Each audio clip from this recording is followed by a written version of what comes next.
Okunya ile ilgili bir öncesi sonrası bağlantısını yapıp ağırlıklı Alo. olarak Alo. Okunya kültürü, antropolojik durumlar filan böyle bir çok uzatmadan kısa bir şey yapacağım. Ondan sonra isteyen herhalde Barış şeyden erkenden şeye doğru, geçe doğru Ayça, Ahmet bu şekilde herhalde devam edersiniz. Yani başka bir düşünceniz varsa. Herhangi bir slide hazırlamadım ben hocam. Konuşmuştuk Tamam. daha önce. Sizin harita yeterli diye. Çünkü harita lazımdı bir tek. Tabii. Ya ben burada haritayı zaten vereceğim zaman zaman. Zaten takibi yapılabilsin orada. Tabii reji de zaten şey yapıyor. Yani gerektiği zaman bizi kişisel olarak gösteriyor. Haritayı alıyor falan. Orada bir sorun olmaz.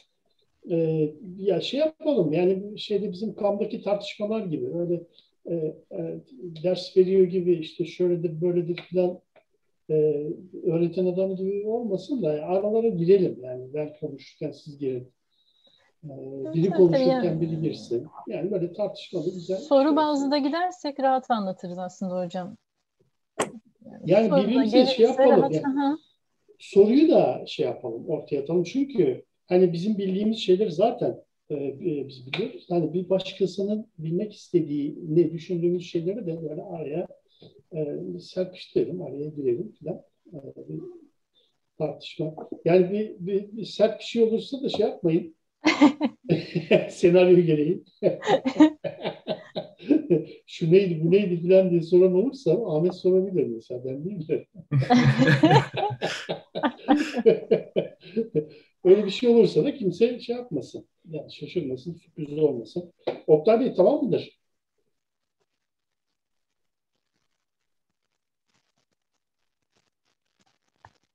Oktay Bey sesini aç, sesini. Heyecan yaptım hocam. Ondan kaynaklanıyor. Tekrar hoş geldiniz Semih hocam, Ahmet Bey, Ayça Hanım, Barış Bey. Hoş geldiniz. Sefalar getirdiniz. Hoş bulduk. Semih hocam sizinle ikinci Zoom'umuz. Çok teşekkür ediyorum. Bu sefer bir ekip olarak 4 kişi geldiniz artık. 4 kişiyle konuşacağız. Şimdi arkadaşlar tüm izleyicilerimize de hoş geldiniz diyorum. Bugün Semih Güner'i hocamızla ikinci kez ve diğer 9 Eylül Üniversitesi'nden Barış Berkant, Ahmet Ziya Bayburt ve Ayça Avcı Hanım'la birlikte olacağız. Konumuz bu Türk Altay kronolojisi. Türk Altay kronomuna birazını bu Sibirya'dan Göbekli Tepe'ye programında konuşmuştuk. Bu kuramın yazarı Semih Güner'i hocamız. Maşallah 2-3 tuğla kalınlığında da bir kitabı var değil mi hocam? Yaklaşık 950 sayfalık bir kitap var. Bu Kur'an'la ilgili. Şimdi yenisi de hocamız hazırlıyor. Yeni bilgilerle yeni bir baskı olacak. Bu kitapta geniş bir şekilde açıklıyor. Bizim için çok önemli. Türk tarihi, özellikle ön Türk tarihi açısından çok önemli bir çalışma. Uzun süreli, yani 20 yılın üzerinde benim bildiğim kadarıyla ve sahadan yapılan bir çalışma. Yani masa başından değil de sahadan somut veriler üzerinden yapılmış bir çalışmayı bugün uzmanlarla birlikte tartışacağız. Daha doğrusu uzmanlar tartışacak. Ben de ara sıra atlayacağım konuya. Önemli bulduğum yerlerin altını çizmek istiyorum. Çünkü çok önemli buluntular var. Hem Türk tarihini geriye götüren, hem Türk dili ve kültürünü geriye götüren çok önemli buluntular var bu hipotezin içinde. Semih hocam, söz sizden. Ondan sonra ben sizi dinleyeceğim. Bir hatırlatma yapayım arkadaşlar. Bugünkü Zoom'umuzda kesinti yok. O yüzden hocalarımız yorulana kadar devam edeceğiz. Onların sunumu bittikten sonra da ben sizin sorularınızı alacağım chatten. Daha sonra bunu hocalarımıza soracağız. Sayın Hocam buyurun, söz sizden. Teşekkür ederim Oktay Bey. Ben önce size Ön Türk grubuna, yani şu anda rejide olan arkadaşlarım Murat Bey'e ve diğer arkadaşlara teşekkür ediyorum. Şimdi bugün aslında bizim için de heyecan verici bir gün. Çünkü burada bakın ben söyleyeyim. Şimdi beni boş verin zaten. Barış'ı görüyorum, evet. Barış Berkant çok sıkı bir erken Avrasya tarihi, arkeolojik tarihi konusunda çok güzel bir doktora yaptı. Ardından Ayça, Barış'ın üst paleolitik çağ diyelim toplam olarak. Ayça ondan sonraki dönemi ele aldı. Neolitik dönem. Ondan sonra Tunç çağları konusunu da Ahmet aldı, Ahmet Bayburt. Yani burada benden başka 3 tane çok bu işin kendi alanında uzmanı 3 tane adam var.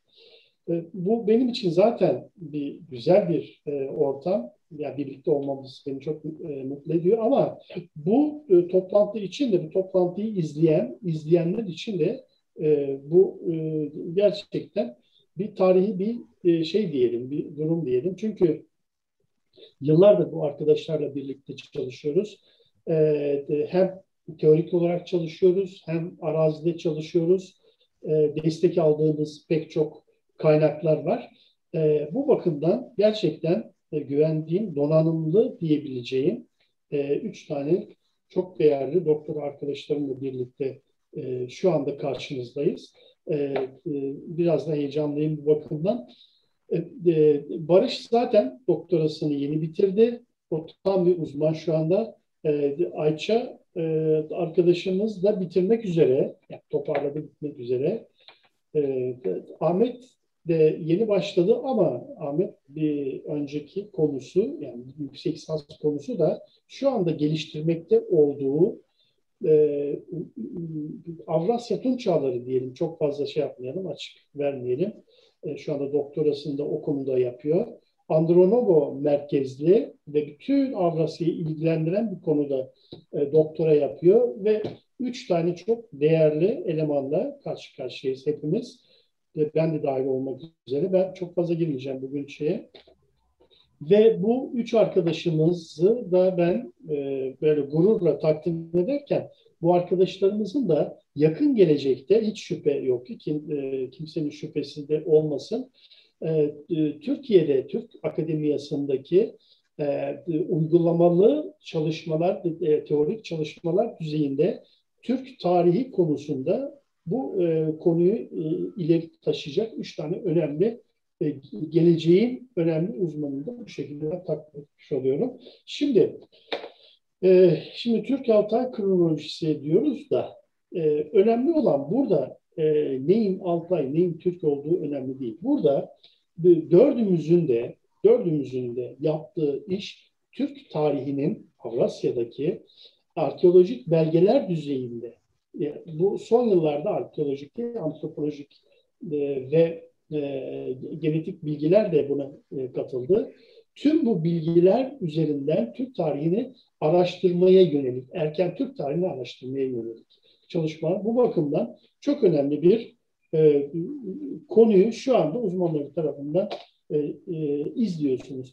Şimdi ben son nefesime kadar inatla söyleyeceğim üç tane şey var. Yani Türk tarihi, erken Türk tarihi deyince aklımıza gelmesi gereken 3 maddeyi burada son nefesime kadar söyleyeceğim. Eğer bugün yaşayan bir ulusun tarihini, erken tarihini araştırıyorsak, bu ulusun bir kere yazılı belgeleri olacak. Yani ya doğrudan ya da dolaylı olarak yazılı belgeleri olacak. Yani kendi kaynakları varsa, örneğin Türklerin tarihsel belgeleri var. Geç döneme ait olsa da var. Bizim Orhun yazıtları dediğimiz o grup yazıt içinde geniş tarihsel belgeleri içeren doğrudan yazıtlar. Dolaylı yazıtlarda Çin kaynakları var. Çin kaynakları Türklerden bahsettiği için Türklerin tarihte bir varlığı, mevcudiyeti yazılı belgelerle kanıtlanıyor. Ki buna da ihtiyacı olmayabilir. Çünkü Türklerin kendine ait, kendilerini anlatan tarihsel belgeleri var. Az ya da çok. Onun önemini, şimdi azın çokun önemini biraz sonra belirleyeceğim. Bu bir. Yani günümüzde var olan ya da olmayan bir kültürün, bir ulusun erken tarihini araştırmamız için 3 tane olmazsa olmazın bir tanesi yazılı belgeler. Yazılı belgeler. Bu bir. İkincisi, bu yazılı belgeler öyle olması gerekiyor ki ortada olan arkeolojik belgeleri de niteliğe, tanımlıya ve onların o yazılı belgelerin içinden çıkan arkeolojik kültürün birer parçası olduğunu söylüyor. Bunu biraz sonra belgeleriyle göstereceğim. Bu 2 tane olmazsa olmaz. Tamam mı? Tamam değil. Üçüncü ayak var. Üçüncü ayak ki bu da zaten bizim Türk Altay kuramını taşıyan en sağlam ayaklardan biri. Anayurt meselesi. Şimdi anayurt dediğimiz zaman böyle örneğin Moğolların anayurdu ya da işte Hint Avrupalıların anayurdu. 50.000 tane şey var. Adam yazmış, çizmiş anayurt şurası burası. Zaten Hint Avrupalıların yani Avrupalıların anayurtları da dünyanın her yeri. Onu da hemen söyleyeyim, abartmıyorum. Herkes dünyanın her yerini göstermiş. Şimdi biz onu boş verelim. Türklerin ana yurdu konusu ele alınabiliyor mu? Yani öyle ben ana yurdunun şu olduğunu tahmin ediyorum. İşte Orta Asya'nın şurası, Kuzey Asya'nın öyle bir şey yok. Ana yurdu bize bu iki önemli ayağın temelindeki o özü gösterecektir. Bize yol gösterecek olan yazılı belgeler ve yazılı belgelerin nitelediği arkeolojik belgelerdir. Bunlar eğer bizi yönlendiriyorsa, bir yere sürüyorsa bizim önümüzde bir yol açılıyor da işte şuradır falan diyorsak o zaman tamam. Üçüncü ayakta anayurt. Biz bunu Türklerin tarihini araştırmak için bu üç şeye de sahibiz. Şimdi buradan ekran paylaşımı sanıyorum bir deneyeceğim şöyle. Umarım benim aradığım şeyler burada vardır. Var mı yok mu bakıyorum. Evet Oktay Bey yine aradığım şeyleri ben burada bulamıyorum. Niye bulamıyorum acaba? Şöyle yapayım. Masaüstü yapayım şöyle. Tamam peki. Şimdi değerli izleyenler ölü gömme çok üzülmüş. Burada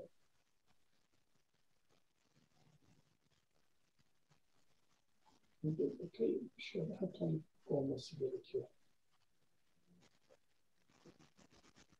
Peki Tony'u bulduk. Şimdi sevgili izleyenler şimdi bakıyoruz. Buradan şöyle yapsam acaba Oktay Bey doğru mudur?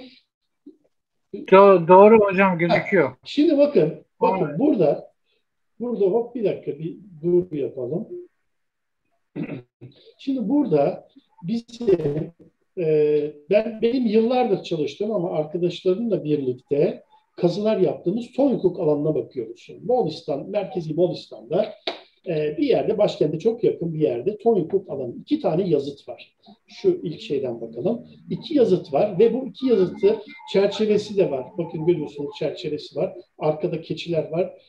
Bu yaklaşık 100 metreye 100 metre bir alan, bir kompleks alan. Kutsal alan, tapınakta diyebiliriz buna. Şimdi bakıyoruz. 2 tane yazılı siter var. Bu siterler Tonyukuk, Vezir Tonyukuk'un kendini, Türk tarihini anlatan siteller. Bu birinci büyük olan yazıt. Bakın arkadaşlar. Hocam bunu tek tek gösterme şansınız var mı? Daha büyük olarak. Yok, tamamını görüyorum. Yani o rejiye bağlı. Ben tam sayfa verdim. Yani tam ekran verdim ben. Hayır tek resme basabilir misiniz? Tıklayabilir misiniz? Hangi resme tıkladınız?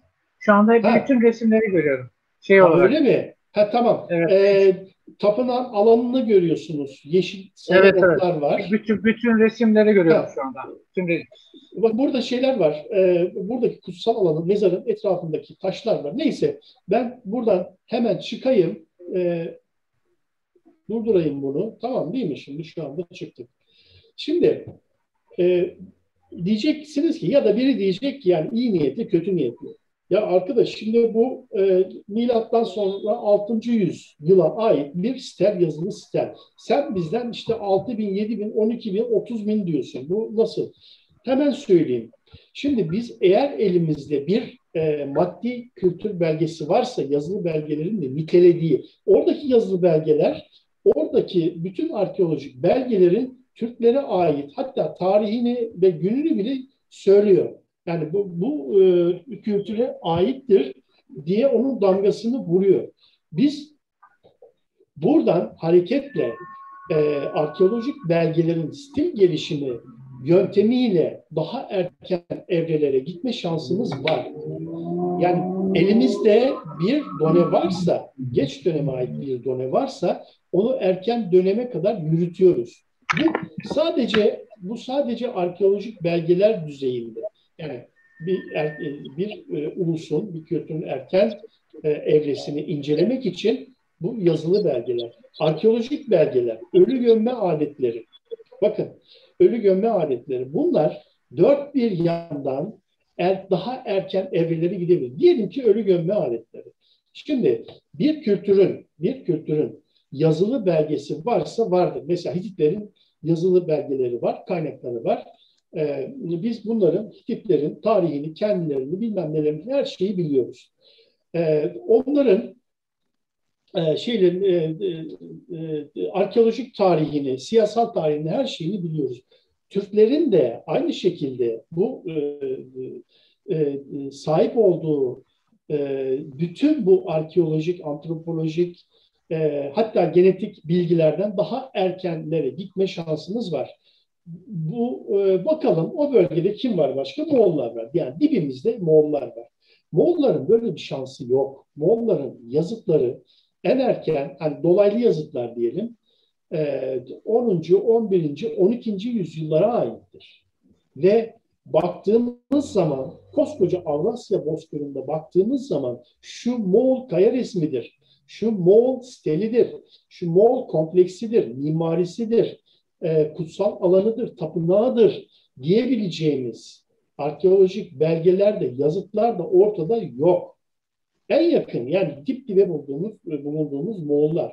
Ondan sonra Altaylarda ne var başka? Moğollardan başka ne var? Çin var, Japon var. Bunlar bizden tamamen uzak zaten. Yani bu ulusların yazıtları da kendi içlerindedir.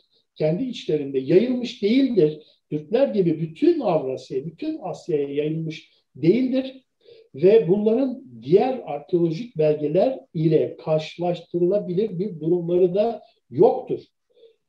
Mançu Tunguz diyelim. Mançu Tunguz da Moğollarla e, örtüştürülür. Yani ilişkilendirilir. Moğolların erken tarihi Mançu ile açıklanmak ister ama bu sadece tahmindir. Yani bizim Türklerin olduğu gibi yazılı arkeolojik belgeleri yoktur. Bu nedenle, yani çok fazla uzatmak istemiyorum. Bu nedenle Türklerin o bölgede erkene giden tarihlerini, yani erkene gitme eğilimi olan ya da ihtimali olan diye düşünelim, tarihini araştırmak için elimizde 3 tane sağlam kapı gibi done var. Biz bunları izleyerek erken tarihleri bir şekilde buluruz, ulaşırız. Kimi yerde hipotetik olur, yani hipoteze dayalı olur. Pek çok yerlerde arkeolojik belgelere dayalı olur. Şimdi böyle bir şey yaptıktan sonra yani Türk tarihinin erken evrelerini araştırmanın yöntemi budur. Bunun dışında başka türlü işte Türklerin tarihi 5.000 yıllık, Türkler tarihi 3.000, herkes bir şey söylüyor çünkü. Her taraftan bir ses geliyor. Türklerin tarihi 6.000 yıldır, 12.000, yani neye göre? Neye göre? Yani şimdi bunları biz kendi aramızda konuşuruz, söyleriz, burada kalır. Ama uluslararası alanda biz söylediğimiz, yani uluslararası alanda bunları söylememiz gerekir. Bunları uluslararası toplantılarda söyleyebiliyorsak eğer, o zaman bu donelerden hareket etmemiz lazım. Yoksa ne kimse dinler. Hani bir kere yanılır yakılır, çağırır seni, bir daha da çağırmaz. Öyle bir toplantıya girme şansınız olmaz. O yüzden buradan geçmek zorundadır. Öyle Türklerin erken tarihi, tahmine, temenniye dayalı bir durum bu nedenle değildir diyorum. Ve burada hemen sonra çok fazla uzatmayacağım dedim ama böyle konuşmaya başlayınca gidiyor. Şimdi değerli seyirciler, ben erken Türk tarihinin kilit noktası olan Okunyev kültürünü size burada genel hatlarıyla anlatmak istiyorum. Okunyev kültürü bilinen, mevcut olan verilere, maddi verilere göre ve karbon 14 tariflemelerine göre Okunyev kültürü milattan önce 2500'lere, en erken evresi olarak 2500'lere tarihleniyor. Fakat bu tarihlerin benim birlikte çalıştığım Rus arkadaşlarımla her zaman konuşuyorum. Bu tarih yeterli bir tarih değil. Yani erken tarih daha erken olması gerekiyor. Çünkü neden? Okunyev şeye girebilirim değil mi? Yeniden paylaşmak istiyorum. Oktay Bey. Evet, buyurun Semih Bey. Tamam, şöyle bir gireyim tekrar. Evet, nereydi az önce benim yakaladığım yer? Şuradan gireyim hocam. Evet, şimdi okun yeri bir açalım abi. Belki şöyle yapsam, yakalandım kendine. Okunev üzerine çift tıklayın hocam. Görünüyor mu şu anda? Ben seçtim. Ben göremiyorum ama. Nasıl yapacağız o zaman? Okunev'i açacaksınız hocam. Açtım şu anda ben. Yani şu anda benim ekran paylaşımım açık ve Okunyev ve haritayı da açtım. Peki diğer arkadaşlar görebiliyor mu? Görünmüyor. Görünmüyor. Görünüyor sadece. Tamam, şu anda durdurdum. Hocam şeye screen deyince en sol üst köşedeki screen'e basın. Yani klasörü paylaşmak yerine masa üstünü paylaşın. Şu anda? Geldi şu anda, evet. Evet. Şu anda geldi hocam. Hay yaşa Barış ya. Barış. Vallahi. Oldu mu? Oldu hocam. Oldu hocam. Şu anda haritayı görüyoruz. Çok güzel. Barış'a teşekkür edelim. Evet.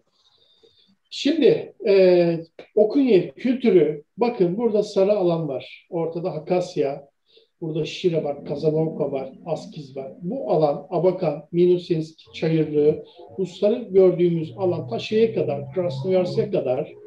Bu güzel de müzik geliyor. Evet, bu alan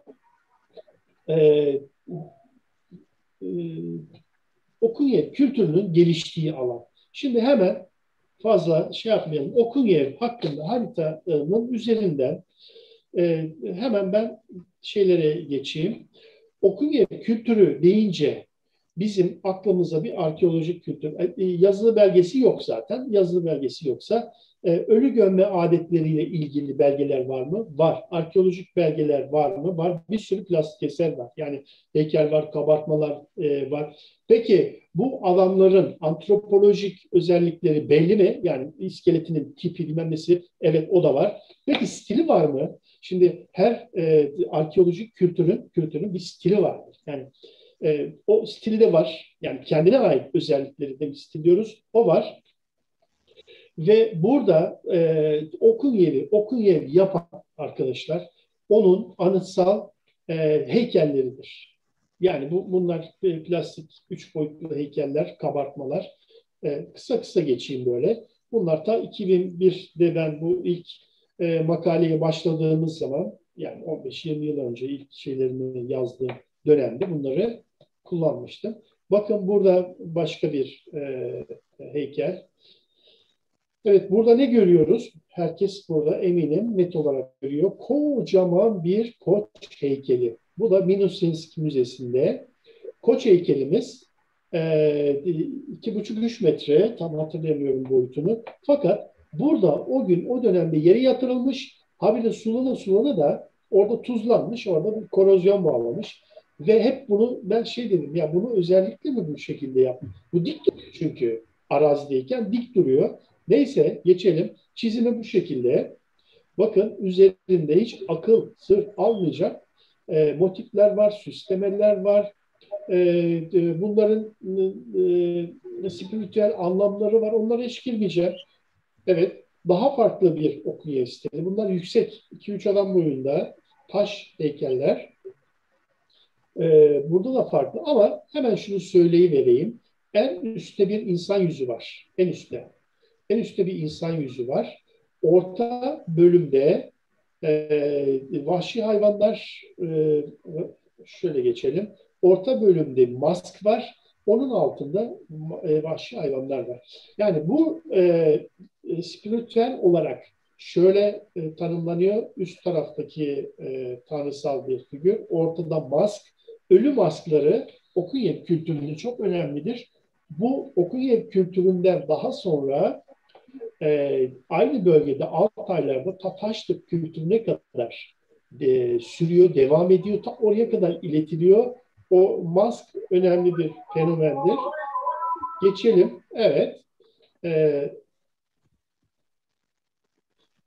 Geldik Koç heykellerine. Bu Koç anıtsal bir Koç heykeli. Tekrar daha küçük dediğim benim göğsüme kadar yerden yüksekliği. Başka bir Koç heykeli. Bakın tam yani realist bir tarzda yapılmış. Bu da başka bir Koç heykeli. Bu da başka bir Koç heykeli. Ve Koç heykelleri hepimiz biliyoruz ki İskit döneminde devam etti. Örneğin Pazarık ahşap işçiliğinde Koç heykeli çok önemlidir. Ve Koç heykelleri de ta Selçuklular üzerinden Orta Asya'dan Anadolu'ya giren bir sanattır. Ve Okuyev kültürünün de bu yani kısa vereceğim için birbirinden kopuk olabilir.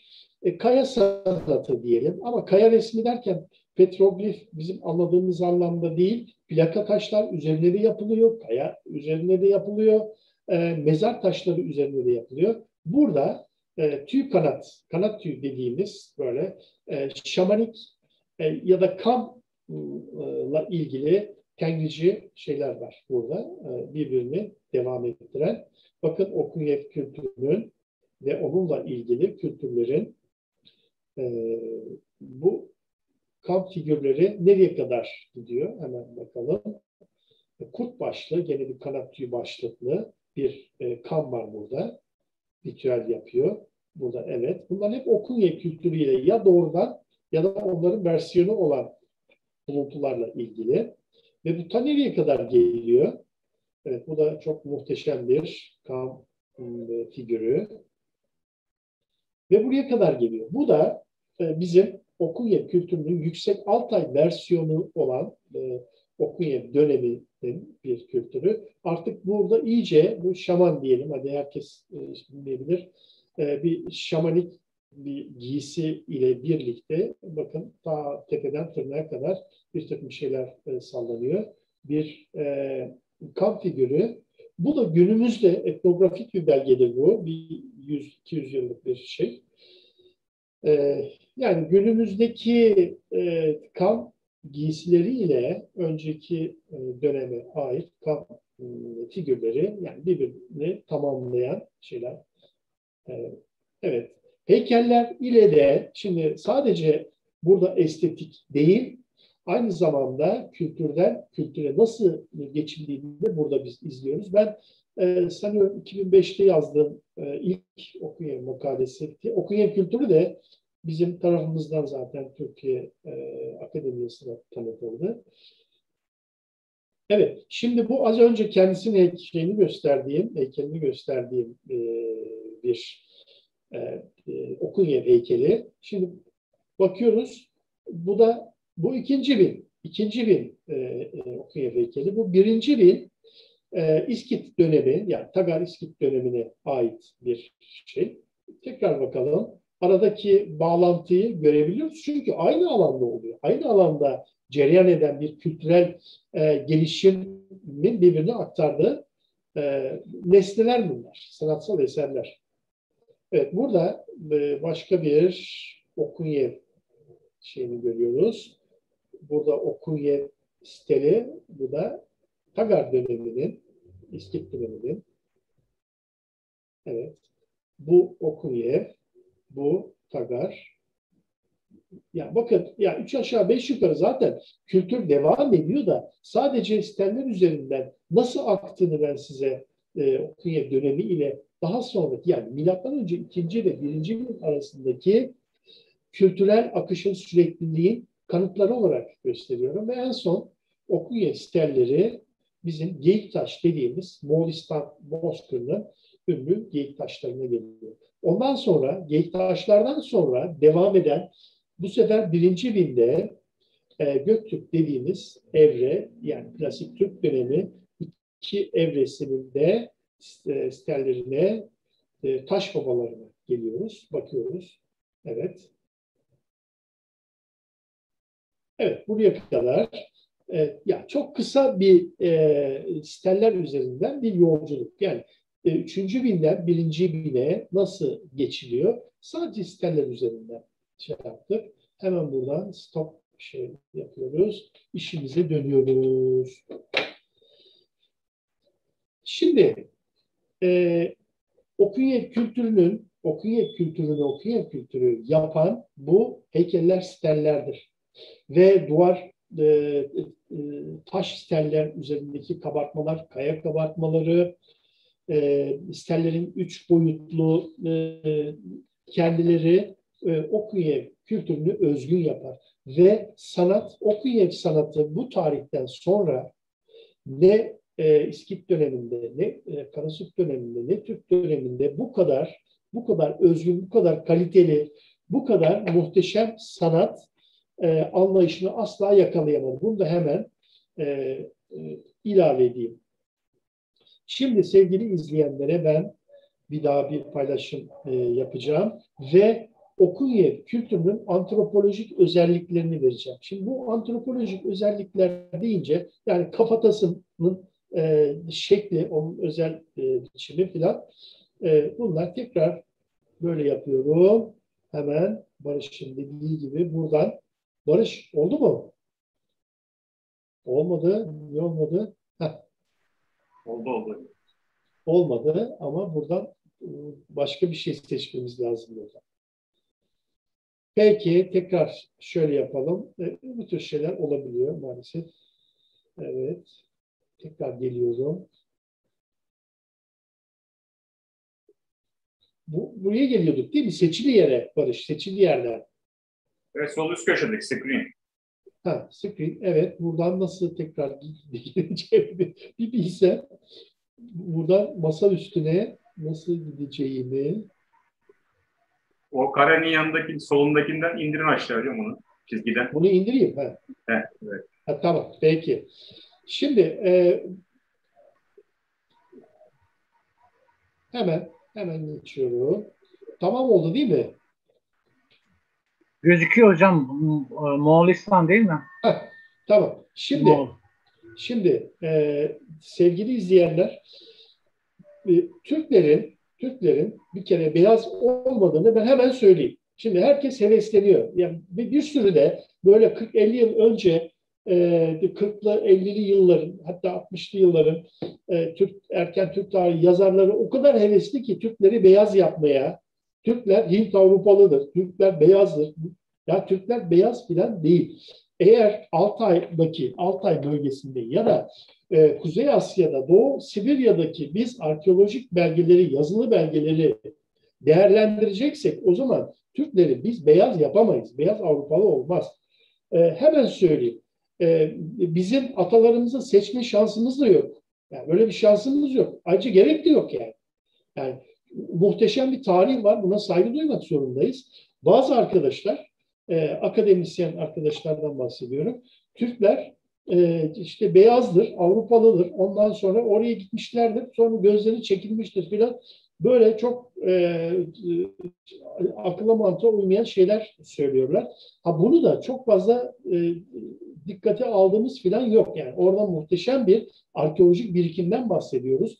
Ve bu arkeolojik birikim üzerine de 25 yıldır yapmadığımız çalışma kalmadı. Şimdi herkes bilsin, anlasın diye söylüyorum. Beyaz değil bir kere. Beyaz olan Akdeniz tipidir. Yani bu hepsi Avrupalı değil. Beyaz olan Akdeniz tipidir. Gözleri çekik olmayan, yani non-mongoloid, mongoloid olmayan insan beyazdır. Bu beyaz her türlü dili konuşmaya eğilimlidir. Yani beyaz olunca Avrupalı, beyaz dediğim bizim gibi, yani Akdenizli olunca dilinin Avrupalı olması gerekmiyor. Non-mongoloid olup da bir sürü eski deyimle Ural-Altaylı diller konuşan, eklentili diller konuşan, Türk-Altay dilleri konuşan bir sürü çekik gözü olmayan tip var, ulus var. Bunları da unutmayalım. Şimdi Mongoloid olan ile Türk tipini burada ben hemen tanımlamak istiyorum. Mongoloid'i biliyoruz. Bugünkü Moğolistan halklarının temel antropolojik yapısıdır. Bunlar büyük ölçüde Moğolistan bir şekilde bozulmamıştır. Bozulmamıştır. Yani bugün o tipleri mesela bu onlardan biri. Yani popüler anlamda gösteriyorum. Bakın, küçücük bir fındık burun, gözler yani bayağı ciddi çekik. Yani antropolojik özellikleri ben kitapta zaten yazıyorum. Onları bakmaya, yani onları tekrar etmeye gerek yok. Bakıyoruz. Bakın en tipiki de bu. Tipik Moğol. Yani bunun Türk'le hiçbir alakası yok. Ama şu da var. Şu da var. Mesela biz Akdenizli insanın içinde bir sürü tipi doğuya, güneye, kuzeye kaymış tipler var. Yani genelleme yapıyorum ben. Evet, öbür tarafa geçiyoruz. Bu da bir Moğol. Şimdi bu gördüğünüz tarım havzasındaki tarım mumyaları Avrupalı dedikleri burada tarım kültürünün yani Doğu Türkistan'daki Demir Çağ, Son Tunç Erken Demir Çağ kültürünün insanın rekonstrüksiyonu yan taraftaki bu. Bundan başlayalım dedim. Bakın bu güzel bir hatun. Kazakistan neydi bu? Ünlü bir manken herhalde. Bunu özellikle göstermek istedim. Şimdi bakalım. Şimdi gözler renkli olabilir. Ya da olmayabilir. Hiç problem değil. Mavi, yeşil. Burun biraz uzunca oluyor. Yani şakak kemikleri, yani olarak tanımlıyorum. Yani popüler olarak şakak kemikleri aynı şekilde ve yuvarlak kafalı bir tip. Bu da aynı herhalde. Bu da daha çok böyle hani Türkmen, Özbek o taraflara özgü. Bakınız. Evet, hemen ayrılıyoruz burada. Yani bu tipler Moğol olmayan Orta Asya tipinin arasındaki gördük mü göremedik mi fark ettik mi bilemiyorum. Böyle bir şey. Ama ben hemen söyleyeyim. Türklerin antropolojik tipi beyaz Akdenizli ile Avrupalı demeyeyim, beyaz Akdenizli ile bir şekilde gelmiş Asya'nın en uzak tarafına. Oradaki yerli, Kuzey Asyalı, Doğu Sibiryalı insanlarla birlikte olmuş, hemhal olmuş ve orada bir şey yaratmış. Yani öyle hemen gelip gitme durumu yok. Yani gelmiş orada kalmış insanlar. Bunu artık hem antropolojik belgelerden biliyoruz, hem genetik araştırma sonuçlarından biliyoruz ve gördüğümüz kazılarda çıkartılan malzemelerden biliyoruz. Artık bu en son bir yıl önce çıkartılan Ruslar tarafından yazılan güvendiğimiz insanların yazdığı makalelerle ve Avrupalı genetikçilerin, bu Barış daha iyi bilecek bunları, yaptıkları en son yani birkaç yıldır yaptıkları genetik analizler sonucunda hep birbirini örten. Genetik analizlerin sonuçları, antropolojik çalışmaların sonuçları ve arkeolojik çalışmaların sonuçları hepsi birbirini örtüştüğü, desteklediği için güvenilir bilgi olarak bakıyoruz. Ve Türklerin tipi Mongoloid değil. Beyaz da değil. Bu ikisinin arası. Peki bu ikisinin arası ne zaman oluştu? Şimdi ders veriyor gibi oluyor ama bu kadarını da söylemek zorundayım.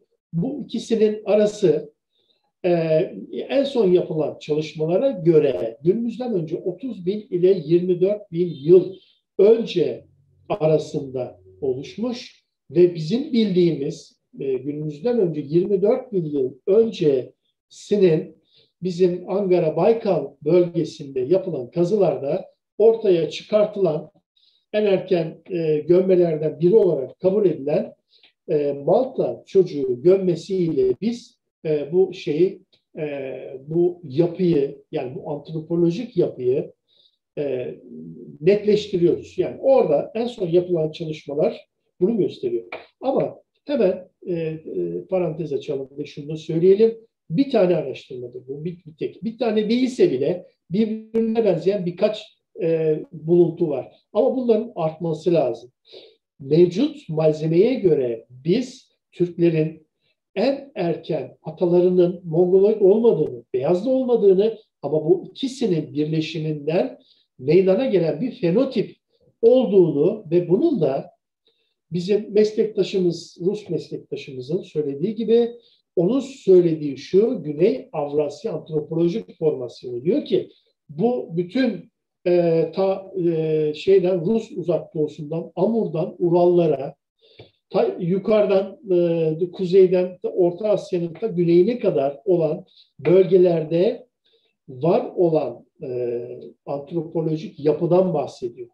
Yani bu kadar geniş bir alana yayılmış bir şeyden bahsediyor. Zaten bizim de yıllardır söylediğimiz konu buydu. Yani bu adamlar yani Türklerin en eski atalarının Mongoloid olduğunu niye şey oldu? Ben de kapattım, hemen açıyorum. Böyle bir özel bir tip olduğunu biz biliyoruz. Şimdi hani bunu beğenirsiniz, beğenmezsiniz ama bizim atalarımızın durumu bu. Bunu beğenmeme diye bir lüksümüz yok. Yani bunu geçelim yani. Bu bilimsel bir şey de değil ayrıca. Ama başka bir hipotez olur. Onu da ortaya atılır, tartışılır. Yani bu bilim aleminde yapılan, akademide yapılan zaten bunun ta kendisidir. Başka bir şey değil. Hemen şuradan bir şey daha paylaşacağım. Evet. Yanlış yaptık tabii ki.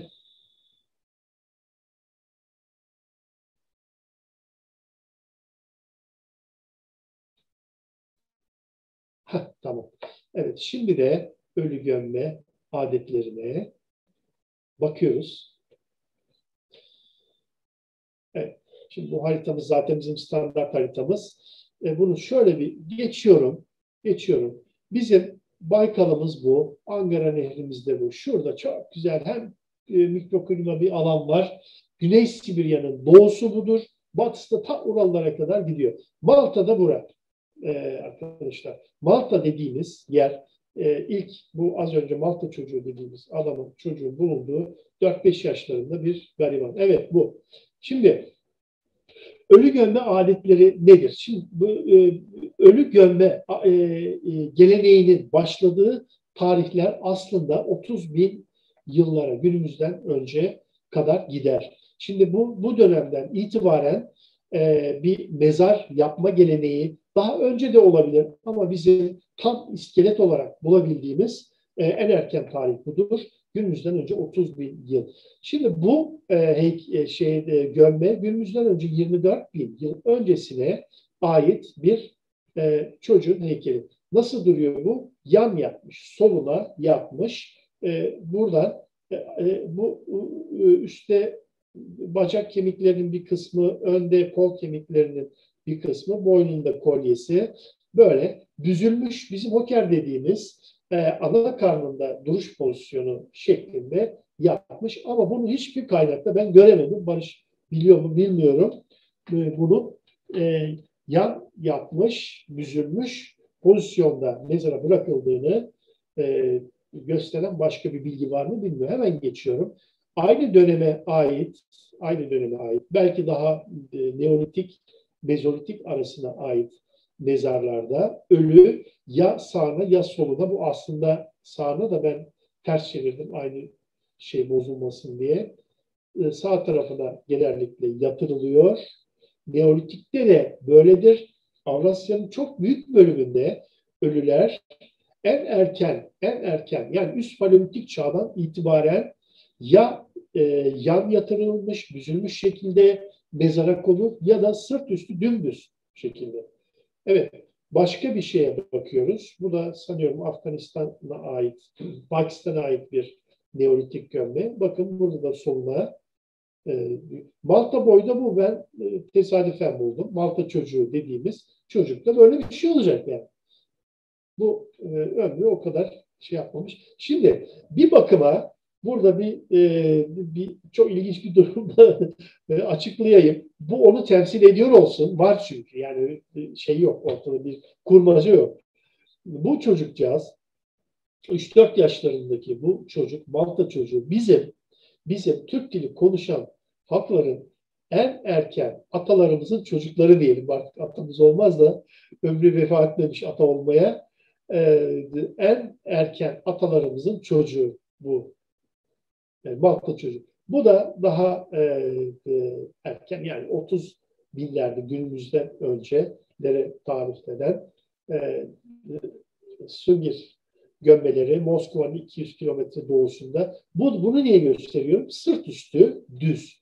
Öbürsü sağ yanına ya da sol yanına yatmış, büzülmüş. Bu Malta çocuğunun hediyeleri. Bunları da niye gösteriyorum?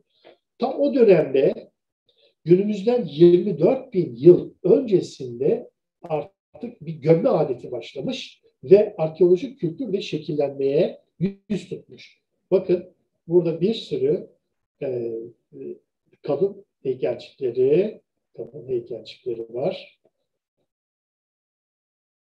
İdoller var. Uçan su kuşları stilize edilmiş formları var. Demek ki ana erkil bir toplumdan bahsediyoruz da o dönemde. Günümüzden 24-24 bin yıl öncesinde bir ana erkil bir toplum yapısı var diye düşünüyorum. Bunlar da rekonstrüksiyon filan. Evet. Buradan hemen açalım. Evet. Şimdi bu hemen bağlamak istiyorum arkadaşlar. Ölü gömmeyi de gösterdik. Bu antropolojik yapı ta o dönemde başlıyor. Yani bu kadarını bilmemiz çok önemli. Günümüzden 30-24 bin yıl önce başlayan ta o dönemden bildiğimiz ne çekik gözlü Mongoloid ne de beyaz Akdenizli ya da Avrupalı tırnak içinde değil, ikisinin arasında oluşan bir fenotip. Bu fenotipe biz Türk Altay antropolojik formasyonu diyoruz. Çünkü nereye baksanız bu fenotipin yayıldığı, nereye baksanız Ankara Baykal bölgesi öyle. Sayan Altay bölgesi öyle. Urallar bölgesi böyle. Orta Asya, Kazakistan, Kırgızistan, Özbekistan bölgesi, Fergana tipi böyle. Nereye baksanız aynı tipi görüyorsunuz. Ve bunlar nereye kadar devam ediyor? Ta klasik Türk dönemi, Göktürklere kadar devam ediyor arkadaşlar. Ve bu uzun tarihsel yelpaze içinde bizim arkeolojik belgelerimiz zaten sık sık anlattığımız gibi bu zinciri iyi kötü tamamlıyor. Yani mükemmel bir şekilde tamamlıyor diyemiyoruz ama iyi kötü tamamlıyor. Bu da bizim için çok önemli. Bunu da arkeolojik belgelerin yanında da antropolojik dizi de bu devamlılığı, bu kültürel zinciri tamamlıyor diyelim ve ben burada lafımı hemen bitiriyorum.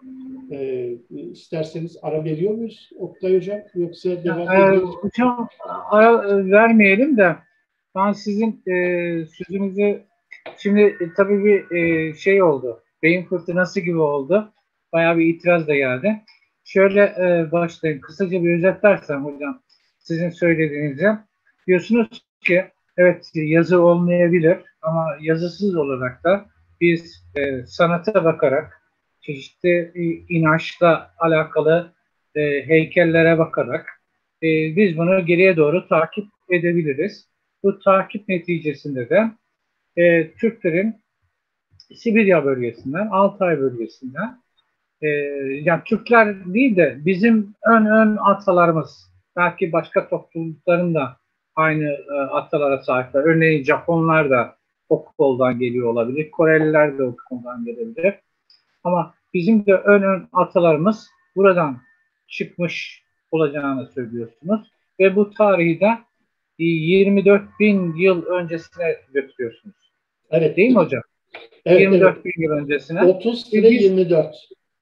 Evet. Bir de daha önce ben Ludmila Yegarova ile yaptığım bir programda o da bu Malta adasında sizin söylediğiniz yanlış anlaşılma olmasın. Bu Sibirya'daki sahadaki Malta adasından bahsediyoruz.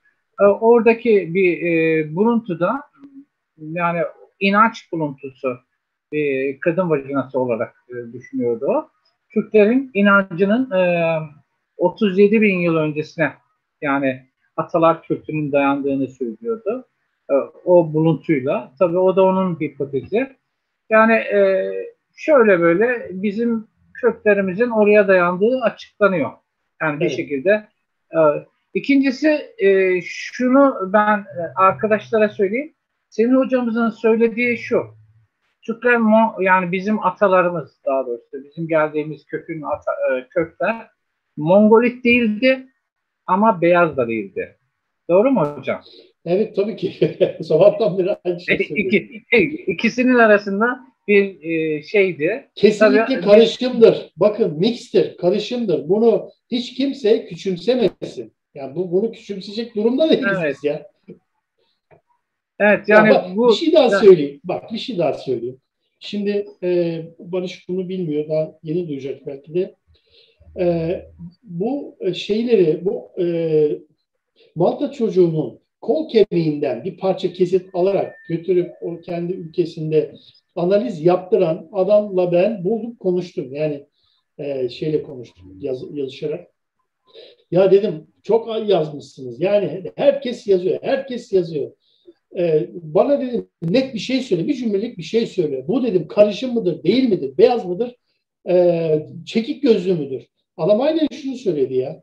Ya dedi ki biz tahminimizden çok daha önce ve tahminimizden çok daha uzaklara giden bir beyaz grup var dedi. Bu kesin dedi yani. Biz hani bir tek karşı çıkan da var buna dedi. Ama örnek bir tane olduğu için ya ben de karşı çıkıyorum bir tane olduğu için.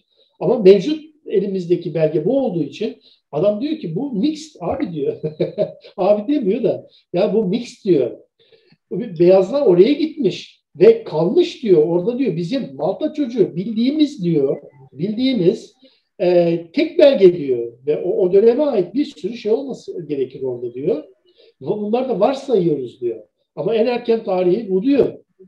Bu da şeydir bir karışımdır diyor. Bunu aksini iddia edebiliriz. Bak Oktay Bey şimdi ben ve arkadaşlarım buraya tartışmaya gelmedik. Biz bilgilerden insanlar yararlansın istiyoruz.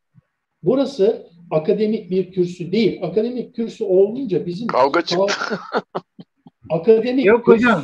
akademik Kavga... kürsü. Hayır kavga değil. Akademik kürsü olunca iş farklı olur. Farklı olur. Yani biz net konuşuruz, kesin konuşuruz. Ondan sonra adama da deriz ki karşı çıkarsa gel o zaman neye karşı çıkıyorsun söyle deriz, tamam mı? Hazırsa.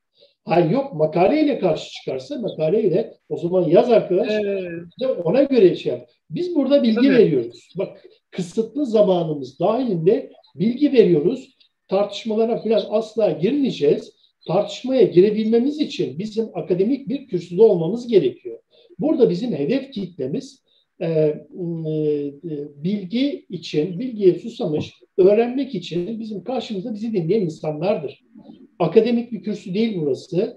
Onun için akademik soruları olanlar bize bizim konuştuğumuz kürsülere gelsinler, orada sorsunlar. Ya da yazdığımız uluslararası makalelerde bize aynı şekilde uluslararası makaleler şeklinde bize yanıt versinler. Evet hocam, zaten biz şunu söylüyoruz. Yani burada tabii sizinki de bir hipotez. Burası bir tartışma ortamı değil zaten. Değil. Yani burada sizin hipotezinize itiraz eden arkadaşlarımız biz hazırız. Ön Türk Akademisi olarak, ben de Oktay Polat olarak her zaman hazırım. Derler ki kardeşim bizim de böyle bir hipotezimiz var. Buyur, biz bunu anlatmak istiyoruz. Hay başımızın üstünde yeri var. Tabii, yeri var. Bir gün onunla program yaparız. Oktay Bey, yani bir sorun değil. Burada tartışmalarla insanların vaktini almak istemiyorum.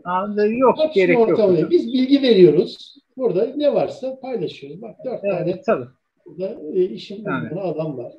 Beğenirsiniz, beğenmezsiniz. Zaten bunlar yazılı. Bunlar yazılı. Adam tezinde yazmış. Biz iyi kötü 15 yıldır yazıyoruz. Toparlamışız, bir kitap yapmışız. Ahmet yazıyor, Ayça yazıyor. Yani bunlar şakır şakır yazıyor. Yani bunların yazılarını lütfen okuyun diyelim ve bu konuda akademik düzeyde bana kimse soru sormasın. Yani cevap vermem. Onun yeri ayrıdır. Geçen hafta verdim. Tamam, oldu. Bir kere oldu. Bundan sonra vermeyeceğim. Onun için soru da almayın. Burada bilmeyen ya da bildiği halde bilgiye susamış insanlara biz bilgi vermek için buradayız. Onu söylüyorum. Evet. Arkadaşlarım. Bir de bu yani şunu göz önüne almak lazım. 24 bin yıl öncesinden bahsediyoruz. Yani bir insan ömrünün geçmişte çok daha kısa, bugün 70 yıl olduğunu düşünün. Geçmişte bu 30-40 yıl, 20-30 yıldı. Kaç bin nesil geçti yani bunun üzerinden. Bunu da göz önüne almak lazım.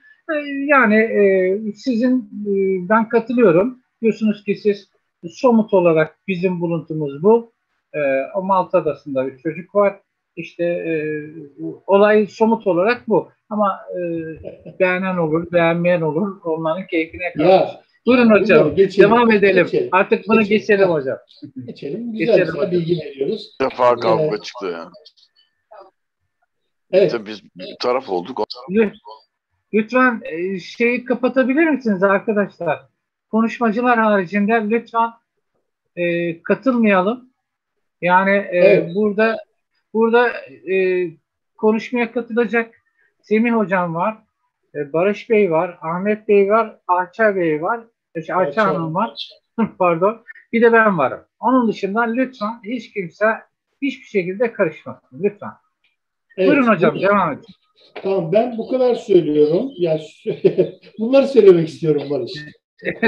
Hocam devam edelim, buyurun. Barış, ben topu Barış'a attım. Barış, duydun mu? Hocam şimdi bir saat oldu. Şimdi kalkıp opiniyörlerden, bilmem nelerden daha tekrar paleolitiğe dönmek biraz işleri karıştıracak ve uzun sürecek. Yani artık soru cevap mı olur? Çok da geri gitmeyelim artık yani diye düşünüyorum ben. Hayır, ben senden bu konuda paleolitik konusunda bir şeyler alalım ondan sonra. Ne alalım mesela? Yani ne alalım Ahmet? Bana bağla sen Barış. Ahmet ne alalım? Mezuniteyi getir bana bağla. Ya şimdi arkadaşlar vaktimiz var. O bakımdan sıkıntı yok. Yani siz yorulana kadar biz buradayız. Sorun değil. O yüzden madem buradayız devam edelim. Anlatalım bu bilgilere. O zaman ben kısaca üst paleolitik çağın Güney Sibirya'daki kronolojik şemasını göstereyim. Oradan sonra Ayça'ya sözü vereyim. Barış, nasıl yapalım hocam siz? Tamam, gayet yani çok güzel. Gayet güzel. Ders gibi olacak da. Yok, ders gibi olmaz. Sen yapsana, yine söyleyeceğini söyle. Bu arada yani da siz açın konuyu aslında o şekilde tamam, karşılıklı konuşma şeklinde tamam. Ya şimdi şöyle ne dedim? Okunye kültürü bizim erken Türk tarihi araştırmaları konusunda bir kilit noktadır. Bir şeydir. Öncesi ve sonrası anlamında önemli bir dönüm noktasıdır.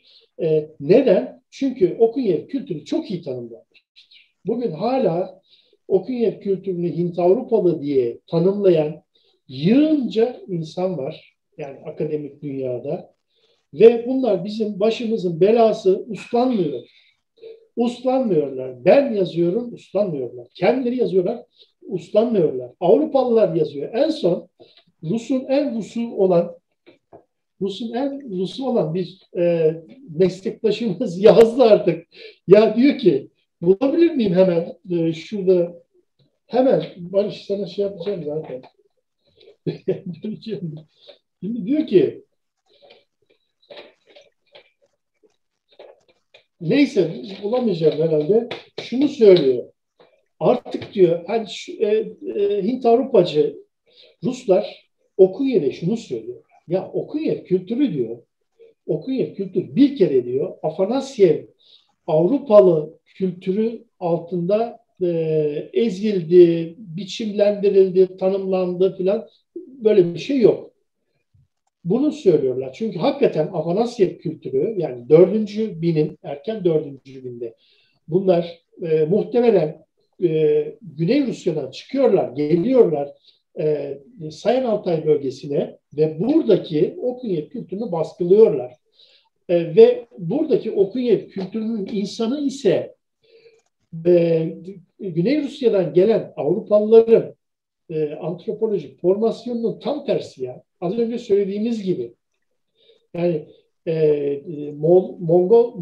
Mongoloid özellikleri ağır basan bir tip. Buna rağmen bu insanlar Hint-Avrupalı deyip şey yapıyor. Ama Okunye kültürünün Avrupalı olmadığını artık en son Ruslar da söylediler. Öncesine bakıyoruz. Okunye öncesinde Neolitik var. Onun öncesinde Mezolitik, Üst Paleolitik var. Okunye'nin sonrasında da Ahmet'in çalıştığı Tunç çağları var. Yani Karasuk var, Andronova var. Onlara da Ahmet çok iyi şey yapacaktır. Ve bizim için Okunye öncesi çok önemli. Yani bu yeni yapılıyor çalışmalar. Barış da bu konuda aslında o kadar fazla çalıştı ki şimdi haliyle bu kadar ağır bir konunun acaba hangi tarafını ben vereyim, ortaya koyayım? Bence Barış bu üst paleolitik çağdaki zaten göçler senin ana konun. Bu göçlerin gel uzanan kısmını bize anlatıver. Özetle söyleyeceklerini de. Evet. Yakın Doğu'ya gelişini ve kendi söyleyeceklerini de birlikte orada. Tamam, o zaman ekran paylaşayım.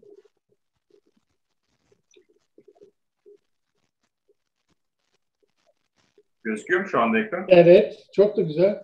Şimdi bu tabloda Güney Sibirya'da, ben Çekirdek Sibirya diyorum oraya. Yani daha iyi anlaşılsın diye Güney Sibirya olarak bundan sonra söyleyeyim.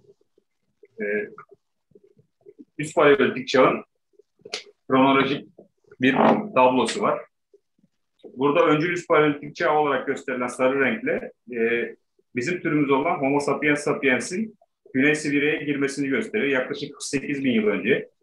Daha sonra erken üst Paleolitik çağ geliyor. O da 39 bin, 38 bin yıl önce. Orta üst Paleolitik çağda Sartan, iklim bilimsel açıdan Sartan dönemi olarak adlandırılan soğuk ve kuru iklim koşullarının oluştuğu bir dönem. Bu dönemin sonunda da az önce Semih hocamızın bahsettiği Malta Körüğü var. 24 bin yıl önce. Arkasından geç üst Paleolitik çağ geliyor. Bu da yaklaşık 23 bin yıl önce başlayıp Holosen'e kadar yaklaşık 12 bin yıl önceye kadar devam ediyor. Bu geç üst Paleolitik çağın en önemli göstergesi. Bu çok önemli. Hem bundan sonraki Holosen içindeki Güney Sibirya'daki kültürlerin de kullanacağı bir teknoloji olduğundan baskı tekniğiyle üretilmiş mikrodilgi teknolojisinin ortaya çıkması aynı zamanda bu Güney Sibirya'daki Holosen'de ortaya çıkan kültürlerin de oluşma dönemini gösteriyor bize. Hemen şuradan. Bölgemiz, şurada Baykal Gölü'müz var. Malta yaklaşık 23 bin yıl önce Baykal Gölü civarından baskı tekniği Güney Sibirya'ya giriyor. Yavaş yavaş Baykal Gölü'nün batısına, yani Baykal'a, oradan Yenisey bölgesine, oradan Altaylara, Baykal Gölü civarından da Moğolistan'a kadar iniyor, Kuzey Moğolistan'a kadar. Şimdi geç üst paleolitik çağın önemi, dediğim gibi Holosen'deki Güney Sibirya kültürlerinin oluşması, yani kökeninin de ortaya çıktığı dönem. Aynı zamanda buradaki halkların nüfusça çoğaldığı ve yavaş yavaş Avrupa'ya ve Orta Asya'ya doğru kaydıkları dönemi de bize gösteriyor.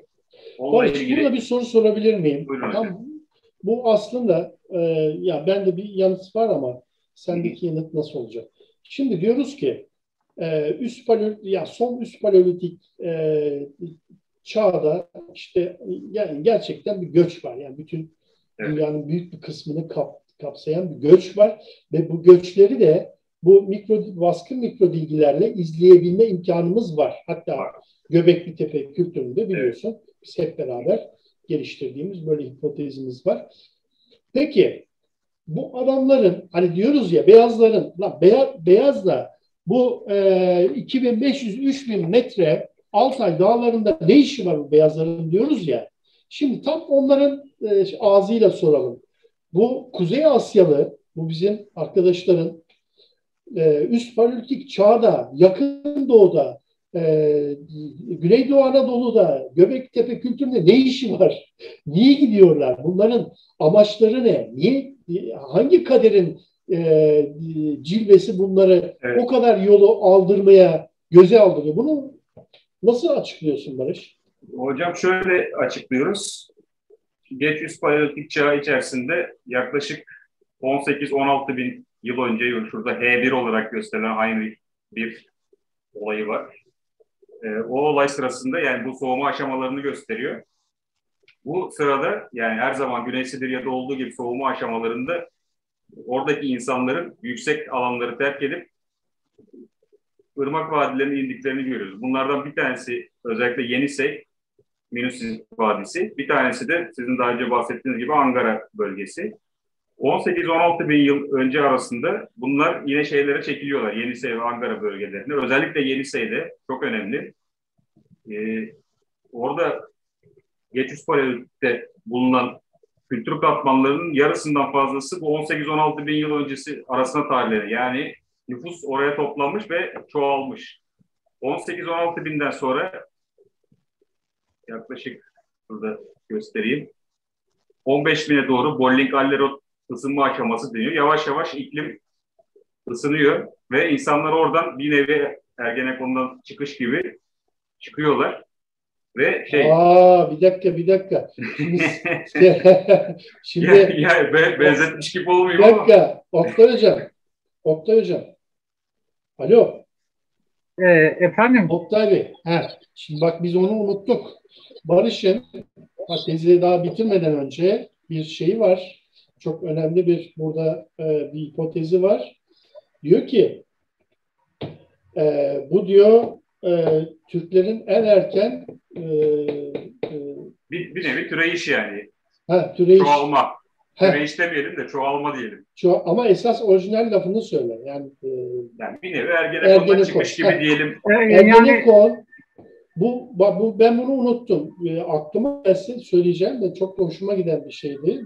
Barış'ın Ergenekon'udur. Yani üst paleolitik Türklerin en erken Ergenekon'udur. Yani çıkış, Ergenekon'dan çıkışı. Yani sıkıştıkları bir yerden çıkma ilk defa. Minusin kavgasında zaten dört tarafı neredeyse de dağlarla çevrili. Ya ben çok önemsiyorum. Yenisey Irmağı akıyor. Ya çok yani genelde güzel. oradalar yani. Bu sıkıştırmayı da Barış Bey iklim yapıyor. İklim değişikliği. Tabii. Evet. İşte şu evet. Yani D1 Barış, yazan. Şöyle mi oluyor Barış? Efendim? Şöyle mi oluyor? Yani iklim günümüz koşulları yani günümüze yakın bir iklim var değil mi? O dönemde günümüzdekine çok yakın bir iklim var. Bir de o mikroklima alanlar var. Zaten Güney Sibirya'nın aşağı yukarı doğusundan batısına böyle bir 300-500 metrelik bir rakım kuşağı var. Yani biz bizzat gidip görmüşlüğümüz var hepimizin. Yani bu hocam günümüze yakın demeyelim de biraz soğuk yani. Şu yukarıda gösterdiğim şu eli görüyor musunuz orada? Mavi bölüm var. GS falan yazıyor. Tamam. O mavi bölümler soğuma dönemleri. Turuncular ısınma dönemleri. Oradan takip edebilirsiniz. Tamam. Evet. Zaten zaman zaman günümüz koşullarına geliyor. Ondan sonra daha düşüyor falan böyle değişiyor. Ama daha doğru diyeyim şöyle olur. İnsan yaşamına elverişli iklim koşulları oluştuğu zaman bu sefer nüfus patlaması oluyor. Yani nüfus çoğalıyor. Bunun aynısını biz ikinci binin sonlarından itibaren başlayan İskit göçlerinde görüyoruz.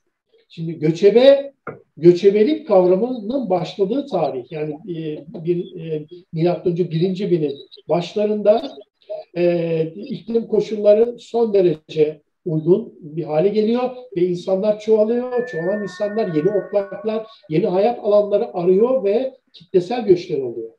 Bu da buna benzer bir şey değil mi Barış? Yani evet. Ben biliyorum da herkesin bilmesi için.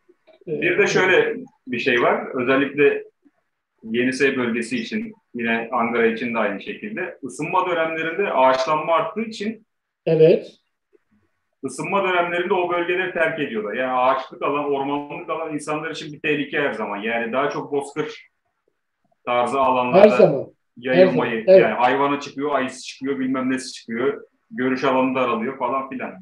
O yüzden hem mamut avcısı olduğu için bunlar aynı zamanda bozkırlık alana da ihtiyaçları var. Yani o mamut türü hayvanların işte gergedanı bilmem nesi, geyiği, atı vesaire daha çok bozkırlık alanda yaşadığı için. Harika. Şimdi şöyle yapalım mı? Yani insanları aydınlatmak üzere. Şimdi biz şöyle sanırız normal koşullarda ya bir tarafta gürül gürül böyle Angara Nehri akıyor, bir taraftan kolları akıyor, Üspelaya akıyor ve aralarda ormanlar var, taygalar var. Hayat güzel. Oradan balık al, öbür taraftan ayı eti al, öbür taraftan ağaç al, ev yap filan. Ama böyle değil. İnsanlar nemi sevmiyor. Bakın, insanlar nemi sevmiyor. Daha kurak alanlar, iklim seviyor. Bataklık sevmiyor, göl sevmiyor. Ve bu nedenle o dönem için geçerli. Bu nedenle terk ediyorlar. Tam tersi oluyor. Bozkır'ı seviyor. Yani o popülasyonun yaşayacağı en iyi iklim Bozkır iklimi. Evet. Bunu da hemen altını çizmiş olalım. Devam et. Heyecanlanıyor. Evet. Bu şeyi Güney Sibirya'yı yani 18-16 binden sonra havaların biraz ısınmasıyla Güney Sibirya'nın diğer alanlarına, Altaylara, Kuzey Moğolistan'a, Baykal'ın, Transbaykal'ın diğer bölgelerine, diğer taraftan yani Güney Sibirya'nın dışında da Yakutistan'da yerleşimler çıkıyor. Artık o bir süre sonra daha Alaska'ya, Amerika'ya kadar varacak göçlerin de merkezi. Şeyden bahsedeyim ben biraz. Şimdi göçlerin ne üzerinden takip ediyoruz? Daha önce söylediğim gibi baskı mikrodilgi teknolojisi üzerinden takip ediyoruz. Yani daha önceki programda siz biraz bahsettiniz. Seyretmeyenler için ben tekrar söyleyeyim nedir bu baskı mikrodilgi diye. Ondan bahsedeyim. Şimdi burada gözükecek. Bir taş kütlesi alıyor bu işi yapacak usta. Onu 250 şekilde stage denilen yerde, yani bir isparoz balığı gibi düşünün bunu. 2 yüzeyinde yavaş yavaş biçimlendiriyor. Yine isparoz balığı şeklinde döndürüyor. İsparoz balığının üst tarafından bir parça çıkarıyor. Üzerini düzleştiriyor. Sonra, çakmak taşı değil mi bunlar? Çakmak taşı. Çakmak taşı. Yani daha çok kaliteli taşlar, kayalar gerekiyor. Çakmak taşı olur. En iyisi obsidyen tabii ki. Ama Güney Sibirya'da çok nadir bulunuyor. O yüzden çakmak taşı, yeşim taşı. Jade falan filan işte bu tarz şeyler. Stage 5'te görülen tarafta da bir yüzeyini yine düzleştiriyor. Ve yavaş yavaş birazdan göstereceğim resimde olduğu gibi ince ince neşter gibi parçalar çıkarmaya başlıyor. Hemen onu da göstereyim nasıl yöntemlerle çıkartılıyor. 5 tane mod var, tarz diyelim bunlara. Birinci tarzda elinde yontulması diyelim. Elinde bir tane çubuk var ve çubuk geyik boynuzundan. Yavaş yavaş baskı uygulayarak taşa avucunun içine alıp bunu bastırarak ufak ufak parçalar çıkartıyor. İkinci de bu sefer kolunun altından destekli olarak yani biraz daha güç uygulayarak ne kadar güç uygulanırsa o kadar geniş ve uzun parçalar çıkıyor. Yani usta ona kendi karar veriyor. Yani küçük parçalar elde etmek istiyorsa elinde yapıyor. Daha büyük parçalarla sıra sıra modlarla işte bir tanesi 3. mod karından daha fazla güç uygulayarak yaptığı. 4. mod direkt ayağa kalkarak tüm vücudunun ağırlığını vererek evet. 5. modda bir kullanarak, manivela kullanarak bunda artık iyice neredeyse 30-40 santimlik parçalar falan çıkartılabiliyor. Bunların da deneysel arkeoloji yöntemleriyle günümüzde oluşturulmuş şeyleri var. Onların da yani antik çağda muhtemelen buna çok yakın. Yani evet aynı şekilde evet. Yani tek tek ölçmüşler zaten ne kadar güç uygulanırsa ne kadar uzunlukta ve genişlikte parçalar çıkar. İşte bunlar da modlarla oluşturulan deneysel arkeoloji örneklerinden. Evet. Bir de şurada var. Onu da göstereyim. Burada da abimiz ayağa kalkarak mod 4'te buradan küçük parçalar çıkartıyor. Ve son olarak da şunu göstereyim. Bu da çok aynı zamanda ekonomik bir yöntem. Burada gördüğünüz çekirdekten bakın kaç tane çıkarmış. Belki 100-150 tane parça çıkarmış yani. Hepsini birleştirmişler. Aynı zamanda kaliteli taşı ekonomik olarak kullanmak açısından da çok değerli bir yöntem diyelim. Ve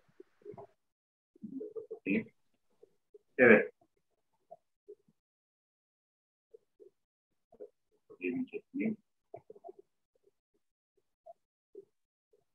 Şimdi 23.000'de başlayan Geçüs Paleolitik Çağ mikrodilgi teknolojisiyle, baskı mikrodilgi teknolojisiyle başlıyor. Yaklaşık 18-16 bin yıl önce Yenisey bölgesine kapanıyorlar. Oradan 16 bin yıldan sonra yavaş yavaş çıkmaya başlıyorlar. Altaylara dağılıyorlar.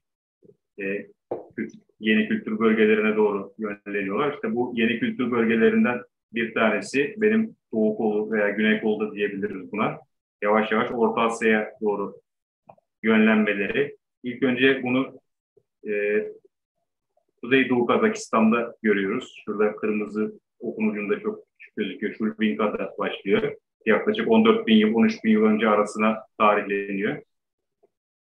Yavaş yavaş işte Doğu Kazakistan'da çeşitli buluntu alanları var. Semizlugu, Akımbek, ondan sonra Balkaş Gölü'nün çevresindeki yerler. İşte buradaki en büyük sorunumuz yeterli sayıda arkeoloji araştırma yok maalesef. Yani çoğu yüzey buluntusu şeklinde kazısı yapılmış az sayıda alan var. Radyokarbon tarihlemesi de öyle. Özellikle işte 80 sonrası Sovyetlerin çöküşe geçmesiyle bayağı azalmış araştırmalar. O yüzden sadece teknotipolojik olarak yani birbiriyle karşılaştırılarak tarihlenme durumu var. Ama yani yeterince yönlenmeyi gösterecek yeterince buluntumuz mevcut Doğu Kazakistan'da da. 1-2 yıl önce çıkan bir yayında yeni bu bayağı güvenilir bir tanıt. Aygırcal Kırgızistan'da ve hemen onun yanında Alamışık var. 5-6 tane radyokarbon tarihlemesi almışlar. Bu yani gayet güvenilir. 13.500, 13.000 civarında Kırgızistan'a inmiş. Ne zaman makalesi bu? 2 sene oldu hocam. 2019 herhalde. Hı hı. Yine Rusların yaptığı OBİŞİR 1 ve 5'te yeni radyokarbon tarihlemeleri var. Özbekistan'ın doğusunda, Kırgızistan sınırında hemen bunlar.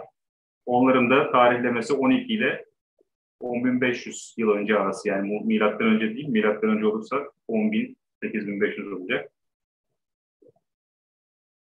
Daha sonra Güney Tacikistan'da çeşitli yerler var. Bunlar arasında Beşkent, Makami Mor, Cavan, Mullo Niyaz, sonra Kuzey Afganistan'a inilmiş. Burada tarihlemesi olan Akköprü ve Darray Kalon var. Onların da tarihleme verileri 13.000, 11.000 arasına denk geliyor. Burada söylenmesi gereken bir şey, şu mor çizgilerle taralı alanda gördüğümüz alan, bu mikrodilgit teknolojisinin görülmediği bir alan. Bir kültür. Tutkal kültürü deniyor buna. Bu da Orta Asya'da ta 30 binlerden, 40 binlerden gelen bir kültürün devamı yani. Bunlar mikrodilgi kullanmayan farklı bir halk diyelim yani. Yerel bir halkla. Ona Fergana vadisi değil mi? Evet. Pamir, Tacikistan. Fergana'ya kadar ulaşıyor yani, Özbekistan'ın güneyindeki şeylerde de, mağaralarda falan da var. Yani bu ilk karışımları burada diyelim. Bizim kuzeyli halkların. Yani muhtemelen karışmışlar. Aynı döneme denk gelen yaklaşık 1000 yıllık, 2000 yıllık bir süreçleri var. Yani ilk karışımda ilk insanlarla diğer yerel halklarla karşılaşmaları Orta Asya'da muhtemelen bu diyelim.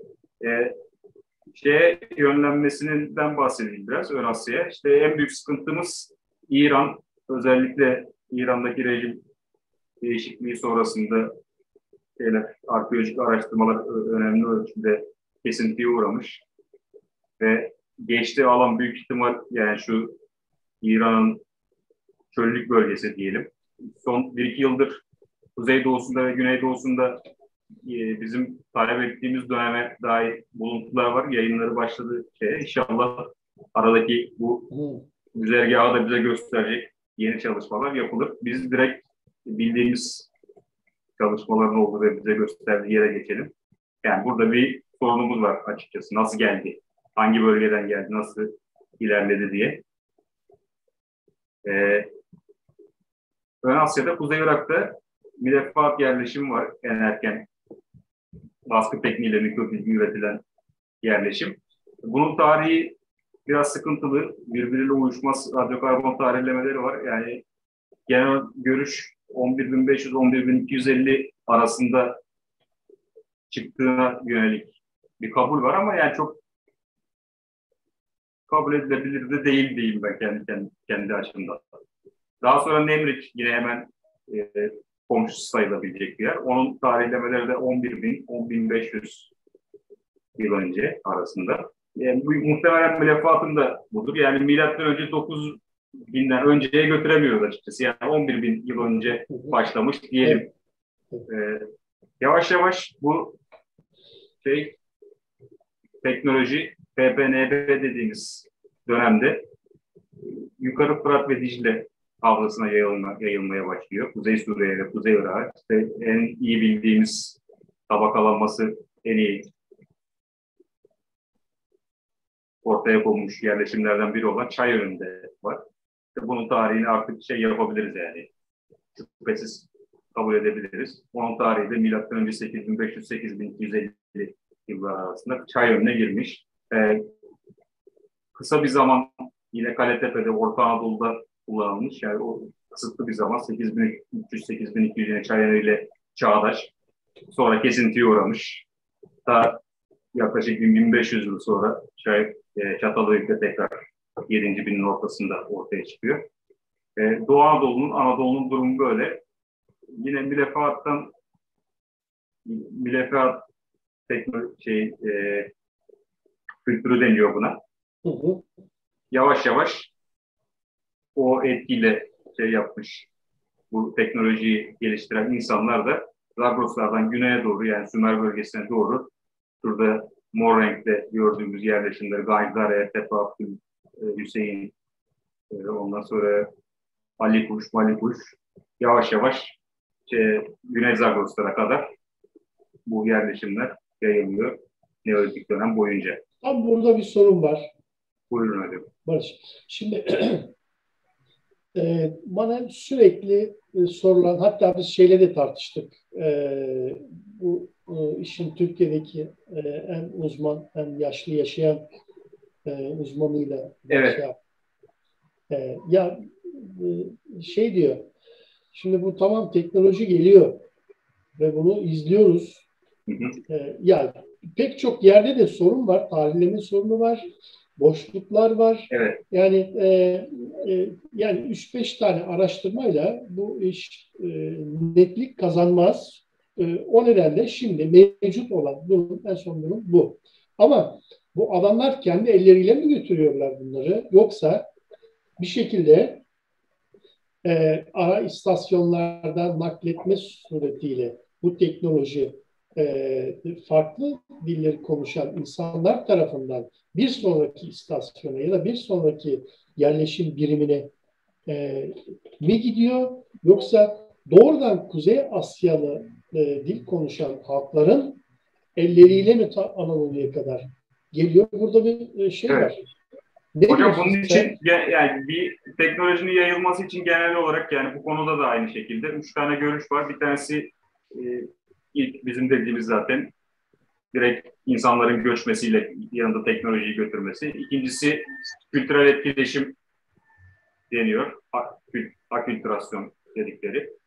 Yani komşu birbirine iletişime geçecek kadar yakın toplulukların birbirlerine teknoloji aktarmasıyla. Ama yani yine bunda da Ön Asya'ya kadar bir teknoloji aktarması için yakınlara bir yerlere gelmesi lazım. Yani kalkıp Güney Sibirya'dan mektupla gönderecek hali yok yani teknolojiyi.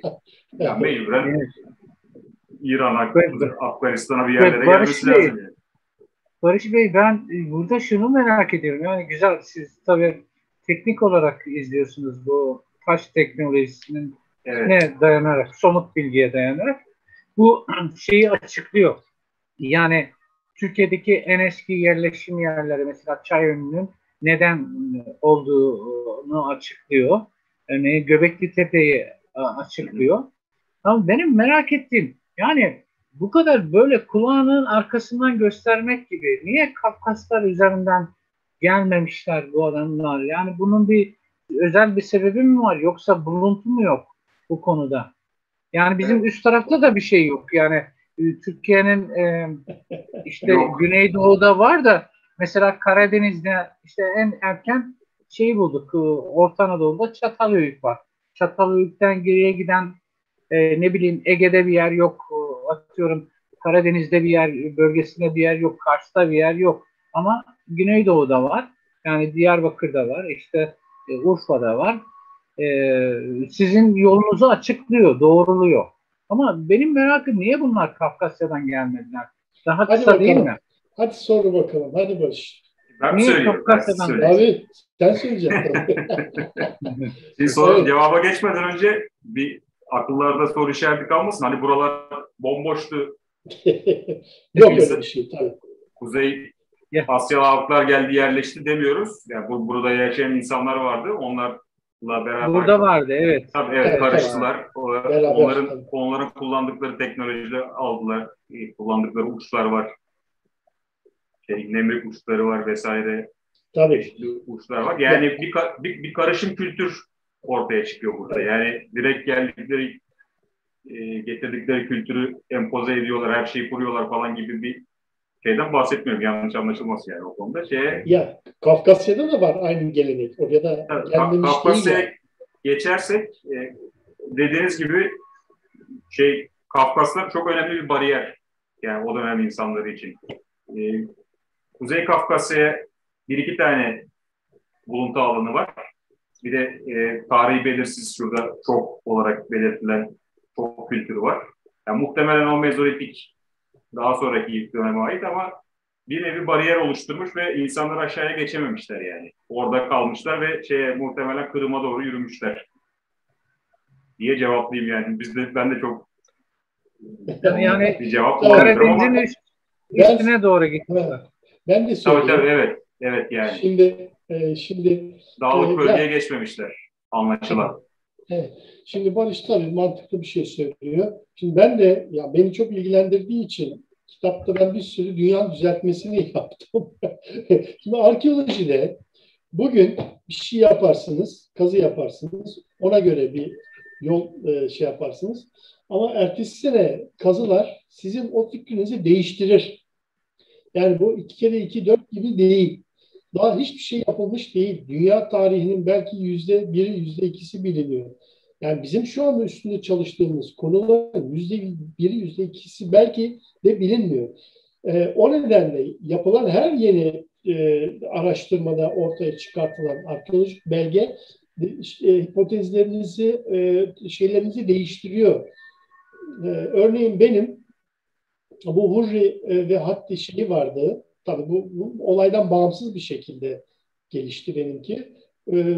Yani bir önceki kitapta, yani mevcut kitap, bir önceki dediğim 2018. 2018 bizim için bayağı gecikmiş bir tarih yani.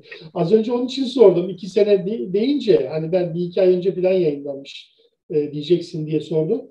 2 yıllık bilgi bizim için eski bilgidir. Şimdi Kafkasya bölgesinden küçüklü büyüklü gruplar bütün her dönemde bir şekilde geliyorlar, gidiyorlar. Çünkü Kafkasya bir geçiş bölgesidir. Oradan kuzeyli bozkır kültürleri, güneyli yerleşik kültürlerle karşılaştığı, kaynaştığı ve etkileştiği bir bölgedir. Oradan yol bulan mutlaka gelir gider. Bir kere her şeyden önce ticaret var. Yani Güney Rusya'da yaşayan, Güney Rusyalı step kültür halkları zaman zaman ta şeye kadar, aşağı Mezopotamya'ya kadar geliyorlar. Bir şekilde yani savaş amaçlı, dostça, düşmanca, ticari amaçlı gelip gidiyorlar. Bu yol kapalı değil. Aslında o dağların geçitleri de var. Yani Barış'ın tabii yalanlamıyor ama başka bir şey söyleyeceğim ben. Şimdi Barış biraz yukarı kaldırabilirsen haritanı. O mor yukarı doğru. Nereye istiyorsunuz hocam? Yer olarak. Aşağıyı görmek istiyorum. Aşağıyı. Aşağıyı görmek istiyorum. Haritanın alt tarafını görmek istiyorum. Şimdi bakın bu yol nereden geçer? Doğu Türkistan'dan da baştan söyleyelim. Ankara-Baykal bölgesi, Yenisey Vadisi, Doğu Türkistan'ın iyice batısı, ondan sonra Kazakistan'ın doğusu, Kırgızistan'ın güneyinden geçer, ondan sonra böyle Tacikistan, Türkmenistan'ın güneyinden geçer. Orta Asya Dağlık Koridoru. Evet, bakın yani. Hazar'ın altından, kıyısından geçer. Zaten Hazar'ın biraz daha güneyinde dağlık bölgeler var. Biliyorsunuz Zargoslar filan. Yerleşim buralarda yok zaten. Yani bu tarafta yok. Ta kıyılarda var. Buradan geçer ve gider. Bu dikkat ettiğiniz zaman bugün günümüzün ya da bir 200 yıl öncesinin İpek Yolu hattıdır bu. Bu yol İpek Yolu hattı boşuna İpek Yolu hattı olmamış. Tarihsel bir yoldur ve bu hat üzerinde de biz bu haritayı yaparken bu haritayı değil tabii bu harita tamamen Barış'a ait. Biz göç haritasının detaylarını yaparken Ahmet çok iyi bilir çünkü haritayı o yaptı. Yerleşmelerin bulunduğu yerleri tek tek bulup böyle bir çizdik ve karşımıza kocaman da bir İpek Yolu, klasik İpek Yolu'nun şeyi çıktı, haritası çıktı. İpek Yolu'nun bir de şeyi var, kuzeyden geçeni var. Yani Hazar'ın üstten yaklaşık olarak şurada Bemeyacak kültürünün olduğu yerden yukarı dönüyor, kuzeyden geçerek işte İstanbul'a kadar giden bir hattı daha var. Ama İpek Yolu hattı olduğu için yani bu demek ki ta üst paleolitik çağdan beri bu hat işlek. Ta o zamandan beri işlek. İnsanlar bu hattı biliyor. Tesadüfen gitmiyorlar. Bu bir. İkincisi bu teknoloji kişisel şeylerle gitmiyor. Yani oradaki en erken noktadaki insanlar nüfusun aşırı patlama gösterdiği bir dönemde. Yani insanların kendilerini yeni otlaklar, yeni hayat alanları bulma çabasıyla yola çıktıkları bir dönem. Yani keyfinden çıkmıyor adam. Bu teknoloji şuraya göndereyim ya da buraya gelelim de oradan öbür tarafa nakletsin diye gitmiyorlar. İnsanlar yürüyorlar. Yürüyorlar insanlar. Nasıl günümüzden önce 30 binlerde Güney Rusya'dan ya da işte Anadolu'dan, Avrupa'dan, Akdeniz'den insanlar ta bilmem nereye kadar gittilerse Ankara Baykal bölgesine kadar uzandılar, gittilerse kendilerine yol buldularsa buradaki insanlar da aynı şekilde bu klasik İpek Yolu hattını izleyerek gidiyorlar ve kişisel bir olay değil, grup gidiyorlar. Bu gruplar kendilerine yol ve vatan, yeni toprak bulmak amacıyla gidiyorlar. Dolayısıyla kişisel bir iletim değildir, kişisel bir yürüyüş değildir. Zaten benim uzun yürüyüş hipotezi de tam olarak buna bu temellere dayanıyor. Muhtemelen diyoruz, grup olarak gittiler, grup olarak bulundukları yeri domine ettiler ve bunu yapa ta yakın doğuya kadar geldiler. En son orada Göbekli kültürüyle Barış'ın çok doğru söylediği gibi buradaki halklarla, yerli halklarla birleştiler. Hatta Barış biz onların gittiğini, oraya kadar geldiğini, oraya kadar yani Afganistan'a gelip mesela Kırgızistan'a dur, oradan Türkmenistan'a geç, Türkmenistan'dan İran'a geç. Ya buradaki insanlara verip geri çekilmiyorlar. Bu insanlar ta İran'a kadar geliyorlar. Barış, nereden biliyoruz bunu, kanıtını? Evet, teknolojik olarak biliyoruz arkeolojik kanıtlardan. Bir de genetik araştırmalar var. Şurada o önemli işte. Haritada ben mor renkle yazıları yazdım. Ganjdare, Vezme mağarası, Tepe Abdülhüseyin vesaire daha yeni şeyler, yayınlananlar var. Bunların yaklaşık %20-25'inde özellikle de Vezme mağarasındaki buluntuda 9000 yıllık orada %38'e kadar çıkıyor. Bu Malta çocuğunun da genetik araştırmasından çıkan eski Kuzey Avrasyalılar denen bir genetik küme var. Onların yaklaşık %25 ile 40 arasındaki genetik özelliklerini taşıyor buradaki örnekler. Yani al işte. Bu tesadüf olabilir mi?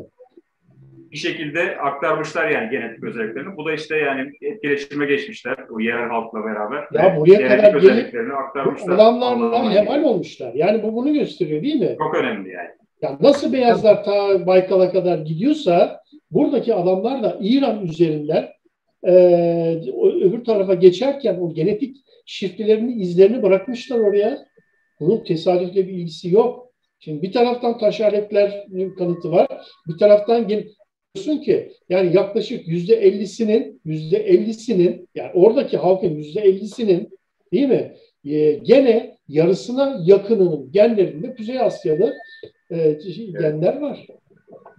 Yani bu önemli bir bilgi. Bu önemli bir bilgi. Barış Hocam, bu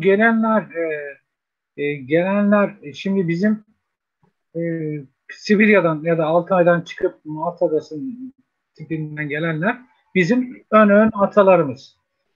Yani ama, öyle de ben o şekilde düşünmüyorum ama diyebilirsiniz. Ya şöyle, bu şimdi şuraya gireceğim. Oradan bu ön atalarımız, bu insanlar yolda karşılaştıkları işte Anadolu, İran, Afganistan, Kazakistan buradaki halklarla karışarak bizim ön atalarımızı oluşturmuşlar mıdır diyeceğiz. Yani öyle demeyelim, şöyle diyelim. Ön Asya'dakiler Sümer, Hurri, Hatti, Urartu dilleri gibi Ön Asya'da konuşulan eklemeli dillerin ataları olabilirler diyorum ben yani. Olabilirler diyorum. Sadece yani bu insanların ataları bu kadar erken Ön Asya'ya gelmiş olabilirler diyorum. Sadece. Evet, zaten Oktay Hocam öyle diyoruz. Çünkü bu hipotetik düzeyde bir ileri sürüş. Yani hipotetik olmamış olsaydı zaten demezdik ona. Yani buyurun hocam, buyurun. Yani bu insanların orada bulunuşları ilginç bir hal, ilginç bir durum diyoruz. Dolayısıyla o insanların kökünü biz Kuzey Asya'ya bağlıyoruz. Ama önceki ve her konuşmamda söylediğim gibi bu hipotetik düzlemde diyoruz. Yani bu hipotez olarak bu böyledir ama hipotezde sallama bir şey değil. Yani kafadan uydurmuyoruz. Var olan bir takım doneleri, somut belgeleri kullanarak böyle bir sonuca gidiyoruz. Evet Barış, kusura bakma. Bizim atalarımıza gelecek olursak, yani ön Türklerin ataları diyebileceğimiz, bunlar Altay Sayanlar'da kalanlar ve Kazakistan'a göç edenler diyebiliriz. Daha önce, az önce Semih Hocam'ın bahsettiği Güney Avrasya Antropolojik Oluşumu diye bahsetti. Şeyleri de, fenotipleri de gösterdi. Şimdi Çikişeva'nın bir haritası var. Ben ondan uyarladım bu haritayı. Onun Güney Avrasya Antropolojik Formasyonu'nu uzattığı bölge kırmızıyla gözüken bölge. Yani Aral Gölü'nden Baykal Gölü'ne kadar uzanan, Orta Asya Dağlık Koridoru'nu da içine alan bir alanda bu antropolojik formasyon, yani bu fenotip, bu kafatası yayılmış durumda. Ekranda sorun var sanırım Barış. Öyle mi? Ne oldu? Herkeste ikiye bölündü mü ekran? Harita. Evet. İkiye bölündü. Evet. Ne oldu ikiye Alt kısım bölündü? görünmüyor. Sadece üst kısımdan iki tane görünüyor şu an. 2 tane harita gözüküyor. O zaman Aynı haritanın çift. bazı şehir değil. Alt taraflar Yansıma. görünmüyor. Bir dakika.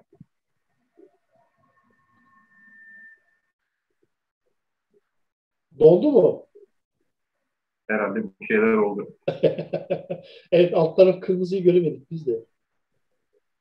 Tekrar kapatıp paylaşım yapabilirsiniz abi. O şimdi oldu mu? Var mı bir şey? Bir Hayır. gelişme? Göremiyoruz. Resim şehir dedim. Stop yapıyorum. Tekrar baştan tamam. gireceğim. En Böyle güzeli öyle. Türk işi. Şimdi oldu. Oldu mu şimdi hocam? Tamam. Şimdi Evet. Benim söylediğim şey bu işte ya. Güney Avrasya Antropolojik Oluşumu, yani hocamızın TAF dediği, Türk Altay Antropolojik Formasyonu dediği, Çikişeva'nın da daha Neolitik'in başından Demir Çağı'na kadar kafataslarından oluşturduğu alan burası, yani bunların yayılım alanı. Muhtemelen yani Neolitik'ten öncesine dair bir örnek olmadığı için Neolitik'ten öncesine götüremiyor ama bunun Malta çocuğu var. Barış, Malta çocuğu var. Yok, Çikişeva'nın dediği bu alandaki şeyler diyorum. Neolitik öncesinde bu alanda bir şey olmadığı için evet şimdi Malta çocuğunu dışarıda bırakırsak diyelim. Tamam. Yani o arada Mezolitik'te özellikle bu alanda bir kafatası örneği olmadığı için Neolitik'ten başlatıyor ama şöyle diyor. Yani bunun kökü muhtemelen Paleolitik'in sonuna kadar gidiyor diyor. Yani muhtemelen de bu bizim az önce bahsettiğimiz göçlerle bu insanlar yavaş yavaş buraya yayıldı. Ve Neolitik daha sonraki diğer kültürleri de oluştururlar artık. Seçin beğenin alın yani neresini isterseniz. Şimdi ben neyi müdahale ettim? Şimdi Kozintsev de aynı şeyi söylüyor. Aynı zaten harita aynı. Evet. Bunlar hizaya geldiler biliyor musun? Yani bu arkadaşlarımız hizaya geldiler ve en son yapılan genetik araştırmalar da bunu tam olarak destekliyor. Tam olarak destekliyor. Yani Malta çocuğunun bir tek yan büzülmüş bir şekilde yatıyor demedikleri kaldı. Onun dışında bütün şeyler Baykal'dan dediğin gibi Hazar'a kadar, Aral'a kadar, Aral Gölü'ne kadar olan bölgede artık yukarıda ne kadar bilemiyoruz. Bölge işte bu ya söyleyemedikleri bunlar söyleyemiyorlar. Barış söyleyemiyorlar.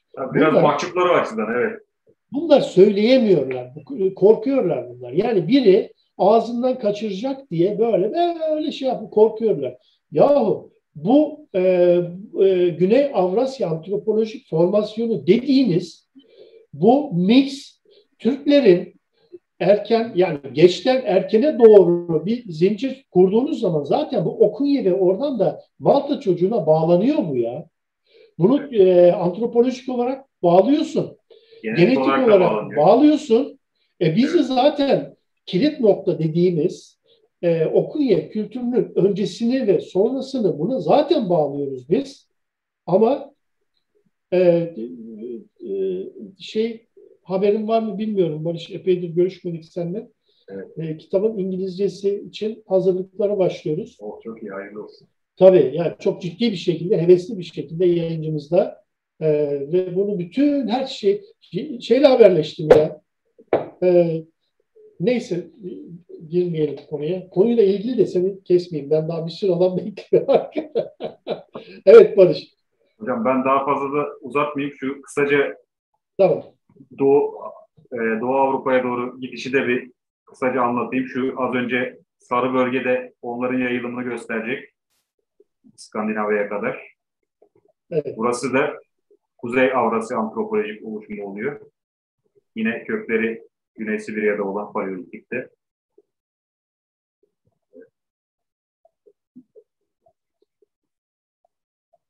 Evet, batı kolumuz da yaklaşık yine Yenisey civarından 15-13 bin yıl önce arasında Ural Dağları'na kadar ulaşıyor. 15-13 bin yıl önce arasında Ural Dağları'nda baskın mikrodilgi teknolojisini görüyoruz. Sadece genelde Orta Urallara sıkışmış vaziyette. 13-11 bin yıl önce aralığında. Bu arada Urallarda çok büyük sorun var kronolojik. Yani bu sadece oturtulmuş bölümleri, yani sonları özellikle. Daha öncesi biraz karışık. Oraya hiç girmeyeyim. 13-11 bin yıl önce hem güneyden kuzeye kadar Urallara yayılıyor, hem de çevre bölgelere yayılıyor. İşte Kuzey Kazakistan'da Kuzey Kazakistan mezolitik kültürü, Ural Irmağı, yani Yayık Irmağı boylarında Yangelskaya kültürü, Uralların batısında Romanovka-İlümüstin kültürü, işte Kama boylarında Kama kültürü. Bunların hep tarihlemesi 12 bin yıl öncenin sonrasında, genelde 11.500-11.000'de başlayan kültürler bunlar, yerel kültürler. Moskova civarında çok önemli ve çevreyi etkileyen bir kültür var. Butova kültürü, o da baskın mikrodilgi kullanıyor. Yine ve Tacikistan civarında bahsettiğinde aynı bölgeyi kullanan Yeneva kültürü var. Bunların yerleşimlerinde baskın mikrodilgi kullanılmıyor. Butova kültürününkilerde baskın mikrodilgi kullanılıyor. Yani bunlar iki ayrı halk. Yeneva kültürünün halkı Polonya'da Paleolitik'in sonunda ortaya çıkan Svider kültürü var. Onun devamı. Yani bunlar Moskova civarında aynı bölge, artık barışçıl mı, savaşçıl mı bilmiyoruz, paylaşmışlar 2000 yıl civarı. Butova kültürü bunu kendi içinde özümsemiş. Butova kültürünün devamı olan Veretya kültürü var. Kuzeyde 11.000-10.000 civarı. Bu yine Doğu Avrupa'nın kuzeyine yayılıyor. Az önce bahsettiğim Svider kültürünün devamı olan halklarla Butova'nın halkları Estonya, Litvanya civarında Funda kültürünü oluşturuyorlar. Yaklaşık 11.000-10.000 yıl civarında da yavaş yavaş, çok fazla uzatmadan söyleyeyim, İskandinavya'nın kuzeyine, mesela bu 4-5 tane çok önemli radyokarbon tarihlemesi var, güvenilir. Suyala'da, Finlandiya'nın kuzeyinde 10.500-10.100 civarında gitmişler. Yavaş yavaş da kuzeyden Norveç'e kadar inmişler. Buzul örtüsünün yavaş yavaş erimeye başlamasıyla beraber. Evet. Bu da yine Bunak diye bir Rus antropolog var. Onun oluşturduğu Kuzey Avrasya antropolojik oluşumu diyor buna. Bu da yaklaşık Orta Ok civarlarından Finlandiya'ya kadar uzanan, çünkü Paleolitik'in sonunda olan Mezolitik ve Neolitik'te ilk örneklerle de temsil edilen bir grup.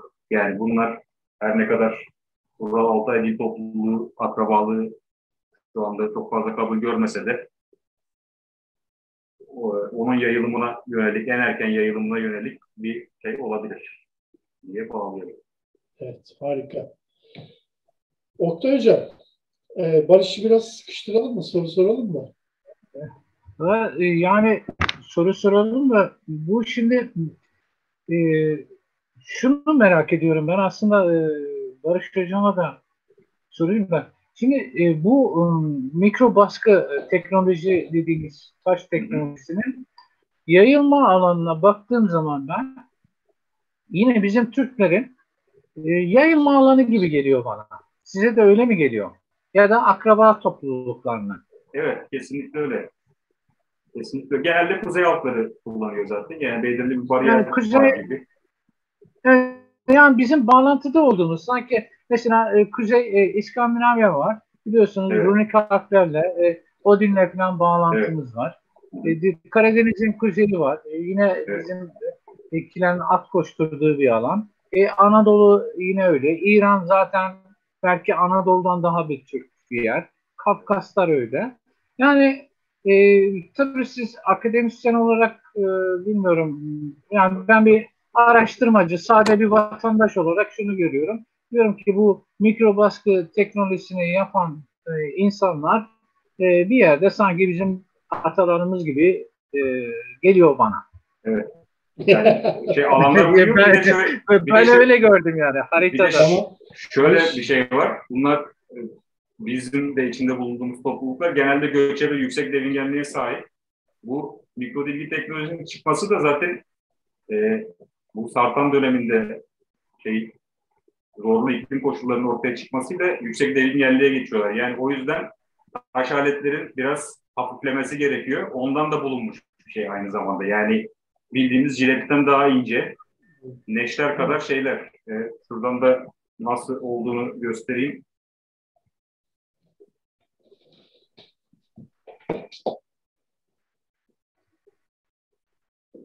Bunlar yaklaşık 6-7 milim genişliğinde, 2 santim uzunluğunda kompozit aletler deniyor bunlara.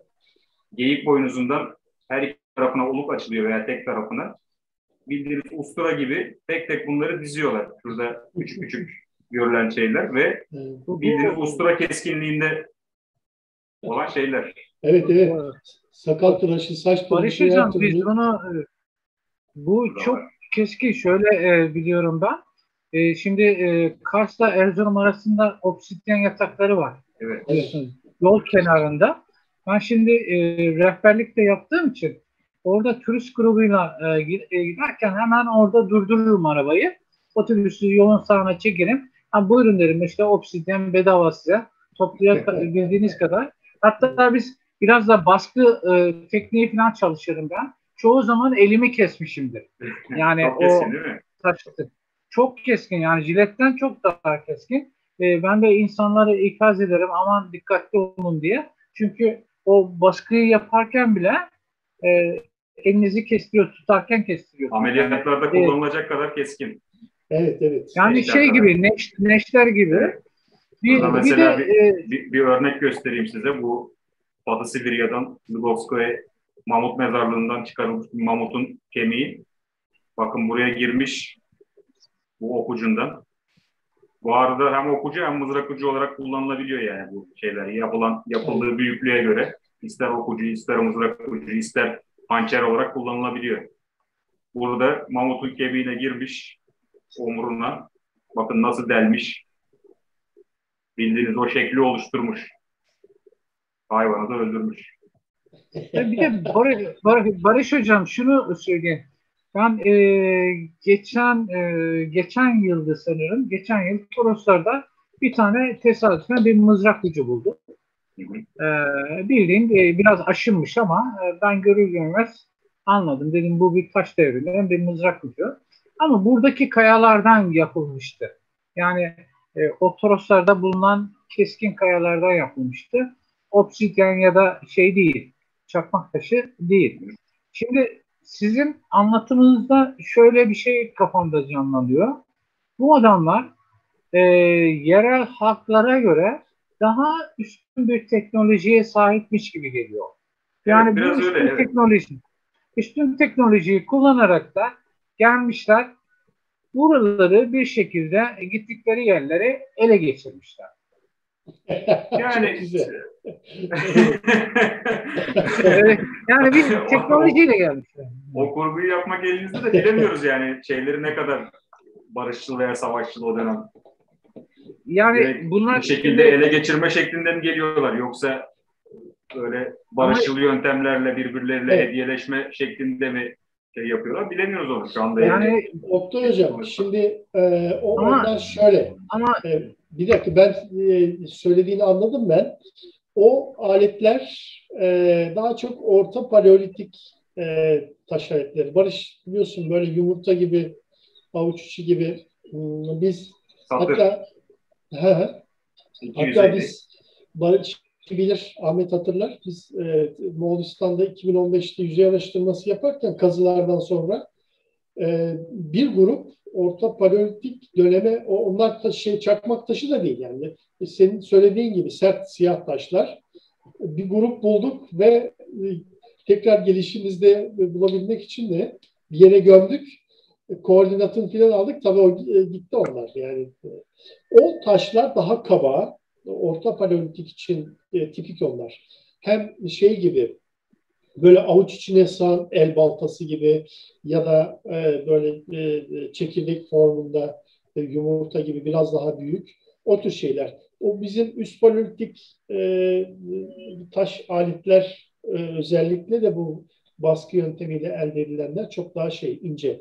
Tamam Barış, Bu arada tamam mıdır? şunu da söyleyeyim mi? Heh. Bir bilgi olsun. Mesela Orta Asya ve Doğu Avrupa ulaşılabilmesi için ve yerleşilebilmesi için o sıralar bayağı bir ıssız. Onu da belirteyim. Hani birilerinin elinden bir şeyleri almalarına falan gerek kalmıyor. Özellikle Orta Asya'nın bu düzlük alanlarında, Kazakistan, Bozkırlarında, Özbekistan'da falan. İletecek alan mı yok diyorsun? Tabii yok. Yani genelde o Özbekistan'ın, Kırgızistan'ın dağlık alanlarında veya Tacikistan'ın dağlık alanlarında üst paleolitikte şeyler var, kültürler var. Evet. Onlar geldiğinde de Tutkal'da küçük bir alanda gelin yani dar bir alanda. Doğu Avrupa için de aynı şekilde özellikle 15 bin yıl öncesinin ardından kuzey buzullarının erimesiyle bir bataklaşma oluyor Doğu Avrupa'da. Orası da ıssızlaşıyor. Yani bir nevi gitmişler yani. Issız bir bölgeye gitmişler. Çok fazla mücadele edilecek bir alan değil her iki tarafta. Yani Ön Asya'da biraz olabilir bu oralar. Evet, bunu söylediğin iyi oldu. Dolu diyebiliriz. Bunu söylediğin iyi oldu. Şimdi bugünkü Afganistan gibi zivil gibi adamların böyle kaynaştığı yerler değil tabii ki. Tabii evet. Yani yarı ıssız diyelim. Veya ıssız evet. ve yarı ıssız. Evet. Ama Barış Hocam bu teknoloji o dönemin en üst teknolojisi mi oluyor? Bu evet, bir nevi makinalı tüfek gibi diyebiliriz yani o dönem için. Hem taşıması kolay hem... Şu andakinin uzay teknolojisi gibi bir teknoloji var yani o mikrobastı teknolojisi. Şurada gördüğünüz yani mamutun o kalın derisini delmiş, kemiğe girmiş, kemiği de delmiş yani. Tabii ya ben gösterdim ilk sunumumda ne kadar incecik böyle jilet gibi oldu. Buradan gösterdim ben. Evet, soru var mı Oktay Bey? Soru kaldırıyorum. Yani konuyla ilgili soru yok hocam. Genelde Hititler falan deniyor ama bunlar çok sonraki şeyler. Yani ama ben bir şey konuyla alakalı şimdi bu bizim bu kitabı da burada göstermek istedim. Bu bizim 100 aklarımızdan biridir. Tony Cook 2015 çalışmaları ile ilgili. Buradan şeyler görünüyor mu yazarlar? Herhalde beyaz sayfada. Barış dahil, Ayça dahil, Ahmet dahil herkesin şeyi var burada. Bu hakikaten çok güzel bir çalışma oldu. Bunun içinde de Orta Paleolitik döneme ait taş aletler vardı. Neyse onları bulursam ben gösteririm. Ara veriyor muyuz? Devam ediyor muyuz? Devam edelim. Sizin çaya falan ihtiyacınız var mı hocam? Yok. Yani bir de sizin YouTube'dan bir yorum var. Turhan Bey yapmış. Sizin yeni kitabınızın İngilizce versiyonu da olacak. Onun çok önemli olduğunu söylüyor. Hatta biz de bu videolarımızı imkan bulabilirsek bir İngilizce altyazıyla yapmayı düşünüyoruz ama bakalım olabilecek mi? Çünkü burada bir yerde kendimiz çalıp kendimiz oynuyoruz gibi. Ama şu da bir gerçek. Daha biz kendi aramızda bile bir mutabakata varmamışız. Yani şimdi Oktay Bey bak şimdi Barış o kadar kısa şeyler anlattı ki şimdi bu arkadaşımız yıllardır ses niye tekrar dönüyor? Efendim? Sesim bana tekrar geliyor. Niye? Sizden kaynaklanıyor mu? Yok, değişen bir şey yok. Neyse, o duymamaya çalışayım ben. Dünyanın yılı ve son doktora tezi bitene kadar, son ayına kadar çıkan makaleleri tek tek tarayarak, yani çıkmış, yazılmış, yapılmış bütün araştırmaları kullanarak sonuçlara ulaşmaya çalıştı. Diğer arkadaşlarımız da öyle. Ben zaten beni boş ver. Benim hayatım kalmış zaten.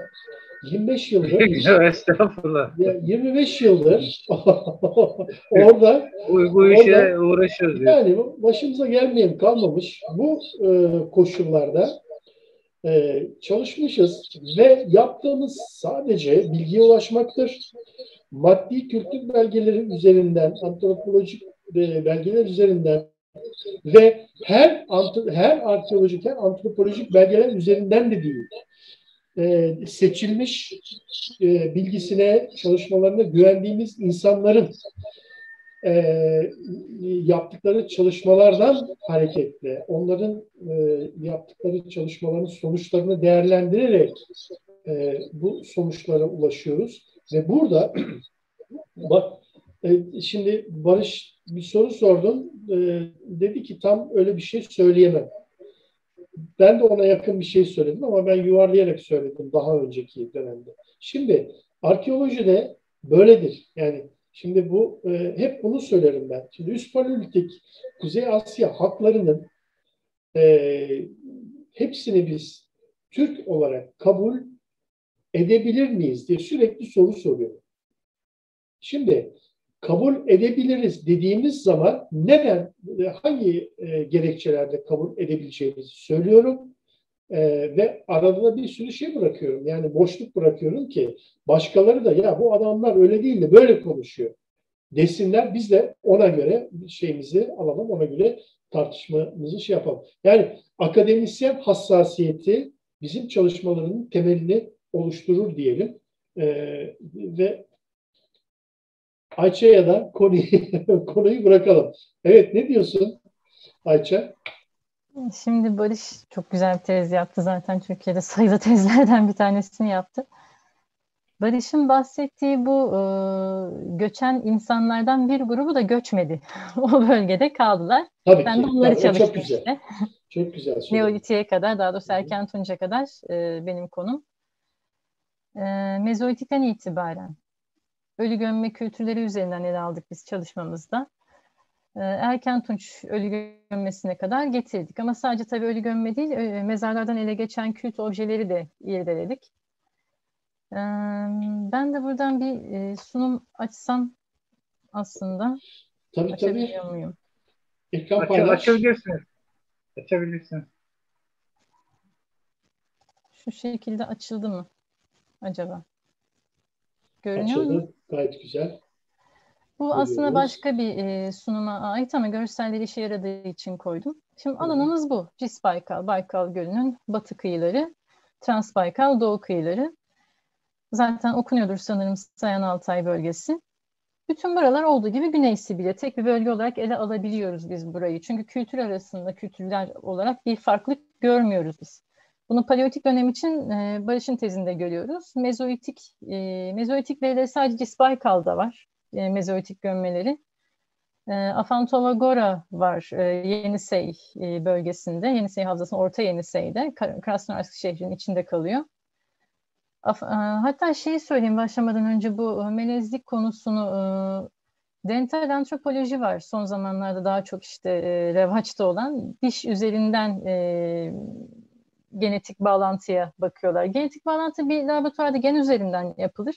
Bir de kraniyolojik, yani kafatası ölçümleri, bir de diş yapısına bakarak tayin edersiniz siz antropolojik yapıyı.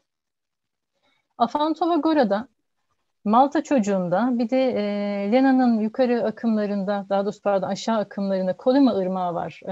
Onun biraz daha batısında. Orada da bir 2 yaşında bir çocuk mezarı var.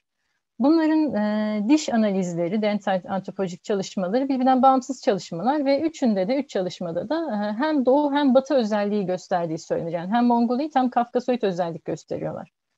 Bunlar Paleolitik'e de gidiyorlar, Mezolitik'e de gidiyorlar bu gömmeler. Neolitik'e kadar geliyorlar. Yani hani bu melezlikten kurtulamıyoruz. Çok erken dönemden itibaren bir melezlik var.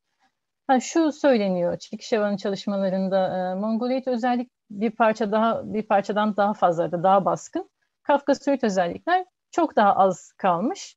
Ama var mı? Var. Yapacak bir şey yok. Bu mesela Tunguz Mançu halklarında bu kadar bariz böyle bir net, bugün bile net bir karışımdan bahsedemiyoruz ama bu bölge için çok erken döneme kadar söyleyebiliyoruz. Şimdi bu bölgede kalan Mezolitik dönemden itibaren burada varlık gösteren bizim halklarımız var. Bunu ben slide haline geçirmek istiyorum ama göremiyorum ekranımı. Şöyle göstermeye çalışayım. Neden göremiyorum acaba ekranımı? Biz görüyoruz. Görüyorsunuzdur umarım, evet. Tabii. Erken Neolitik'ten Erken Tunç çağına kadar Cisbaykal, yani Baykal'ın batı kıyısındaki bölgede genetik bir devamlılık söz konusu. Bunda artık şüphe yer kalır bir tarafı yok. Çünkü Sem Hoca'nın da dediği gibi 2018'deki çalışma bunu çok net bir şekilde kanıtladı. Hatta onu Okunyev kültürüne, hatta Minusins Kavzası'nın erken Neolitik dönem kültürlerine kadar bağladı. Yani genetik açıdan bölgenin devamlılık gösterdiği konusunda bir soru işareti kalmadı. Hala karşılaşabilirsiniz bazı İngilizce yayınlarda bunun tersi söyleniyor. Özellikle erken Tunç çağındaki Glasgow insanlarının Akdeniz tipi olduğu ima ediliyordu. Hala bunu söyleyenler var. Son araştırmalardan habersiz birkaç yayın yapılmış. Muhtemelen bunlar da silinip gidecektir yani zamanla. Hatta bu sene silinmeye başladı artık. 2021 yayınları, Mart yayınları da aynı şeyi söylüyor. Antropolojik olarak zaten bir farklılıkları yoktu. Yani bölgede genetik çalışmalar çok az ama kafatası üzerinden yapılan çalışmalar çok daha geniş kapsamlı. Hatta şurada görebilirsiniz. Bu sağdaki diyagram kafatası üzerinden yapılan bir çalışma ve bu kadar geniş kapsamlı ele alınabilmiş. Çünkü müzeler kafatası dolu, gidip ölçümlerinizi yapabiliyorsunuz. Ama genetik olarak çok az sayıda, mesela Serovo mezarları vardır. Şurada göstereyim tekrardan. Bu geç Neolitik döneme ait Isakova Serovo, soldaki Isakova mezarı, sağdaki Serovo mezarı ortada gördünüz. Bunlar birbirinin aynısı insanlar. Ancak bazılarının genetik çalışması yapılmamış, DNA analizleri yapılmamış. Bölgede 400'e yakın mezarlık alan var. Mezarların sayısı binlerce. Cisbaykal için, Neolitik dönem için söylüyorum. Yenisey Havzası'nda ve Lena'nın Amga, Aldan gibi büyük kolları da dahil olmak üzere toplasanız 40 tane mezarı var Neolitik döneme ait. Yani yok. Tabii bu bölgede insan yaşamadığı anlamına gelmiyor. Kurtarma kazıları sponsorluk eden, yani parasını aldıkları çalışmalar kurtarma kazılarından geliyor. Bölge çok fakir bir bölge açıkçası. Rusya zaten çok maddi imkanı olan bölge değil. Çok geniş bir alan. Kazılar da kısıtlı. Cisbaykal çok iyi çalışılmış bir bölge ve Neolitik dönemiyle çok iyi bilinen bir bölge. Buranın bir başka önemli özelliği bizim için nefrit kaynakları. Daha doğrusu yeşim. Yani yeşim, nefrit aynı taş şu an için bizim. Yani jadeitsin alt türleri. Biz bunun demin Barış'ın gösterdiği göç rotası üzerinden bunu takip edebiliyoruz. Bu taşların da yayılımını takip edebiliyoruz. Bu taşın bizim için önemi şu sağ tarafta gördüğünüz Vitim yeşim kaynağı yazan bölge, beyaz renkli yeşimin çıktığı tek bölge. Antik dönemde de bilinen tek bölge. Yani Kuzeydoğu Çin'de, Hotan'da falan da beyaz yeşim ele geçiyor ama o bugün bulunan bir yatak. Yani antik dönemde o yatak bilinmiyor. Bilinmediğini Çinliler söylüyor bize, Çinli arkeologlar. Buradan ele geçen yeşim şu gördüğünüz şekilde halkalar, diskler şeklinde kullanılmış. Bundan çeşitli halkalar ve diskler yapılmış ve başlık dekorasyonunda kullanmışlar. Başlıklarına takmışlar yahut göğüslerin üzerine takmışlar. Bunları dikerek kullanmışlar. Yani amulet gibi asılmamış, dikilmiş kıyafetlerin üzerine. Bu bir kült sembolü. Yani bir şeyi sembolize eden bir obje bu, bir kült. Bunun yayılımını şu bölgede görebiliyoruz. Kuzeye doğru olan yayılımını, kuzey-kuzeybatı yönünde. Barış'ın gösterdiği rotanın aynısı. Zaten öyle de olmak zorunda, insanlar yürüyerek ya da atla alıyorlar bu yolu. Mecburen en kolay yerlerden geçecekler. Başka çareleri yok. Aynı rotaları tekrar izliyorlar. Bu günümüzden önce 4000. Seyma Turbino kültür demiyorlar da bir kültürler karışımı diyorlar bunun için. Onun yayılımını gösteriyor bu bize. Ve Baltık Denizi'nden Cisbaykal'a kadar bağlanan bir yekpare bir kültür aslında. Yani içinde başka halkları mutlaka barındırıyor, başka kültürleri de mutlaka barındırıyor. Ama kültürün içerisindeki bazı dini objeler bizi Cisbaykal'a bağlıyor. Sadece anlamsal olarak değil, bu objenin yani aynı yeşim taşını buluyoruz biz. Bu yeşim taşının çıktığı bir yegane bölge Transbaykal'daki Bitim yaylası. Başka bir çareniz kalmıyor bu anlamda. Bölgenin etnik yapısı bizim için çok önemli. Onu da şuradan göstereceğim. Acaba açacak mı? Harita mı? Göremiyorsunuz sanırım. Bunu kapatmam lazım galiba.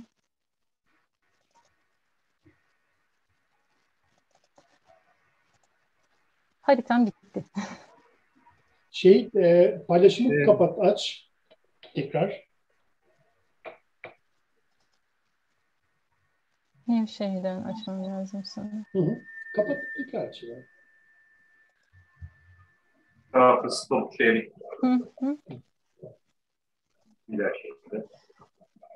Klasörden açalım haritayı çünkü. Klasörden açmak. Sol üstten seçili yer. Sol üst seçili. Screen'i seçeceksin. Şu an geldi mi haritan? Geldi. Anlamış. Şimdi kültürden bahsediyoruz. Yani Türk kültüründen bahsediyoruz. Ben daha fazla Türk lafını kullanacağım için biraz ona değinmem gerekiyor sanırım. Burada birkaç çıkışlar var. Mesela yani Neolitik dönemde bir ulus kavramı yok ki niye Türklükten bahsediyorsunuz diye. Zaten siyasi terim olarak bahsetmiyoruz Türklükten. Yani bu bir yekpare bir kültür var orada. Bu kültürü oluşturan şey ne? Sizin inanç objeleriniz, ritüelleriniz, mezarlarınız, ortak bir coğrafyayı paylaşıyor olmanız ve de bir antropolojik ortak yapınızın olması lazım. Bu verilerin hepsini biz Cisbaykal'da görüyoruz. Bunu neden büyütmemişim? Evet. Cisbaykal'da görüyoruz. Bu gördüğünüz yerlerin hepsi mezarlık alanlar.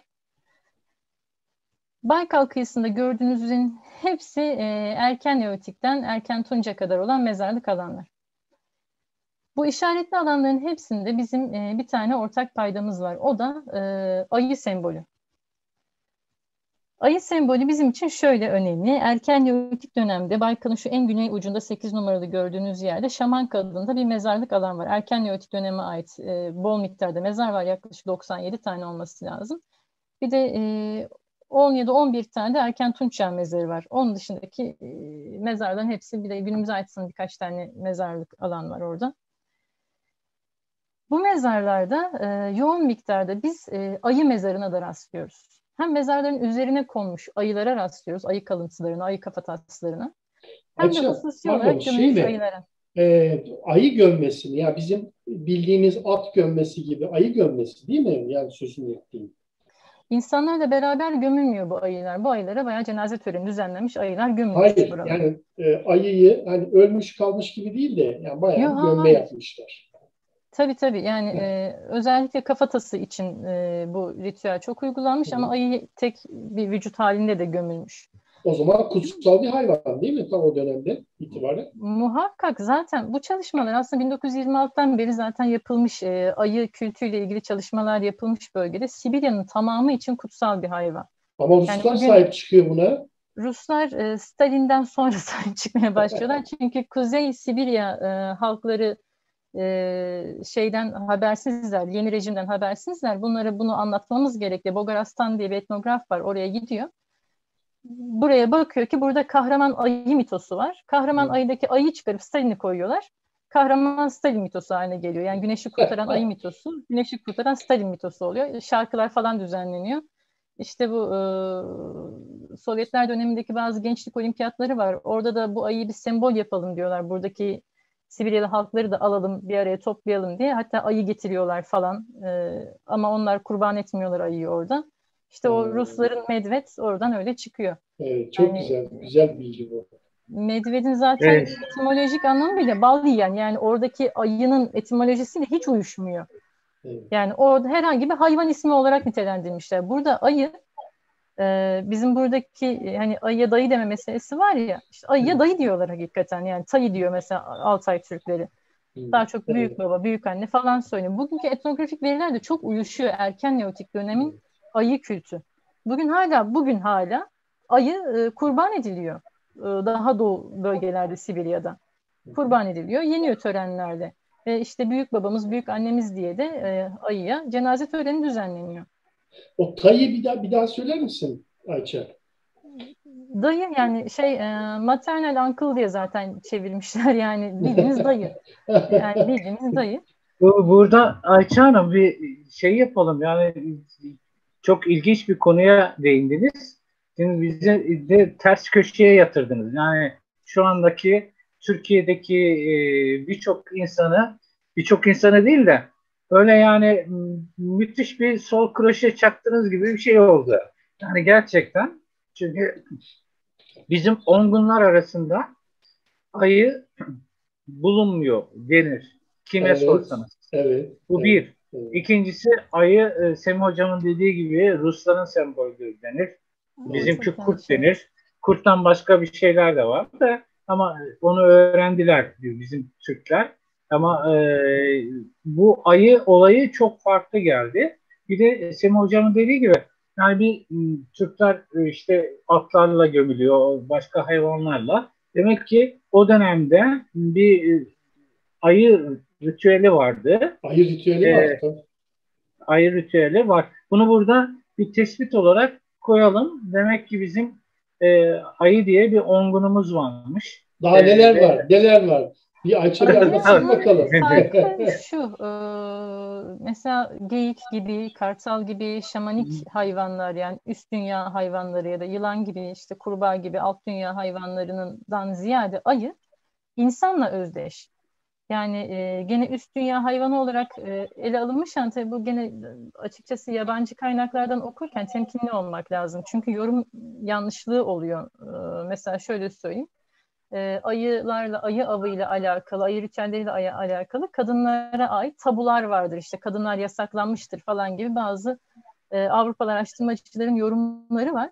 Ancak sanırım bir Fransız araştırmacı, onlar hakikaten daha iyi Asya'yı araştırıyorlar adamlar. Biraz tecrübeleri de fazla. Diyor ki, yani siz bu halklara bunu sordunuz mu ki bu tabular neden var diye? Ayıdan kadınları korumak için.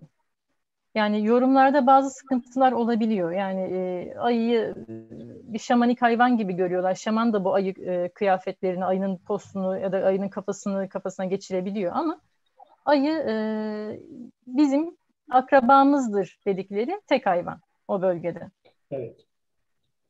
Ve hatta insanların ondan türedikleri falan filan bazı inanışlar var. Bu ayının biz hem Paleolitik döneme kadar Sahalin, yani Aşağı Amur bölgesinde, Sahalin Adası, Kamçatka, daha güneyde Ohotsk Denizi, o bölgedeki insanlarda, o bölgenin hatta Sahalin'de Medveji Tragedi diye bir mağara var. Bol miktarda ayı avının ve ayı ritüelinin yapıldığı bölge. Çünkü ayıya özel uygulamalar var. Onları da tespit edebiliyoruz. Mesela ayının beyni çıkartılıyor. Şurada bir görselini inşallah gösterebilirim. Bu ekrana gelebiliyor mu?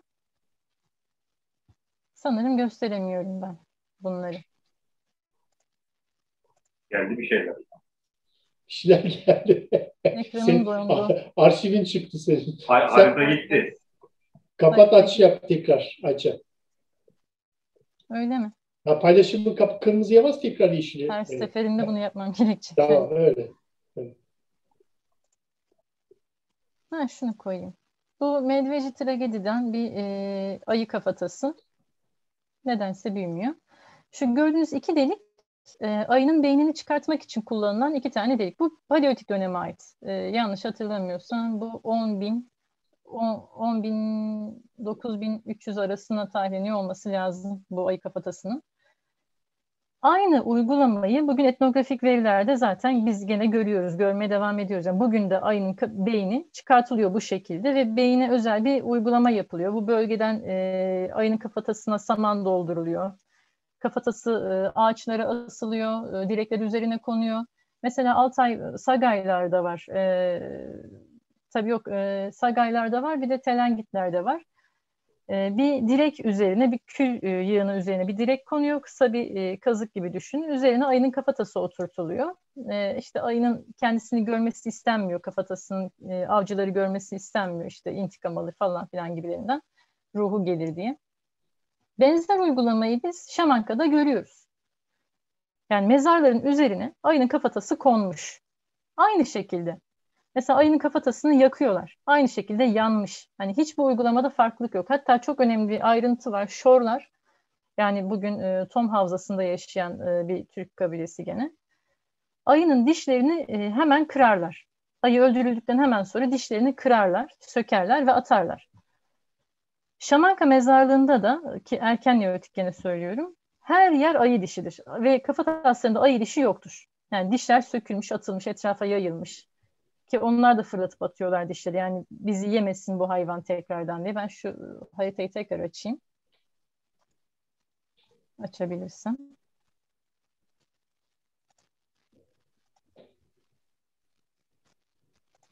Nedense haritam gitti.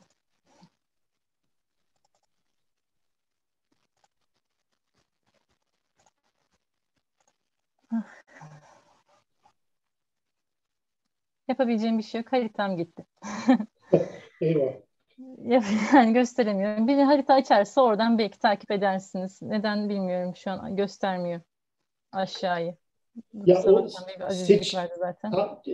Ayça tekrar bassana, yeşil ekran seçimini tekrar bas. Seçili olan en üst soldaki dosyaya tıkla. Sol üstteki seçili olan dosyaya tıkla. Olmuyor. Olmuyor. Tamam. Ben yapamıyorumdur. Olmuyor değildir de tabii ben yapamıyorumdur. Neyse, olur böyle şeyler ya. Keşke haritam kalsaymış. Neyse. Bu ayı kültü üzerinden biz bölgeyi etnografik döneme kadar getirebiliyoruz, anlayacağınız. Erken Neolitik dönemden, hatta Mezolitik dönemden, hatta Aytaş mağarası var, Denisova mağarasına yakın sayılan bir bölgede. Oradan Paleolitik dönemden itibaren getirebiliyoruz. Çünkü taş figürünler var elimizde. Ayı formunda yapılmış amuletler var. Muhtemelen bağlanarak boyuna asıldığını düşündüğümüz amuletler ayı formunda. Aynı ayı formundaki amuletleri biz Amur bölgesinde de buluyoruz. Yani bütün Sibirya'da bu ayı kültü var ve biz ayı kültünü İskitlere kadar çok rahat bir şekilde getirebiliyoruz. Çünkü ayı pençeleri, ayı formlu objeler, ayı formlu tokalar, sadece hani şey diyebilirsiniz, yani ayıyı bir tek Türkler mi kullanmış ya da bir tek Sibiryalılar mı kullanmış diyebilirsiniz, ama aynı mezarlarda biz bu bahsettiğim beyaz yeşimden halkaları da buluyoruz. Ve zaten İskit'i tutuyoruz, Sagar'a, Taş'ta kadar Güney Sibirya'ya getiriyoruz. Sagar Taşlık'tan Okunyev ve Okunyev'den ta erken Neolitik Cisbaykal'a kadar gidiyoruz. Yani bütün bunlar birleştirilmediği için biraz dağınık görünüyor belki, ama birleştirdiğiniz zaman kendiliğinden birleşiyor. Ben hatta bazen tezi yazarken diyorum, ekstra bir şey yapmıyorum. Herkes bütün çalışmaları yapmış, bir tek derdi toparlıyoruz yani. Yani tek bir kazı bile yapmanıza gerek yok aslında. Eldeki kazıların verileri yetiyor bizim için. Bölgede şöyle bir şey var. 1950'lere kadar, şimdi bu ayılarla ilgili çalışma Güney Sibirya'da, Kanadalı birkaç araştırmacı değinmiş buna, birkaç Rus arkeologla beraber. Paleolitik dönemden günümüze kadar getiriyorlar ve bunlara Paleo-Sibiryalılar diyorlar. Bu ayı kültünü kullanmış insanlara diyelim. Ve bu Paleo-Sibiryalıların erken Tunç çağında bölgeyi işgal eden Türkler tarafından Türkleştirildikleri, bu yüzden Türkçe konuştukları söyleniyor. Ancak bunların avcılıkla ilgili ritüellerine baktığımızda deniyor ki işte bu ayıya akraba isimlerinin verilmesi gibi, ki başka av hayvanların da böyle kod adı var. Av hayvanı direkt adını söylemiyor. Çeşit çeşit isimleri var bunların. Bunlar buranın kendi yerel kültürüdür. Bunlara Türklerde rastlanmaz. İşte bu kültür bunların yerli halk olduğunu gösterir. Dilleri Türkçeleşmiştir erken Tunç çağında diye. Bugünse Türklerin bölgeye gelişi erken Demir çağına alınıyor. Ama yani oturun kendiniz araştırın bakalım Erken Demirçan'da hangi kültür orada Türk denmiş. Hiçbirine denmemiş. Yok. Doğru dürüst böyle bir yazı bulamazsınız. Hatta bir tane Yakutlarla ilgili makale görmüştüm. Gerçekten gülünç yani. Bu da bir Rus arkeolog, yanlış hatırlamıyorsam 2012 yılına ait bir makale. Yakutların gene Paleo-Sibiryalı yani bölgenin yerli halkı olduğu söyleniyor. Ve diyor ki yani Yakutlar Türkçe konuşurlar. Dilleri Türkçedir, kültürleri Türkçedir. Genetik olarak Türklerle akrabadırlar. Sorarsanız Türk olduklarını söylerler ama Türk değildirler. Yani bu sonuca nasıl varabilirsiniz ki yani bu kadar veriden? Yani ne lazımdı size farklılaştırmak için? Yani bazı verileri yani çok zorlamamak lazım. Erken Tunç Çağı'nda geldiklerini söylemelerinin sebebi hayvancılığın o bölgeye girmesi olarak yorumluyorlar. Hani Türk kültürünü en geriye doğru Orta Asya'da süremiyoruz. Bu açık. Yani Orta Asya'da çok gerilere giden tabii ki bir kültür var. Ama bu Amur kaynaklı. Benim çalışmalarıma göre zaten tüm dünya artık kabul etti bunu. Aşağı Amur'dan dünyanın geri kalanına batıya doğru yayılan bir seramik teknolojisi var. Seramik kap teknolojisi. Bu Çinli arkeologlara göre işte Güney Çin'de yaklaşık 20 bine kadar gidiyor günümüzden önce ama daha mantıklı yayınlar Amur bölgesine, Primorye yani Pasifik kıyılarından itibaren günümüzden önce 14 binden itibaren alıyorlar ve 8500'de bu kaplar Cisbaykal'a giriyor. Ve girerken bir takım insanlar da geliyor tabii ki beraber. Araya girebilir miyim Ayça? Şimdi Amur bölgesinde ki en son şeydir yani doğudaki sınırdır. Seramik üretiminde yani bizim anladığımız anlamda o şeyden denizden önce Amur Havzası'nda Osipovka kültürü yani bizim bildiğimiz en erken oradaki kültür ve hatta oradaki petrogliflerle de çağdaştır ve bağlantılıdır. Arada çok kısa 15 kilometre kadar da bir şey var. Mesafe var. O bizim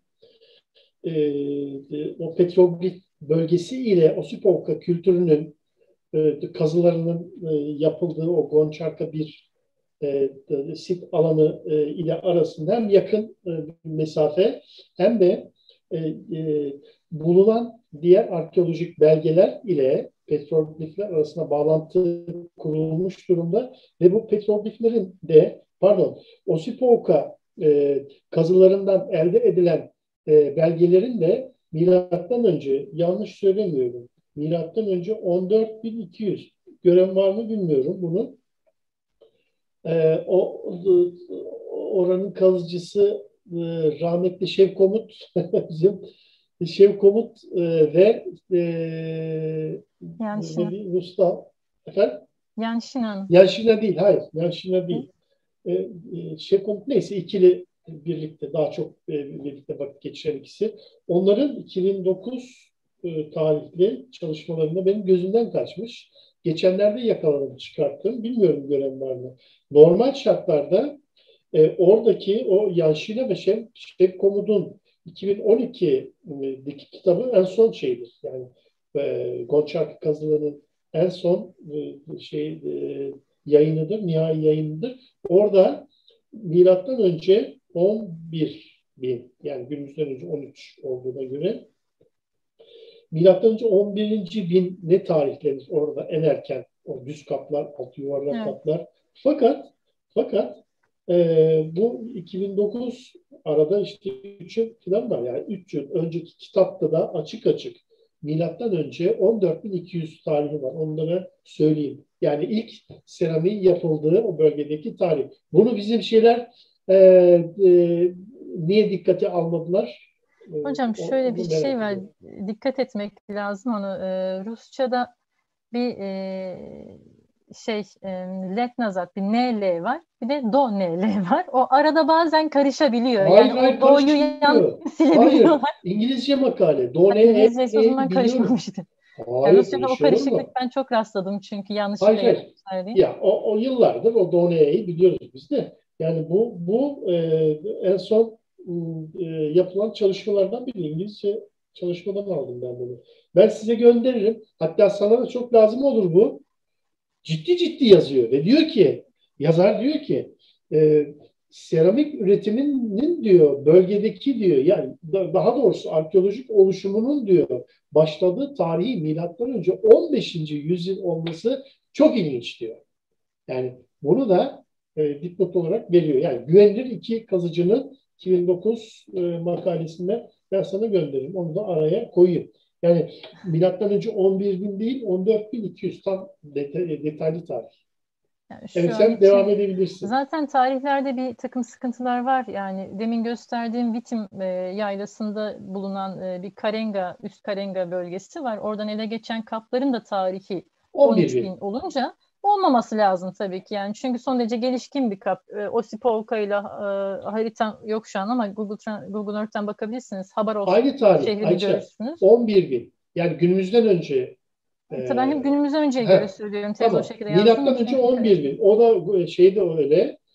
Gonçarka da öyle. Bunu ben sana gönderirim. Arası binlerce kilometre olduğu için hani aynı tarihte daha gelişkin bir kapı tabii ki görmememiz lazım. Tarihlerde bir sıkıntı olduğu çok belli zaten. Yani mutlaka. Tabii. Daha ya bir taraf daha geçe gidecek ya da buradaki kapların tarihlendirmesi yanlış olacak ki çok fazla var. Südoneya var, Üst Menza var. Yani Transbaykal'da dolu tarihlendirme var. Evet. Yani 11.000 ile 13.000 arasında değişiyor tarihler. Evet. Hatta şöyle bir şey var. Eğer bu kadar Baykal bölgesinin yakınında siz 11.000'de kap üretiyorsanız Baykal bölgesinde 8.500'e kap üretemezsiniz. Daha erken üretmeniz gerekir. Yani 3.000 sene, 2.500 sene bu kadar yakın mesafede yerinde saymış olamaz bir teknoloji. Mümkün değil bu. Evet. Yani aynı söylemi hatta siz Çin için de söylemiştiniz neredeyse 6.000 sene hiç yerinden oynamaması mümkün değil bir teknolojinin yani. Yangtze Nehri'nin güneyinde kesinlikle öyle tabii. ortaya çıkıyor. Şiyanların dogma arasında ortaya çıkıyor. 2000'e kadar götürüyorlar. 13.000 arasında dünyanın zamanı var. Hiçbir yere oynamaması imkansız bu kabın yani. Bir yerlere gitmiş ama ya da tarihlendirmede bir sıkıntı olmalı. Çünkü bölgenin de tarihlendirmesine etki eden bazı şeyler var. İşte uranyum yatakları falan var. Bugün de çalışmalar yapılıyor. Bu termolüminesansı evet olabilir. Kabus gibi yani ya. Yüksek o kadar çalışma yapıyorsun. Zaten. O tarihlemeyi alıyorsun. La bu adam iyi çalışıyor, ciddidir bilen diyorsun. Oradan diyor ki uranyum yatakları var. 11.000 yıl sil diyorsun. Bilmem ne filan. Kabus maalesef gibi. Var ya. Vallahi kabus gibi ya. Ben bir şey sorayım mı? Ayça. Sana bir soru sorayım mı? Sorun. Şimdi Barış sana da bu soru. Yani herkesi de ilgilendiriyor olması lazım. Bölgede yani böyle birkaç ailelik çadırlar var diyelim. Hani eskiden öyle yani Türk mesela 500 çadırlı bir boy ya da işte 700 çadırlı bir boy falan değil mi? Yani burada da yani bir çadırda işte birkaç çadırlık bir şey böyle yerlerde yaşıyorlar. İnsanlar zaten yani çok kalabalık bir popülasyondan bahsetmek istemeyiz. Bilemiyoruz. Yani çok daha fazla tahminimizden çok daha fazla insanın bir arada yaşadığı bir bölgede olabilir. Çünkü bu bölgeler yani bizim o Güney Sibirya düzlükleri 300-500 metre rakımlı yanlış söylemiyorum.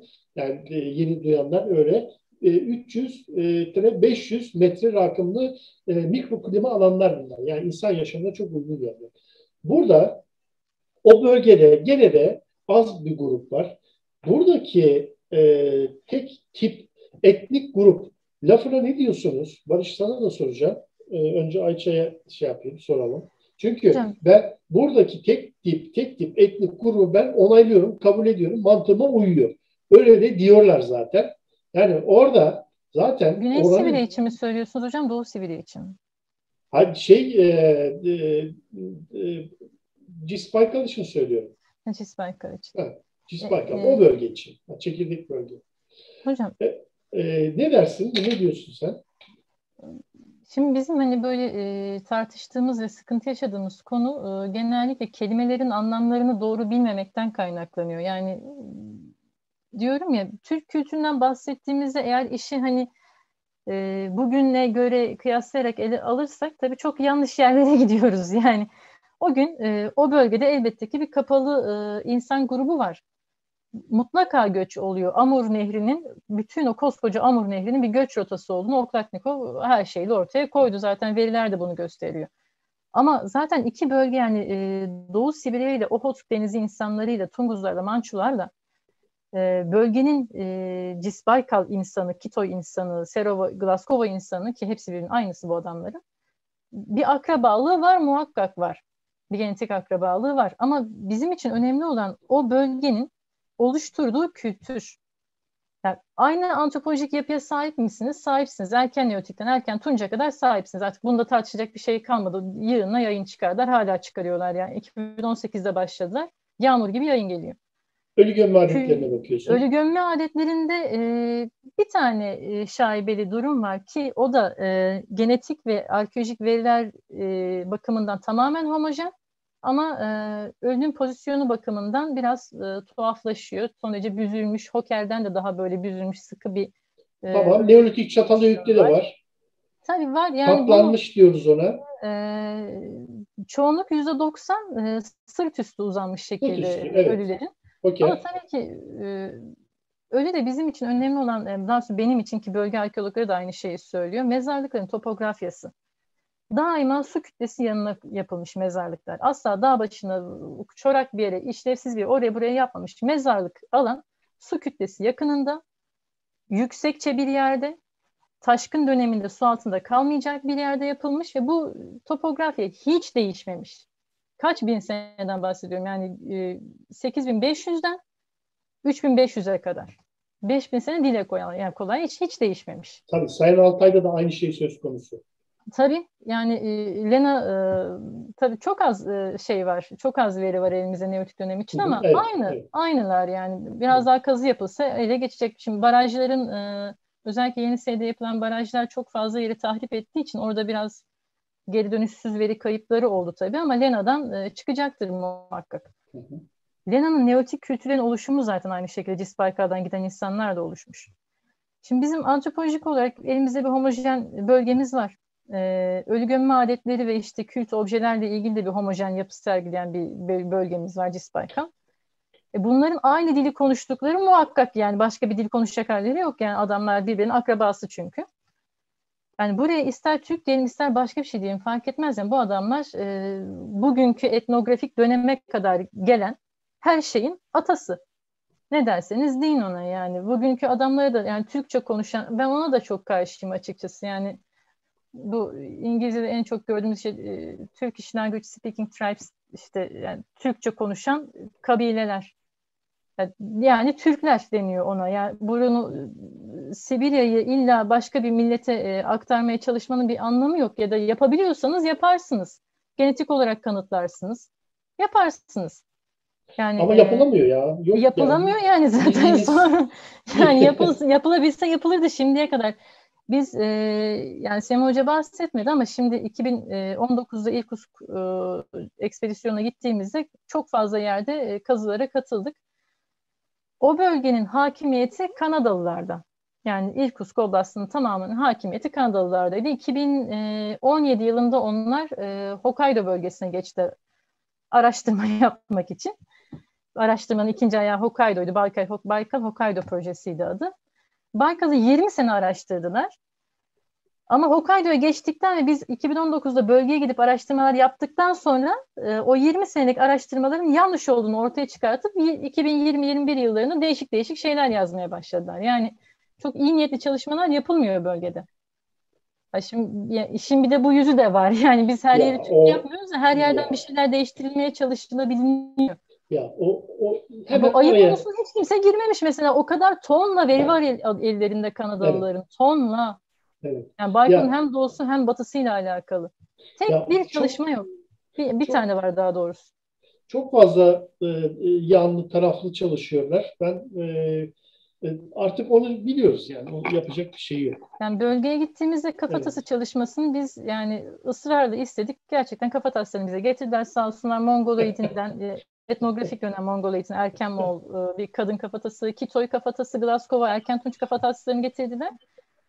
Evet. Bizim en büyük sorunumuz 2015'e kadar Erken Tunç mezarları tibia yani kaval kemiği üzerinden çalışılmıştı kafatası dururken.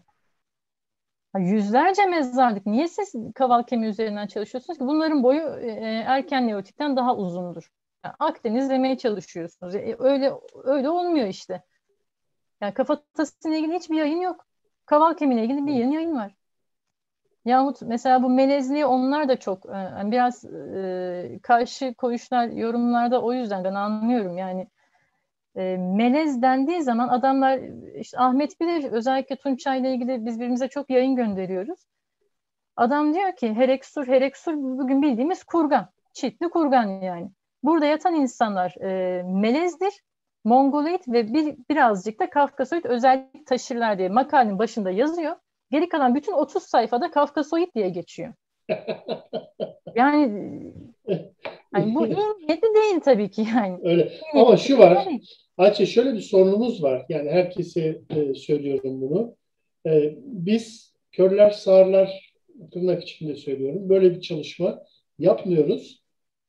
Yabancı arkadaşlarımızla sıkı dirsek teması halindeyiz. Hem kendi materyallerimizi paylaşıyoruz, hem bilgilerimizi paylaşıyoruz. Yani özellikle son birkaç yıl içinde çok güzel çalışmalarımız var. Ama bu çalışmalarımızın uluslararası alanda daha fazla görülmesi gerekiyor. Yani bir makale yazıyoruz, atıyoruz, gidiyoruz falan.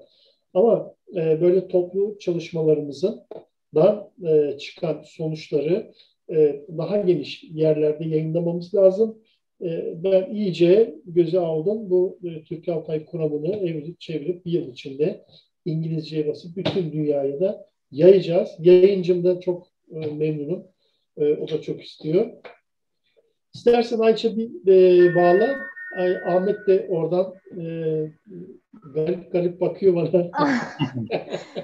Ahmet'le bizim kesişim noktamız işte bu erken Tunçça mezarlarıyla ortaya çıkıyor. Glasgow mezarlarıyla. Bu mezar yapısı Ahmet'in çalıştığı dönemin mezar yapısıyla ve içindeki buluntular bir bağlantı ortaya koyuyor. Zaten bunu çalışırken de birbirimize göstermiştik, ortaya koymuştuk.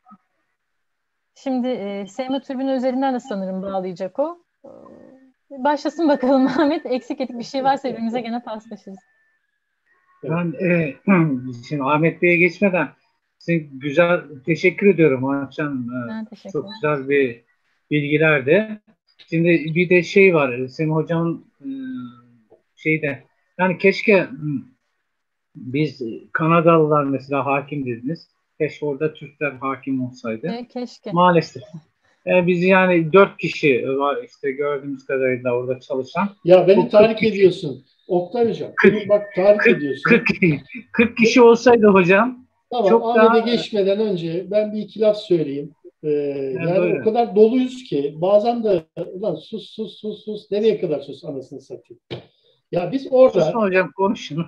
Orada biz 2017'de burada bir dünya prehistoryası yaptık. Avrasya prehistoryası toplantısı yaptık. Oradan gelen arkadaşlardan bir grup ile daha sonra haberleştik ve ondan sonra gittik. Elimizdeki imkanlarla gittik, çalıştık orada. Ve Ayça işte anlattı özetle. Kafa taslarına kadar. Bunlar yayınlanmıyor bile. Açık böyle sağda solda yayınlanmayan şeyler. Yani yapılıyor da gizli kapak kimse de görmüyor. Bunlara varana kadar bize önümüze açtılar. Yani girmediğimiz arşivde, malzeme içinde bir tek kutu kalmadı. O kadar. Ve gelin buyurun çalışın. Ve adamlar bizi 100 yıllık üniversitelerin rektörlerine götürdüler. Rektör yardımcısı bize ya ne olur birlikte yeni bir anlaşma yapalım, sözleşme yapalım. Rektörümüze selam söyleyin bizden. Şu kartım, şu adresim, şu bilmem ne. Yapın da bu çalışmayı o Kanadalılar gibi yapın da daha geniş kapsamlı yapalım diye bize toplandık işte hep beraber. Benim ekip, onların ekip, rektör yardımcısı, rektörden konuştuk ya. 1 saate yakın toplantı yaptık. Abi ben geldim. Kimseye bile anlatamadım ya. Şimdi böyle bir şey olamaz yani. Böyle bir şey. Şimdi o bölgede bak ben çalışıyorum. 60 senedir çalışıyorum. Bu çocuklar yıllardır Genci 10 yıldır çalışıyor, 5 yıldır çalışıyor. Birlikte yapıyoruz. Ve tam dalmışız yani. Yani ta üst paleolitikten şeye kadar, Türk çağına kadar o bölgede yapabileceğimiz o kadar çok şey var ki planlıyoruz, ediyoruz, getiriyoruz buraya. Hocam böyle. Atla deve değil ya. Tamam filan dese buluruz yani. Para da buluruz. Sağdan soldan da buluruz. Özel sponsorlar da buluruz. Fakat kimse ilgilenmiyor arkadaş ya. Nedir ya?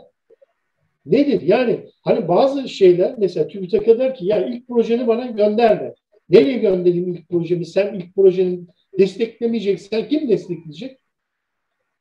Bizim ilk projemiz değil. 25 yıllık proje ya. 25 yıllık proje. Bu kadar insan ağzını açmış bakıyor hevesle. Yani her türlü şeyini, imkanını, hayatını bilmem nesini ortaya koyarak ve ilgilenmiyorlar arkadaşlar. Nedir abi? Nedir? Yani bu para her tarafa veriliyor. BAP denen bir zıkkım var. Her üniversitede para ayrılır. O para başka yere harcanmaz. Onu alalım da şu kalemi verelim denmez. Onu harcadın. Harcamadın kalır. Devreden ertesi sene ya da işte her neyse. Yok ya. İlgilenen yok. Niye orada bulunamıyoruz biz?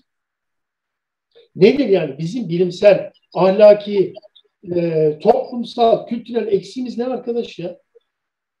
Yıllardır orada Rusya'da, Moğolistan'da, Sibirya'da çalışmamızla, dürüstlüğümüzle, yaratıcılığımızla, özgünlüğümüzle Türk kültürü çalışıyoruz ama hiç kimsenin de rahatsız etmeden sonuna kadar da götürüyoruz. Gizlenmiyoruz da.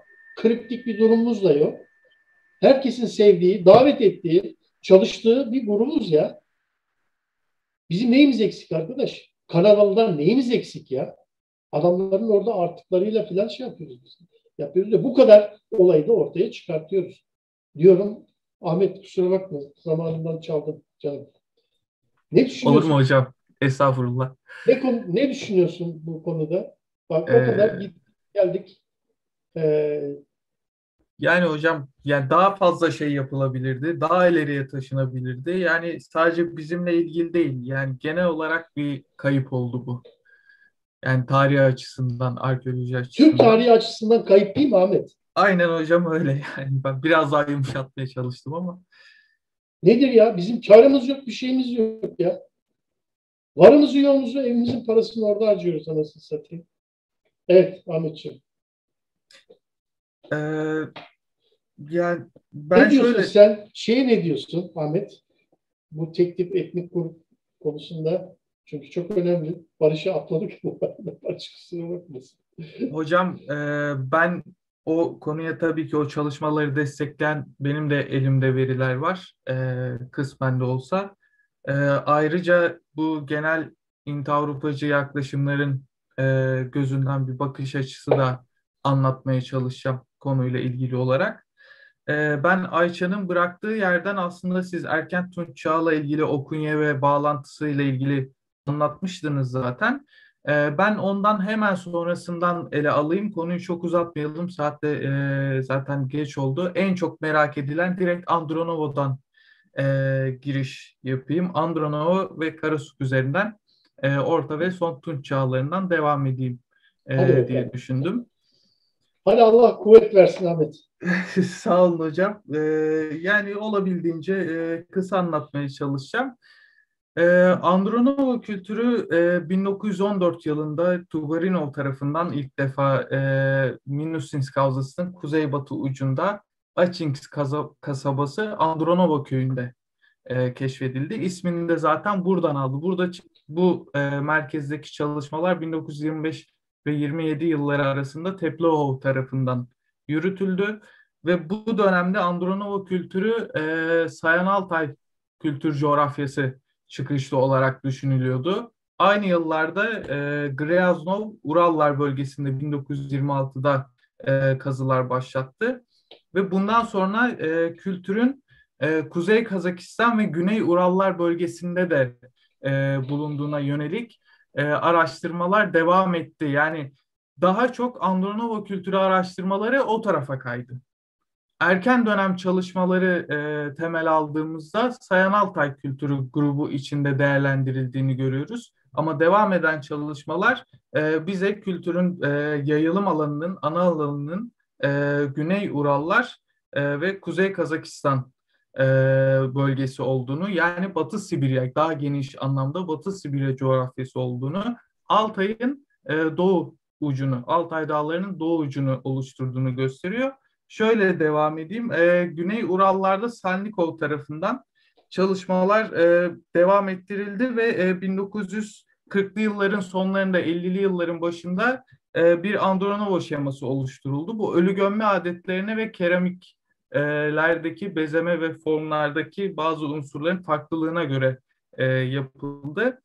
İlk tasnifte evreler Fyodorovo, Alakul ve Zamarevo şeklinde ayrım yapıldı. Bu ayrım uzun süre bu şema üzerinden devam etti. Yani mesela Merkezi Kazakistan'da Margulan'da şemasını bunun üzerinden sürdürdü. Bu günümüze kadar yapılan çalışmalardan ziyade Andronovo kültüründe genel bir problem karşımıza çıkıyor. Yani Ahmet, bir şey araya bir şey sorabilir miyim? Şimdi evet. Andronovo kültürü dedin, Altay dedin, Altay Dağları'nın şeyine çıkmadı dedin. Hocam şöyle söyleyeyim. Yanlış. Hocam o konuyu da şöyle açayım hemen. Bölgedeki Andronovo kültürü komplekslerinin toparlandığı haritalar var. Mesela Chornikov'un Doğu Kazakistan Altay bölgesinde yaptığı Andronovo kültürü komplekslerini gösterdiği harita var. Sitnikov'un Yukarı Ob bölgesinde gösterdiği harita var. Ben ekranda paylaşayım. Niye sordum? Şimdi Andronovo deyince Altaylarda Andronovo kültürü yaygınmış, varmış gibi. Orada Andronovo kurganları varmış gibi bir inanç var da. Yani o şöyle önemli hocam, bir şey. Onu şöyle açıklayayım. Doğu Kazakistan bölgesi, Yukarı Ob bölgesi ve Minusins Havzası'nın kuzeybatı ucunda Andronovo kültürü kompleksleri var. Yalnız Andronovo kültürünün doğu sınırını oluşturuyor. Mesela Altayların yüksek kesimlerinde Gorno Altay olarak adlandırılan dağlık bölgede Andronovo kültürü buluntu merkezleri yok. Minusins Havzası'nda da yani mesela Altay bölgesi Andronovo kültürü dedikleri zaman genellikle Gorno Altay değil Altayski Kray. Yani Yukarı Ob'u kastediyorlar. Burada genel bir karışıklık oluyor. Tamam. Doğu Kazakistan'da da aynı şekilde. Yani Altay Dağları'nın batı ve kuzeybatı eteklerinde, Minusins Havzası'nın da genellikle kuzeybatı ucunda var. Zaten havzanın ortasına doğru aşağıya doğru inildikçe Andronovo kompleksleri azalıyor. Minusins Abakan bölgesinden ortadan daha aşağıya inildikçe de kesintiye uğruyor. Tamam. Tamam. Yani en son araştırmacı sen olduğun için, yani bizim bildiğimiz en taze bilgiler sende. Tabii yani yanlış bir şey varsa düzeltsinler diye. Harita açtıysan gözükmüyor Ahmet. Efendim? Harita açtıysan gözükmüyor diyorum. Klasör gözüküyor. Anladım. Çık, tekrar screen'den gir.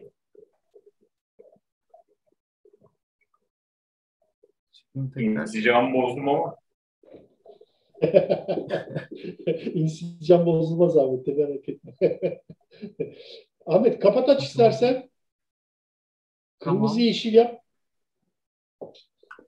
Bir hareket yok. Üst tarafta. Yukarıda, ortada kapatacaksın. Şu an görünüyor. Tamam. Tamamdır. Evet. Altay Dağları'nın batı kesimi, kuzeybatı kesimi Yukarı Ob, Doğu Kazakistan ve Minusins Havzası'nın kuzeybatı ucu demiştik. Andronovo kültürü çalışmalarıyla ilgili yani evrelendirmesiyle ve kendi içinde bunun tek bir kültür mü olduğu yoksa farklı etnokültür unsurlarının bir araya gelip mi oluşturduğu tartışmaları çalışmalar ilerledikçe ortaya çıkmaya başlıyor. Formazov ilk defa Andronovo Unity, Andronovo topluluğu ifadesini kullanıyor ki zaten son 20 yıldır yapılan doğrudan Andronovo kültürü çalışan ciddi araştırmaların hiçbiri yurt dışında Andronovo kültürü ifadesini kullanmıyor.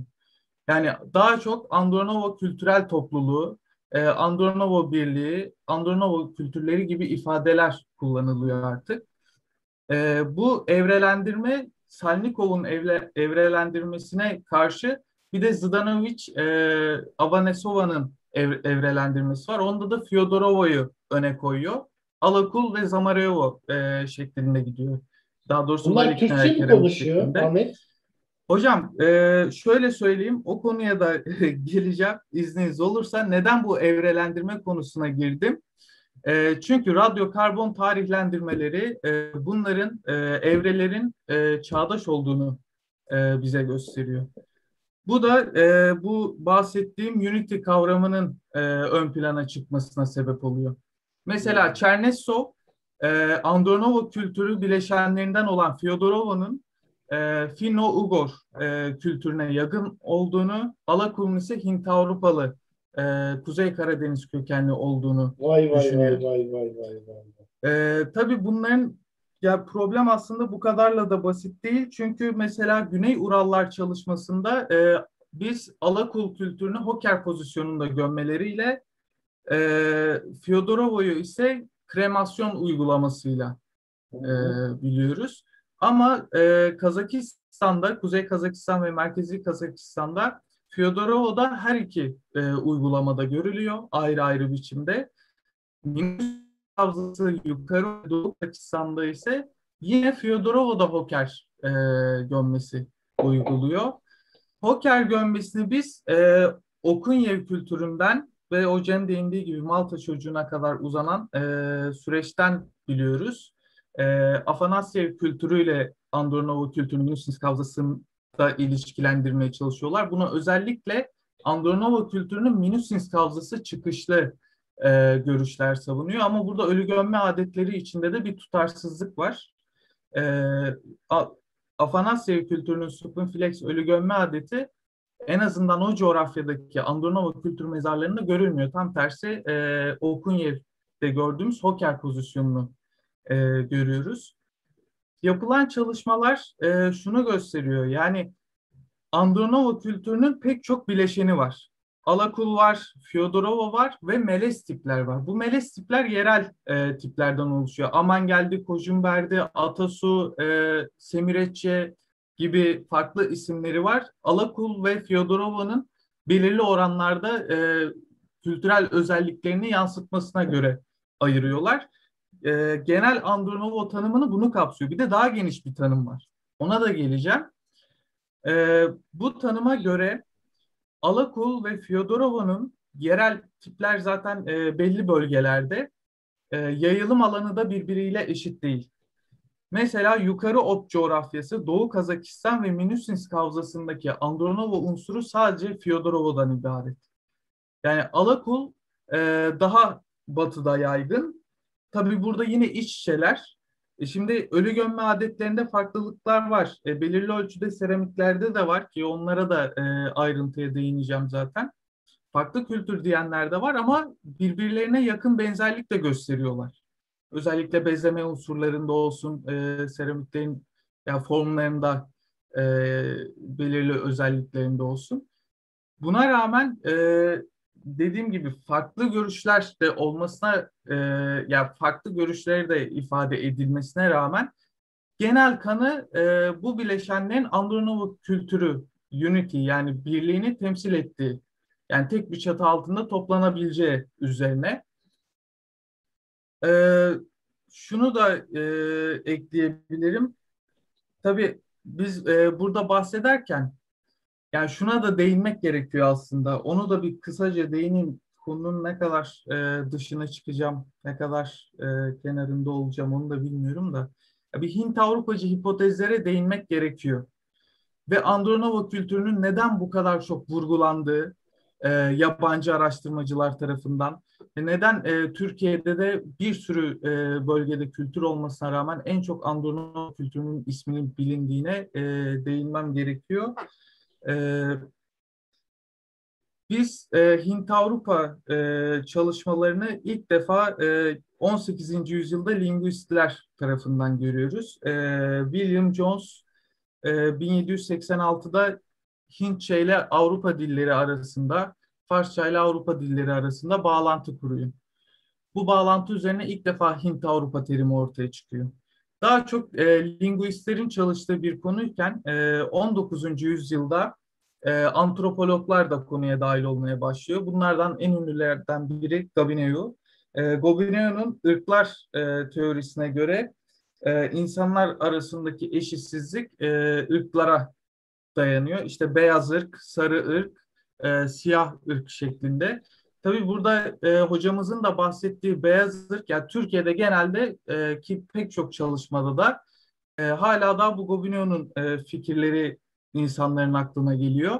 Semih hocamızın da bahsettiği o beyaz ırk kavramı, ona da bir parantez içeyim yeri gelmişken, Gobineau'nun beyaz ırkı değil. Yani Semih Hoca aslında Mongoloid olmayan tipi orada ifade ediyor. Yani o bir ten renginden veya başka bir tipte alakalı bir tanım içermiyor. Yani biz orada Semih Hoca ile beraber çalıştığımızda Altaylar'da ben kızıl saçlı, renkli gözlü, beyaz tenli ama tipin yani en azından şöyle benim tipim gibi olmadığı, Ayça'ya biraz daha benzeyen deyip tiplerin olduğunu gördük. Yani buradaki ten mevzusuyla alakalı bir şey değil. Yani Gobineau'nun beyaz ırkı, sarı ırkı falan ondan bahsetmiyoruz. Evet. Dediğim gibi 19. yüzyılda antropologlar da konuya dahil oluyor.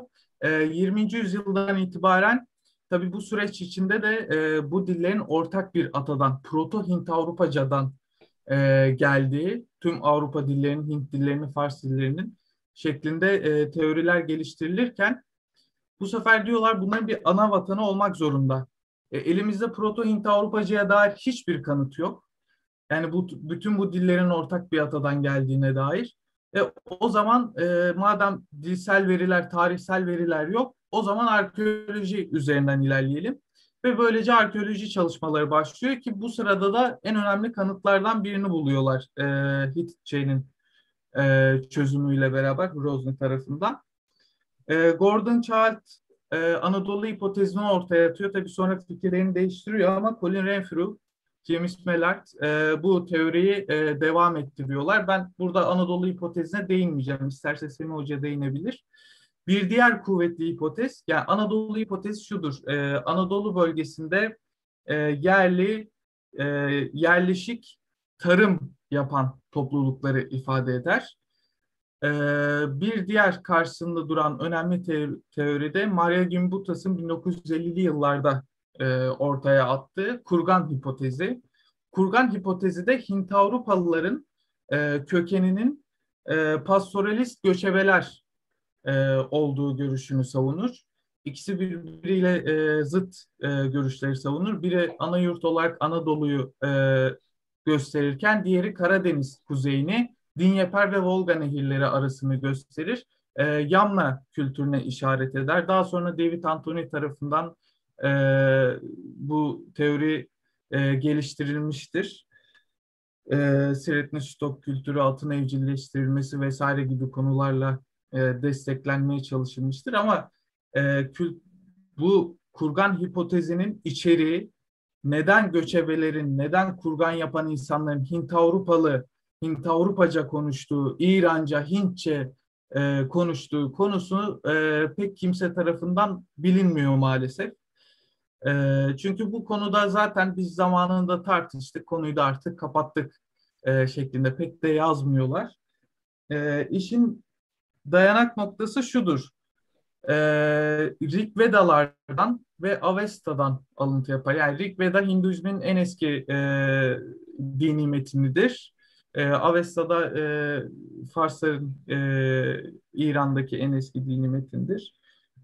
Burada Avesta ve Rig Veda'da geçen ölülerimizi tepelere gömelim ifadesi üzerinden tüm kurganların Hint-Avrupaca konuşan insanlar olduğunu işte tanrılar ve kahramanlar atlara, atlı arabalara binerdi gibi yuvarlak ifadelerden yine aynı şekilde ne kadar at varsa, atlı at arabası varsa bunların da yine Hint Avrupalılar olduğunu ve Karadeniz'in kuzeyinden Avrupa'ya, Anadolu'ya, işte Çin'e kadar gidip medeniyet götürdüğünü ifade eden teoridir. Şimdi buna tekrar geleceğim. Ama Andronovo bunun neresinde yer alıyor?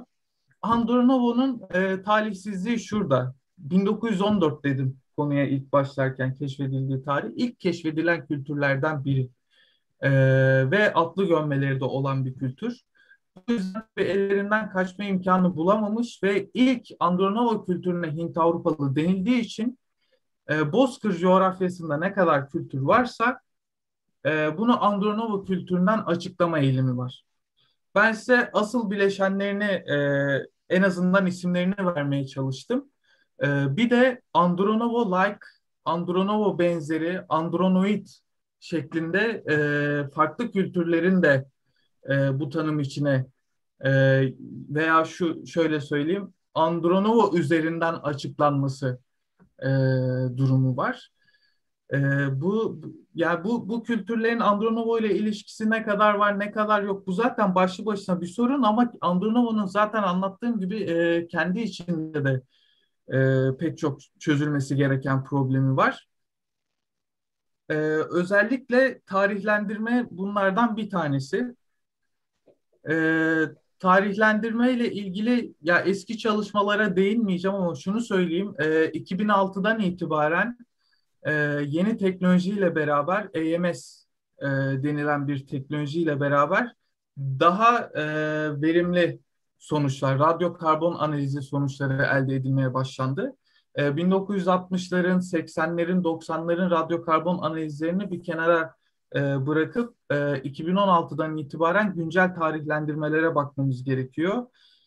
Güney Urallarda, Kuzey Kazakistan'da, Yukarı Ob'da, Minusins Kavzası'nda, Merkezi Kazakistan'da bunların hepsini tek tek incelediğimde ben şu sonuca vardım. Biz Andronovo kültürünü tanımladığımız asıl bileşenlerin ki bunlar çağdaştır, birbirinin evresi değildir, tiptir. Yani Andronovo Unity'nin Fyodorovo tipi, Alakul tipi ve melez tiplerin, yerel melez tiplerin tarihleri milattan önce 1900 ile 1500 arasında geniş zaman aralığı içine tarihleniyor. 1900 öncesiyle ilgili verilen tarihlerde hep şu koşulmuş, ya bu bir tekil örnek demişler, ya örnek kirlendiğinden bahsetmişler, aynı uranyum mevzusu olduğu gibi, ya da örneklerin sağlıklı örnek seçilmediğinden, mesela kömür gibi hani insan kemiği veya hayvan kemiği şeklinde değil de bundan bahsetmişler. Ayrıca Sintaşta kültürüyle olan, Petrovka kültürüyle olan, Abaşevo kültürüyle olan ilişkilerine de dayandırılarak ve oraya bağlanmaya çalışarak işte bir erken Alakul safhası veya o kültürleri Andronov'un içine katıp 2100'lere kadar da tarihleri çekmeye çalışıyorlar. Hatta 2300'lere kadar ama bunların hepsi ne kadar Andronovo tanımı içinde bir soru işareti. Ben özellikle son Tunç Çağı üzerine yoğunlaştım. Kendi çalışmamı da o şekilde yaptım. Yüksek lisans tezimi de.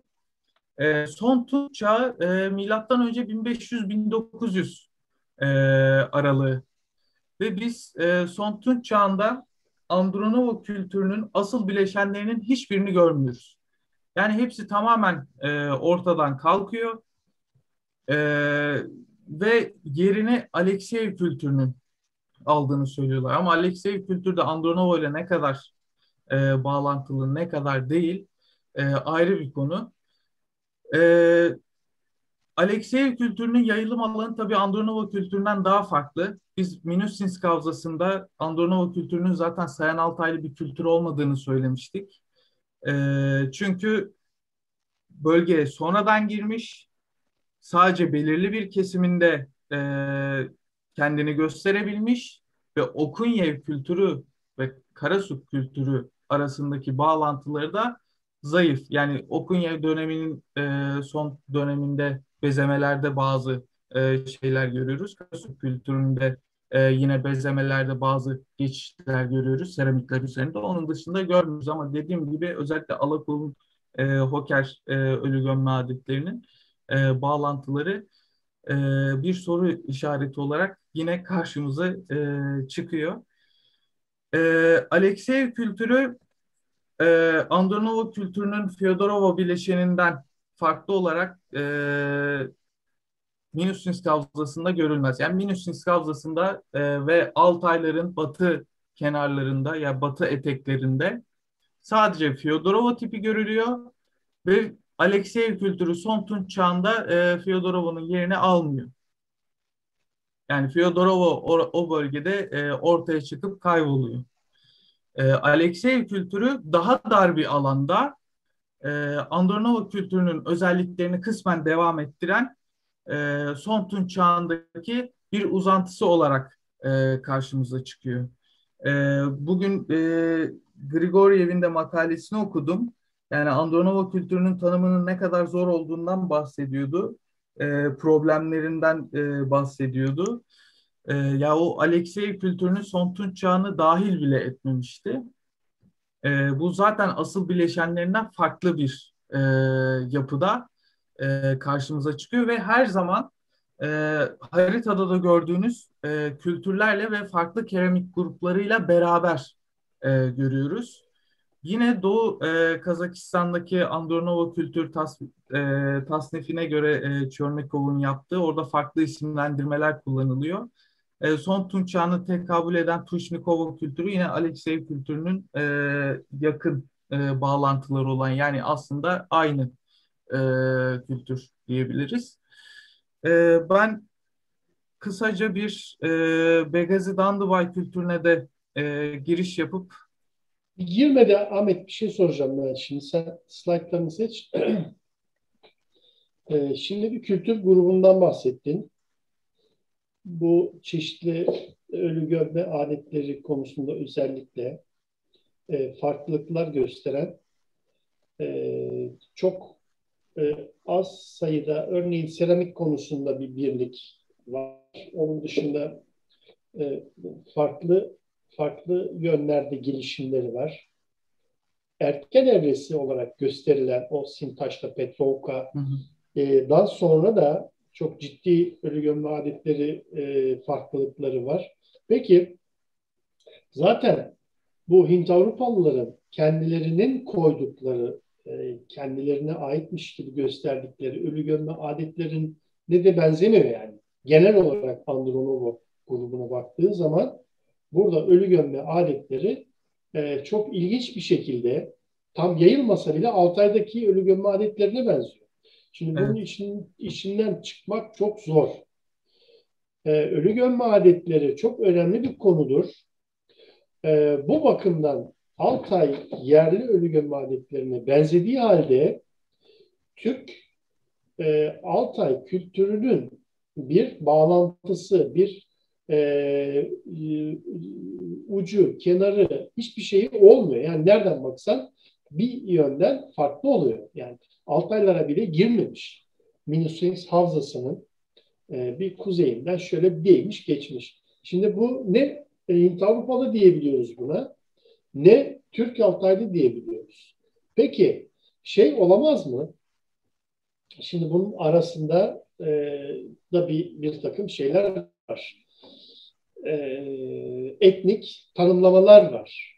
Sanki bana ne Türk Altaylı ne Hint Avrupalı ama ikisinin arasında Ural bölgesi yerli halklarının konuştuğu baskın bir dil varsa eğer o gibi geliyor bana.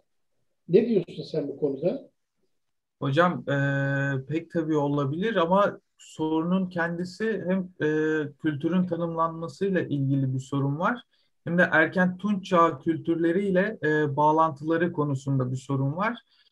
Çünkü bu konuyu da araştırırken her zaman Andronovo bakış açısıyla bakıyorlar. Yani kesin olarak Hint Avrupalı olduklarını düşündükleri için diğer kültürlerde mutlaka ondan etkilenmiş olabilir onlar Andronova'yı etkilemiş olamaz. Andronova Hayır, onlardan onların da şüphesi ortaya var. çıkamaz şeklinde. Ahmet, onların da çok şüphesi var. Ciddi makalelerinde. Bugün yani evet, Nisan ayında Grigoriev'in yazdığı makale zaten Evet. genel olarak bu Andronova sorununu anlatıyor. Hatta bir yani Smirnov'un da sözlerine yer vermiş. Hı hı. Yani Smirnov konuyla ilgili şöyle demiş aynen. E, Yani ben kendimi kötü hissettiğim zaman artık Andronova çalışmadığımı hatırlıyorum. Moralim düzeliyor demiş. Bunu da aynen makaleye, Evet. bilimsel makaleye yazmış yani. Çünkü çok fazla çalışıldığı için ve herkes kendi bakış açısından bir yorum getirdiği için geniş bir alana Evet. yayıldığından çok fazla spekülasyon dönüyor. Bu da pek çok soruna neden oluyor. Yani tasniflerde ve tanımlarda pek çok sorun meydana geliyor ki bu son Tunç Çağı Alekseyev kültürü sorunu da bunlardan biri. Alekseyev kültürünü genellikle işte Andronova kültürünün e, gelişimi sonucunda bütün bu tiplerin homojen hale gelip e, meydana getirdiği son Tunç Çağı formasyonu olarak değerlendiriyorlar. Ama ben bunun tam tersini düşünüyorum. Mesela Andronova seramiklerine baktığımızda e, 1 ve 2 numaralar Fyodorova ve Alakul seramikleri. Hı hı. 3 numara Alekseyev seramiği, 4 numarada Alekseyev'in son tipi olduğu düşünülen Dongal tipi seramiği.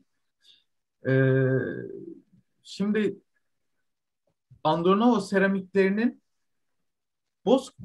ya da şöyle söyleyeyim, Bozkır coğrafyasında göçebe kültürlerde bütün yani seramikler her zaman elde yapılır. Yani çark kullanılmaz. Muhtemelen teker ve çarkı bilmelerine rağmen seramikleri her zaman elde yaparlar. Çarkta yapılmış seramiğe rastlanmaz. Bu yüzden seramik yapım tekniklerinde özel uygulamalar, farklılıklar görebiliyoruz. Andronova seramiklerinin yapım tekniği helezonlama yöntemiyle yapılmıştır. Fyodorova seramikleri biraz daha bir numarada gördüm. Biraz daha yuvarlak gövdelidir form olarak. Ve genellikle kabın e, üstünden alta doğru yani ters çevirip ağız kenarından dip kısmına doğru helezonlanarak yani kilobeyi kangal sucuk şeklinde de çeviriyorlar. Belki öyle daha net anlaşılır. Uzun şeritler haline getiriliyor ve yuvarlak şeritler birbiri üstüne dizilerek seramik oluşturuluyor ve bir aletle tesviye ediliyor. Düz bir aletle.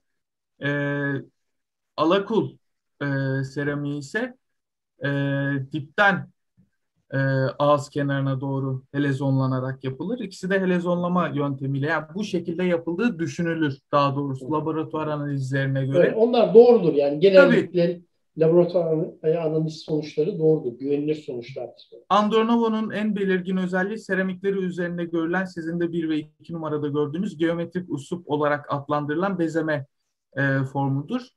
Meanderler, üçgen dizileri, zigzaklar, bezeme çubukları ve bunların karışımından yani birlikte kullanılmasından oluşan bir üslup. Genellikle de zaten bir kültürü Andronova ile ilişkilendirirken en çok bunun üzerinden değerlendirme yapılıyor.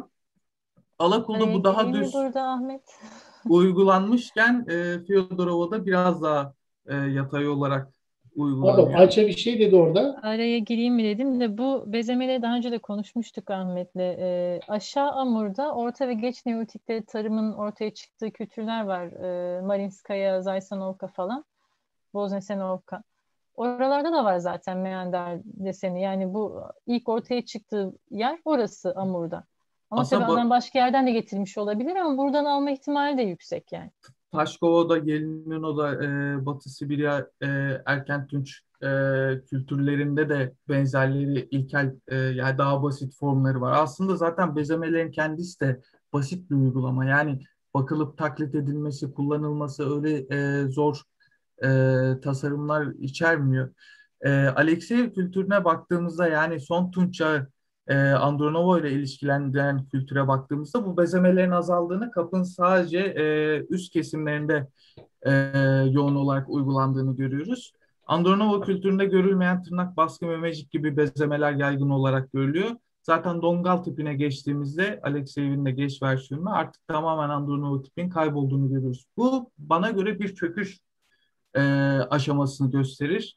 Aynı şey mezar hediyeleri üzerinden de görülür. Alekseyev mezarlarında artık mezar hediyesi yani çoğu zaman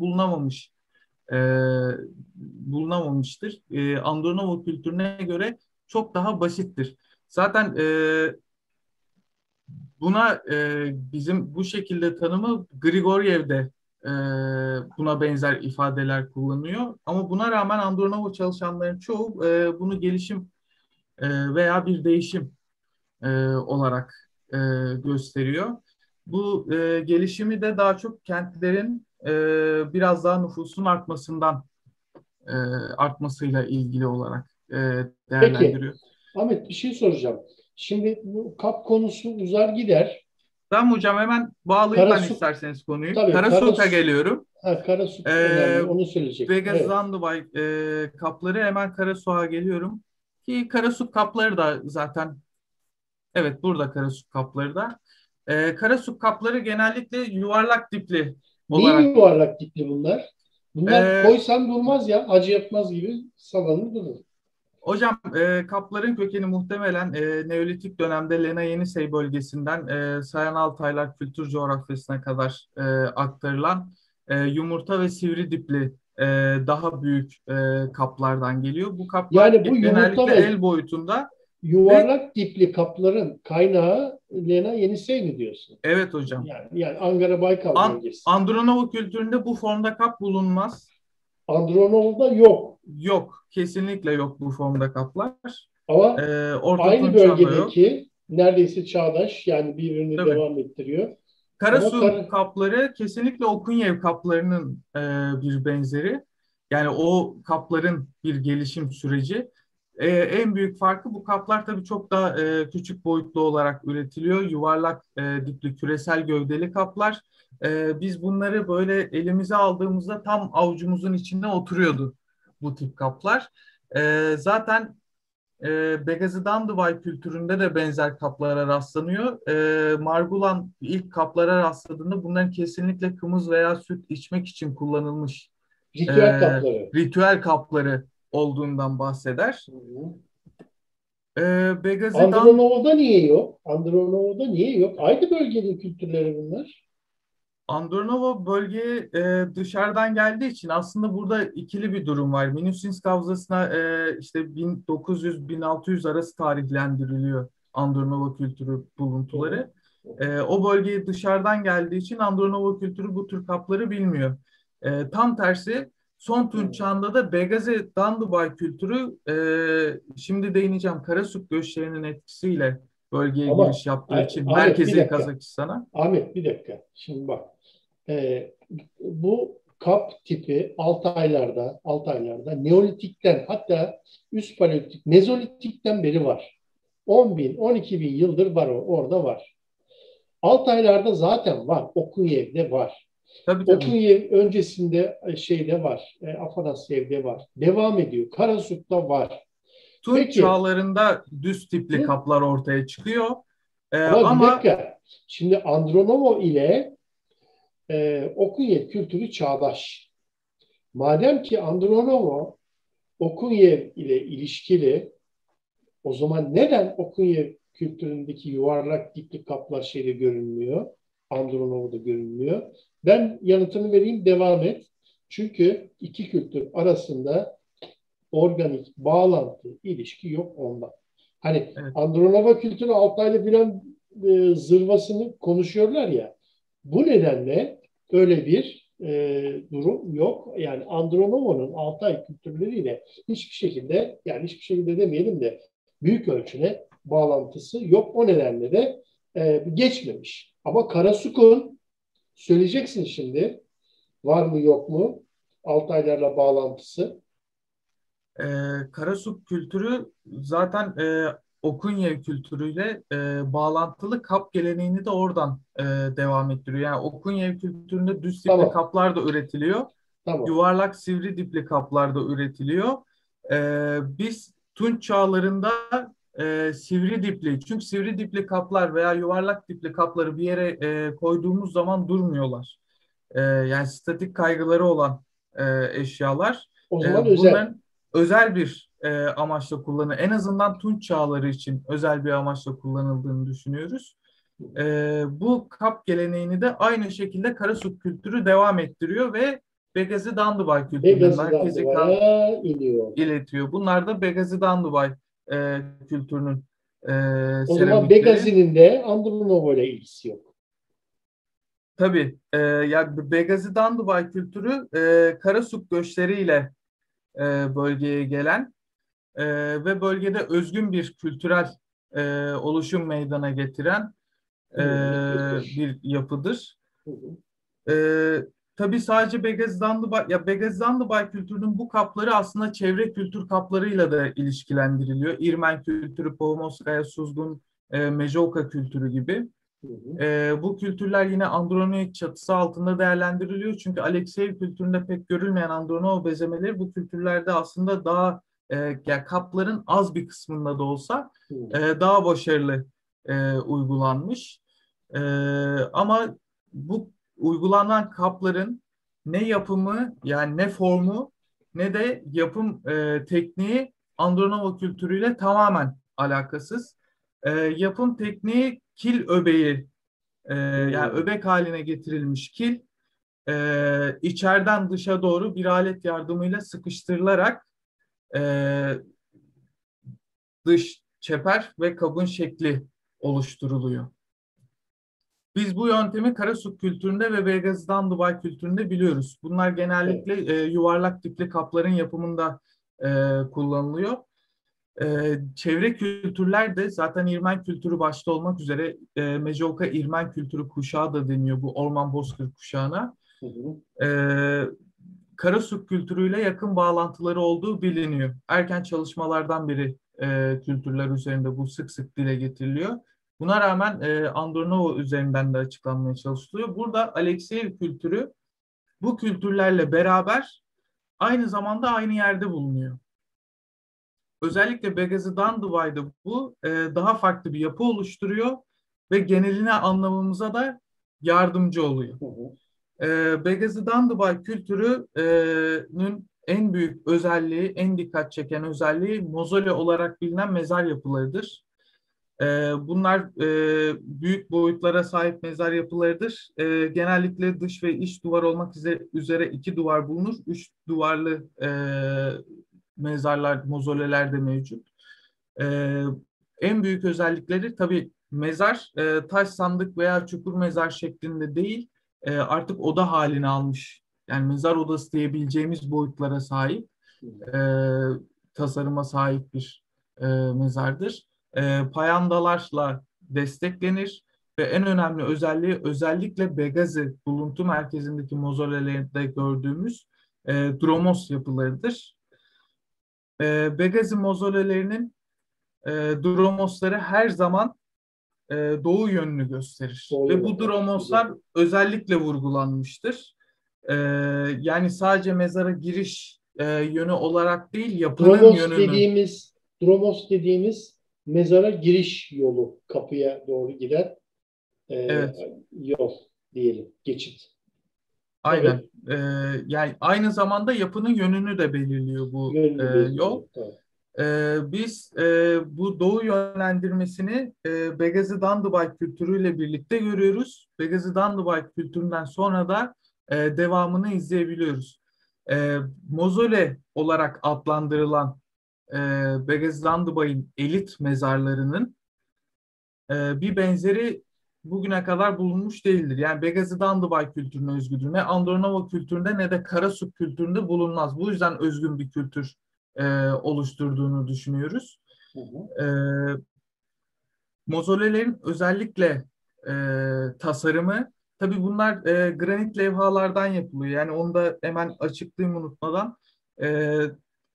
taşlardan kırılmış kiremit şeklinde üst üste dizilmiş taşlardan ve granit levhalardan yapılıyor. Fotoğraf bulursam gösteririm.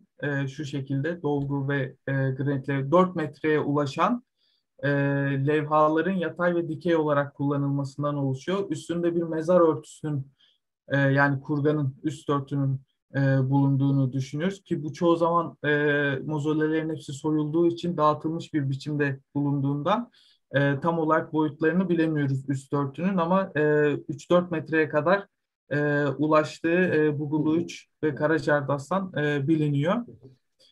Vegazi mozolelerinin birebir kopyası. Hızlandırayım hocam. Bir şeye geçelim istersen. Daha fazla insanları bekleyelim. Soru soracak olanlar da vardır. Tamam hocam. Hızlandıralım.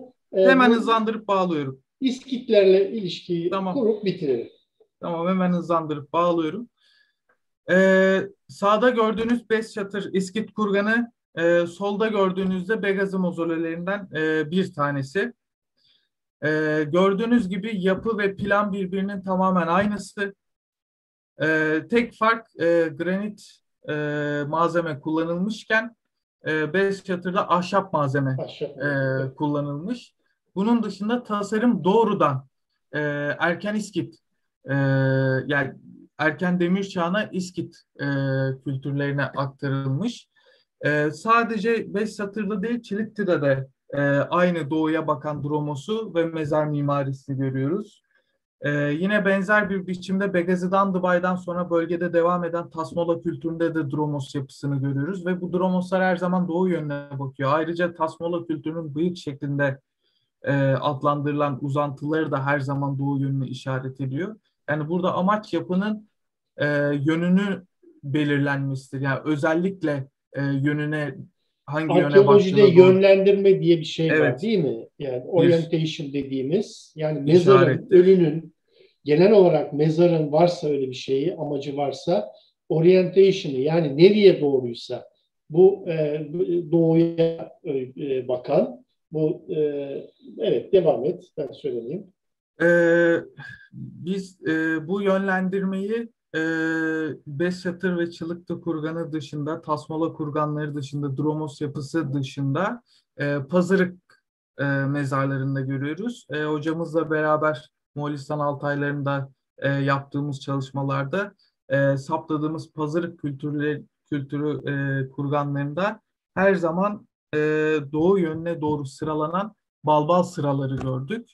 Bu balbal Pazırık ile doğrudan Türk dönemi arasında bağlantı kurmamıza da imkan tanıyor. Çünkü balbal yazının zaten tanımladığı arkeolojik materyal üzerinde sadece Old Türkük periyot, klasik Türk dönemi ile ilişkilendirilebilir. Bize de bu doğrudan klasik Türk dönemine uzanan bir bağlantı akışı sunuyor.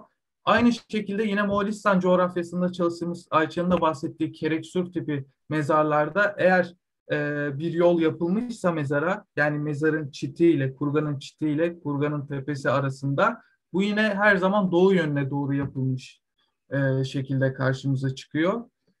Biz bunun İskit yani Begazi Dandubay kültürleri, Begazi Dandubay kültüründe oluşan yapının doğuya yönlendirilmesinin, doğu fenomeninin bazı İskit kültürleri üzerinden Hun ve klasik Türk dönemine aktarıldığını düşünüyoruz. Tonyukuk alanında yaptığımız çalışmalar aynı Begazi Dandubay kültürü gibi iç içe iki duvar ve aynı bu benzer bir biçimde yol şeklinde uzanmış iki sıra bir yolu andıran balbal dizisi görüyoruz. Zaten doğu yönlendirmesi artık klasik Türk döneminde kural halini alıyor. Taş babaların her zaman doğuya baktığını, balbalların her zaman doğuya uzandığını, yapıların her zaman doğuya doğru mesela Kazak çadırları, otağlar her zaman kapısı doğu yönüne doğru bakar. Bu gelenek Türk dünyasında günümüze kadar ulaşan bir kuralı meydana getiriyor. Bunun en erken örneğini biz Begazi Dandubay kültüründe Son Tunç Çağı'nda yani milattan önce 1500-1900 arasında görüyoruz. Begazi Dandubay kültürünün İskit kültürüyle mimari özellikleri dışında bir diğer benzerliği. İskit ok uçları ilk defa Begazi Dandubay kültüründe ortaya çıkıyor. Ok uçlarının prototipi olarak da adlandırılıyor. Yine sık sık gördüğümüz kayrak, muskat, bileme taşları yine Begazi Dandubay kültüründe ortaya çıkıyor. Bu yüzden doğrudan Begazi Dandubay kültürünün İskit kültürlerine bir geçiş olduğu konusunda herkes zaten aşağı yukarı hemfikir. Ama aynı bağlantıları Andronovo üzerinden kuramıyorlar. Yani Andronovo'yu ele aldıklarında arada bir boşluk kalıyor. Peki Alekseyev kültürüyle Begazi Dandubay kültürünün ilişkisine, Alekseyev kültürü aynı coğrafyada sıradan mezarları oluşturuyor. Bunlar son derece basit mezar yapıları. Mozolöler ise bunların yanında yani toplam kullanılan taşların ağırlıkları hesaplanmış 650-700 ton kadar ediyor. Bu da toplumu meydana getiren bütün bireylerin ortak hareket, duygu ve düşüncesinin oluşumuyla yapılabileceğini bize yansıtıyor. Yani Begazi sosyal Dandubay organizasyon kültürü, var. tabii İskit kültüründe gördüğümüz elit mezarların en net örneğini biz Begazi Dandubay kültüründe görüyoruz. Yani kısa özeti budur. Begazi Dandubay kültürü Karasuk göçleriyle bölgeye gelen baskın kültürdür. Alekseyev kültürü ise onun alt bileşeni olarak devam eder. Ki bu kapların, Karasuk tipi kapların yayılımına baktığımızda Son Tunç Çağı coğrafyasında durumun yine aynı şekilde olduğunu görüyoruz. Yani her tarafta Alekseyev kültürü yerleşiminde, mezarında her tarafta belirli oranda bu kaplar çıkıyor. Alekseyev kapları farklı ebatlarda üretilmiş ve daha çok gündelik kullanıma yönelik olduğunu düşündüğümüz ve yerleşimlerde çıkan kaplar. Begazi Dandubay kapları ise tıpkı Karasuk kapları gibi özel ritüel anlamlar içeren, burada kadeh şeklini almış olduğunu olan hali de vardı. Altına parça ekleyip kadeh şeklinde de getirmişler. Kımız ve süt ritüeliyle ilgili olduğunu düşündüğümüz kaplardır. Bu kap yapım tekniği Podgorbunski'nin 1917, 19, 23 tarihleri arasında Yakutlar ve Şort Türklerinde gerçekleştirdiği etnografik çalışmalar neticesinde Yakut metodu olarak adlandırılıyor. 1930'da Wojciechowski bunu doğruluyor. Aynı çalışmaları tekrar edip bunun Yakut metodu olduğunu ve sadece Şor Türkleri ile Yakut Türkleri tarafından bu geleneğin devam ettirildiğini söylüyor. Bu bize doğrudan Karasuk ve Begazi Dandubay kültürünün Türk etnokimliğiyle ilişkisini gösteriyor. Yani net bir şekilde net bir biçimde gösteriyor. Evet. Çünkü şöyle bir şey var. Bezemeyi alıp kullanabilirsin. Beğendiğin bezemeyi yapma imkanın, taklit etme imkanın var. Zor bir şey değil ama kap yapım teknikleri ustayla çırak arasında, yani aynı dili konuşan iki insan arasında doğrudan iletişimi gerekli kılıyor. Bu da bize çok önemli bir ipucu veriyor. Yani kap yapım teknikleri özellikle Bozkır kültürlerinde en ayırt edici unsurların başında geliyor diyebiliriz. Bezeme değil, teknik önemli teknik diyoruz. Yine ben kurgan hipotezinden bahsetmiştim. Yine şöyle bir şey söyleyeyim. Tabii at gömmesi işte Hint Avrupalılarla ilişkisinden bahsetmişlerdi. Andronovo mezar yapısına baktığımızda ve Begazi Dandubay'a baktığımızda Karasuk'u da buna katabiliriz. Önemli bir fark görüyoruz. Andronovo ve Karasuk mezarlarının aslında kurgan örtüsü bizim erken demir çağında İskit kültüründe bildiğimiz kurgan örtüsünden farklıdır. Yani genelde 1,5 metreden az, 1 metre civarında veya daha az kurgan örtülerine sahiplerdir. Kurgan teorisinin, hipotezinin en çok yanıldığı noktalardan biri de budur. Yani kurganlaşma olarak gösterdikleri erken dönemlerinde, Tunç çağlarında aslında kurgan örtüsü bildiğimiz anlamda yoktur. Yani gerçek kurganlar erken demir çağla beraber İskit kültürlerinde ortaya çıkar. Ulusalbık kurganı gibi 20 metreye kadar Ya zaten gelişen. Kurgan Yani hipotezini tartışmaya gerek bile yok. Yani ya bunun aslında en güzel şeyi şu: İbn Fatlan seyahatnamesinde at gömmesiyle ilgili ve kurganın tanımıyla ilgili çok net ifadeler var. Yani İbn Fatlan bizzat, şimdi tarih formasyonu da aldım ben. Bir kaynağı değerlendirirken önce kaynağın kritiğinin yapılması lazım. Şimdi Rig Veda'ya, Avesta'ya baktığımızda bunlar ilahiler, yani ilahi öğütler, işte ölülerinizi tepelere gömün, tavsiyeler içeriyor. Ama İbn Fatlan seyahatnamesi 922 yılında kaleme aldığı seyahatnamede bizzat gördüğünü, tanık olduğunu aktarıyor. Kendisi Aral Gölü civarında geçerken Oğuzların, Türklerin bir ölü gömme törenine katılıyor. Ölen adam için ev şeklinde çukur kazarlar, işte giyindirirler, kuşandırırlar, yayını okunu verirler, kemerini takarlar, adama eve oturturlar, eşyalarını dizerler, daha sonra üstünü kapatırlar. En sonda üstünü kubbe şeklinde yükseltirler diyor. Evet. Şimdi bu kurganın tarihteki en net tanımlarından biridir. Evet. Ve bunu doğrudan Türkçe konuştuğunu bildiğimiz bir halk üzerinden açıklıyor. Yani bunun tam tersi, bu eğer İranca konuşan bir halk olsaydı bunu şimdiye kadar 10 kere yazmışlardı, söylemişlerdi. Evet, aynı şekilde devamında da at kurbanını anlatıyor. At kurbanının neden yapıldığını da açıklıyor ve nasıl yapıldığını da söylüyor. Yani at ne kadar hayvanı varsa kurban edilir. Atın kafası ve toynakları sırıklar üzerine dikilir diyor. Bu ifadelerin birebir aynısını Gryaznov Güney Sibirya çalışmasını anlattığı kitabında yazıyor. 1921 yılında Yenisey Vadisi'nde bir köye gittim. Ölümün 40. gününde bir ölü yemeği törenine katıldım. Törene katılanlar kurban edilen at kurban ettiler. Atı kesip yediler. Toynaklarını ve kafasını sırık üzerine diktiler diyor. Yani arada tam 1000 yıl var. Biri 922, biri 1921, ifadeler aynen devam ediyor. Abdülkadir İnan da zaten aynı şekilde bu görüşü savunuyor. Yani Rubuk'un Kıpçaklar üzerinde bahsettiği İbn Fatlan'ın Üstyurt Oğuzlarına değindiği bu durumun Altayların yerli halklarında, Yakutlarda aynen devam ettiğini söylüyor. Zaten biz at gömmelerini Altaylardan Türklerde de biliyoruz. Yani klasik Türk dönem mezarlarında da biliyoruz, etnografik dönemde de biliyoruz. Her iki açıdan. Ama senin bir şeyin var şimdi. Önünde dağ gibi bir problemin var. Sintaşta kültüründe at gömmesi var. Bu at gömmesini bu adamlar nereden aldılar? Nasıl aldılar ve niye aldılar? Şöyle söyleyeyim hocam. Çok kolay da bir yanıt yani aslında. Bağlamam gerekirse ya Begazi'den Dubai'de da at kurbanına ilişkin veriler, kemik buluntuları var. Tabii ki. Ama mezarlar soyulmuş olduğu için tabii bunlar dağınık halde ele geçtiğinden kesin bir kanaate varılamıyor.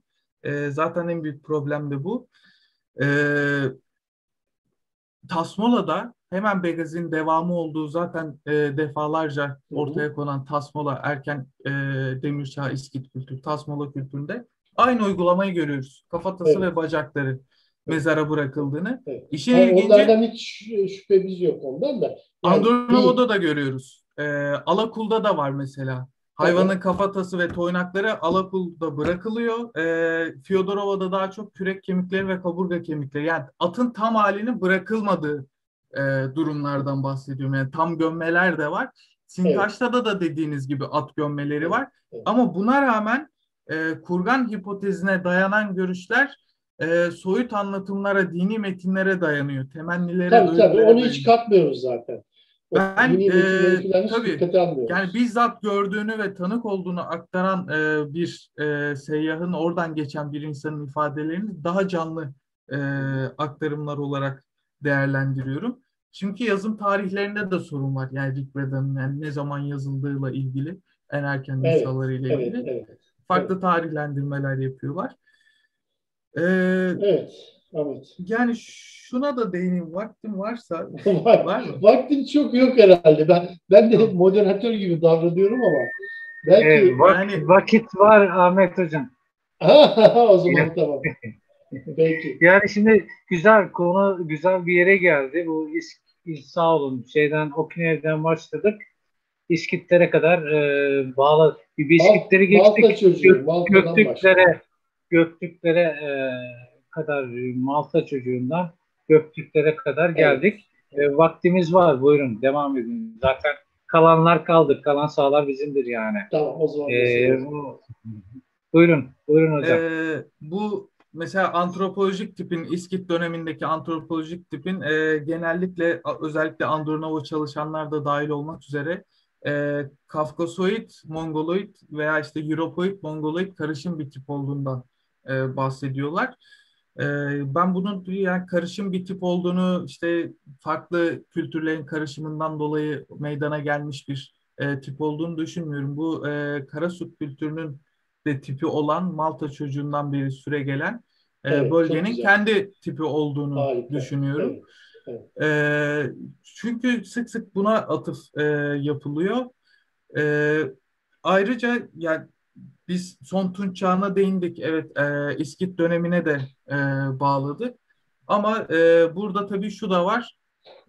Son Tunç çağı aslında Karasuk kültürünün yani Çin'in merkezi ovalarından Volga Nehri'ne kadar özellikle madeni eser kavisli eğri bıçakların, kel tipi baltaların ve at koşum takımlarının falan olduğu madeni tunç eserler üzerinden Karasuk kültürünün yayılımı takip ediliyor ve bu dönem genellikle Karasuk göçleri dönemi olarak özellikle Semih hocamızın üçüncü göç dalgası olarak adlandırdığı İskit kültürlerinin hazırlayıcısı göç dalgası olarak. Yani İskit kültürleri bu göç dalgası üzerinde yayılmış. Evet. Zaten İskit kültürleri dememin sebebi yani tek bir topluluktan bahsetmiyoruz. Hayvan stili ortaklığında birleşen farklı kültürlerden bahsediyoruz. Begez Zandubay kültürü bu noktada İskit kültürlerinin kökenine ilişkin en önemli sonuçları veren kültürdür. Aynı şekilde Karasuk kültürde yerini Tagar kültürüne bırakmıştır. Sayan Altaylar'da erken İskit dönemi kültürü olarak. Ya burada şimdi değinmek de istemiyorum. Konu da uzamasın. Yine Begez Zandubay mozoleleriyle Arjan mezarı arasında, Arjan bir kurganı arasında ve Tagar mezarları arasında, Ulusalbık kurganı arasında özellikle taşların yani mimarinin uygulanış biçimi olarak çeşitli benzerlikler var. Yani tek bir İskit kültür de yok benzerliği olan. Bütün bunlar bize şunu gösteriyor. Yani Begez Zandubay'dan doğrudan gittiğini, Kızılsov Arjan kurganlarıyla bağlantılı doğrudan gittiğini söylüyor ama bence durum daha çok şöyle. Yani Begez Zandubay kültürü bir prototipi İskit kültürlerinin. Yani çıkış noktası ve bu Karasuk kültürünün temelinde şekillenen yayılımının bir sonucu olan tıpkı İrmen kültürü, Mejoka kültürü, diğer kültürler gibi Güney Urallarda plaka taş mezar kültürü, Güney Urallar diyorum, Moğolistan bölgesinde plaka taş mezar kültürü gibi. Yani daha fazla aslında söylenecek şey var ama ben bir yerde durmam gerekiyor herhalde. Çünkü ayrı ayrı konular şey de zor oluyor. Biraz geç geldiği için sıra bana. Uykum geldi açıkçası. Gayet güzel. Ahmet Bey çok teşekkür ederiz. Gerçekten güzeldi. Evet. Yani güzel açıklamalardı. Aslında Hint Avrupacıların şunu cevap vermesi lazım. Yani çok güzel bir bağlantı kurdunuz. Yani Semih Hocam'la başladık. İşte Barış Bey, ondan sonra Ayça Hanım ve siz çok güzel bir şey. Yani şu Hint Avrupacıların şuna cevap vermesi lazım. Yani bunu Türklerden başka devam ettiren kültür yok. Değil mi? Yani bu etnokültürel bağlantılar doğrudan Türkleri gösteriyor. Hem seramik yapım teknikleri, hem mezar yapısının doğu fenomeni, hem saçı. Ya biliyorsunuz saçı kelimesi de en eski Türkçe kelimelerden. Yani saçı uygulaması, libasyon uygulaması. Yani bunların hep etnografik dönemlerde de, arkeolojik olarak klasik Türk döneminde de hep karşılığını biz görüyoruz. Yani devam eden bir süreç görüyoruz kesintiye uğramadan. Bu konuda Begezdandibay kültürü önemli bir noktada duruyor. Hem İskit kültürlerini açıklamada kökenini, hem de Andronova kültürünün ne olup ne olmadığını, Karasuk kültürünün bölgede etkin olup olmadığını. Çünkü Andronova çalışanlar genelde bunu görmezden geliyor. Bu konuda bize önemli bilgiler sunuyor. Evet, çok teşekkürler. Gerçekten somut, yani somut bilgilere dayanıyor bunlar. Yani şeylere değil, yani öyle Hint Avrupacıların yazdığı gibi işte atmasyon şeylere değil, somut bilgilere dayanıyor. Umarım bunu destekleyen araştırmalar çoğalır. Gerçekten ufuk açıcı bir gündü. Çok teşekkür ediyorum açıklamalar için. Bir soru vardı. Sintaşta kültürü diye Minetemizin. O da cevaplanmış oldu. Zaten arkaim kültüründen at gömme hemen hemen Türk kültürü der miyiz? Ahmet Hocam, Semih Hocam, arkaim kültüründen. Valla ben o konuda ben bir şey söyleyemem. Ahmet Valla bizde özellikle Gediz Tolu'la beraber, o da benim gibi doktora öğrencisi, ikimiz beraber o konulara yoğunlaştık. Bakalım, yani biz şey açısından bakmıyoruz hiçbir zaman. Kesin bir şey Türktür, buna nasıl Türk deriz diye bakmıyoruz. Çalışıyoruz. Eğer onu gösteriyorsa da onu söylüyoruz yani. Yani yok, ama şunun için diyor. Şunu yani söyleyebilirim. Hint Avrupalı olduğunu söyleyen peki ne var? Yani Hint Avrupalı yapacak bir şey yok elde somut. Yani kurgan hipotezini zaten açıkladım. Yani o açıdan baktığımızda zaten 1-0 yenik başlıyorlar aslında. Ya kesinlikle. Kaldı ki bütün çalışmalarda Hint Avrupalı olduğunu söylüyorlar. Hatta orada arkaimde toplantı yapıyorlar. Putin bile gitmiş, ilk Rusların şeyleri, yerleşimleri, merkezleri falan diye. Şimdi onların da karşısında arkeolojik verilere göre bir şey söylemek gerekiyor. Tabii. Ben şimdi arkaimi çok seviyorum. Yani arkaimi okuyorum. Yıllardır bulduğum zaman bir şeyler okuyorum hakkında. Bu benim, yani orada bir Türklük bulduğum için ben o yüzden ilgileniyorum. O yüzden sordum size. Yani bana daha çok yakın bir kültür geliyor. Bu arada at gömme kültürü şeylerde de var. Mısır'da da var. Sus'ta da var. Mısır'da var, Elam'da var, Hiksos'ta var. Elam'da var. Tabii. Yani bir de İngiltere'de mi, yanlış hatırlamıyorsam İrlanda'da mı bir yerde bulundu. Atlarla birlikte gömülme olayı, at arabasıyla atlarla birlikte gömüldü. Onlar çok geç dönem şey. Yani şu açıdan diyorum. Yani bu gelenek bayağı bir uzun bir süre devam etmiş Türklerde. Bayağı bir devam etmiş. Ya ben bir konuya son noktayı koyayım. Bir iki laf edeyim, bitireyim. O not almıştım da daha önce. Ya şimdi Hint Avrupacı görüş, Hint Avrupa tezleri diye Ahmet de güzel anlattı. Şimdi bunlara karşı bugüne kadar adam gibi bir yanıt verilmedi. Yani bizim vermemiz normal, çünkü Türk tarihini araştırırken ya benim sesim tekrar bana geliyor. Ben kapatayım hocam. Herhalde oradan dönüyor. Feedback yapıyor. Hatta çok sağ ol. Ya birinin de, bir insanın da ya bu doğru değil. Yani bu bilimsel verilere uymuyor falan diye itiraz etmesi lazım. Böyle bir şey bekliyorum ben. Zaman zaman çıkıyor. Benim kitapta bir iki tane sıkı çıkışlar var. Yani onlar zaten okuyan biliyor onları. Da bir de şey var. Ben hiç değinmeye gerek görmedim. Bana sık sık soruluyor diyor. Adamlar diyor ki ya Kara Atene'yi neden hiç şey yapmıyorsun? Yani bu da Hint Avrupa tezlerine karşı çıkan ve de sıkı tırnak içinde sıkı karşı çıkan bir kitap diyor Martin Berna'nın. Bu ilk çıktığı günlerde okuduk biz bunu. Barış, hatırlarsın. Kaynaktan çok kötü bir baskısı Evet çıkmıştı. hocam, evet. Evet. Belki Ben de, zaten birinci kitap yayınlandı, 3 seri aslında. belki de şeydi o. Bize gelen çakma baskı. Kaynak bile değildi herhalde. Kaynağın da kapakları çok kötü yaptığı bir dönemdi. Sen bilirsin, hatta sen söylemiştin onu bana. Evet, siyah. Evet. Martin Berner Semitik bir arkadaştır. İkincisi akademik falan değil. O öyle şişirildi. Öyle bir yükleme yapıldı. Kendisi de yani bir akademik bir şey var mı yok mu tam bilmiyorum, hatırlamıyorum. Ama bu adam Semitik Yahudi bir adamdır ve genellikle bunlar kendilerini gizler. Yani Semitik olduklarını gizlerler. Bunun gibi ben birkaç şey daha biliyorum. Hatta teyit edilmemiş olanlar da var. Yani Almanya'da, işte Avrupa'da filan. Bazıları da kendini açığa vurur.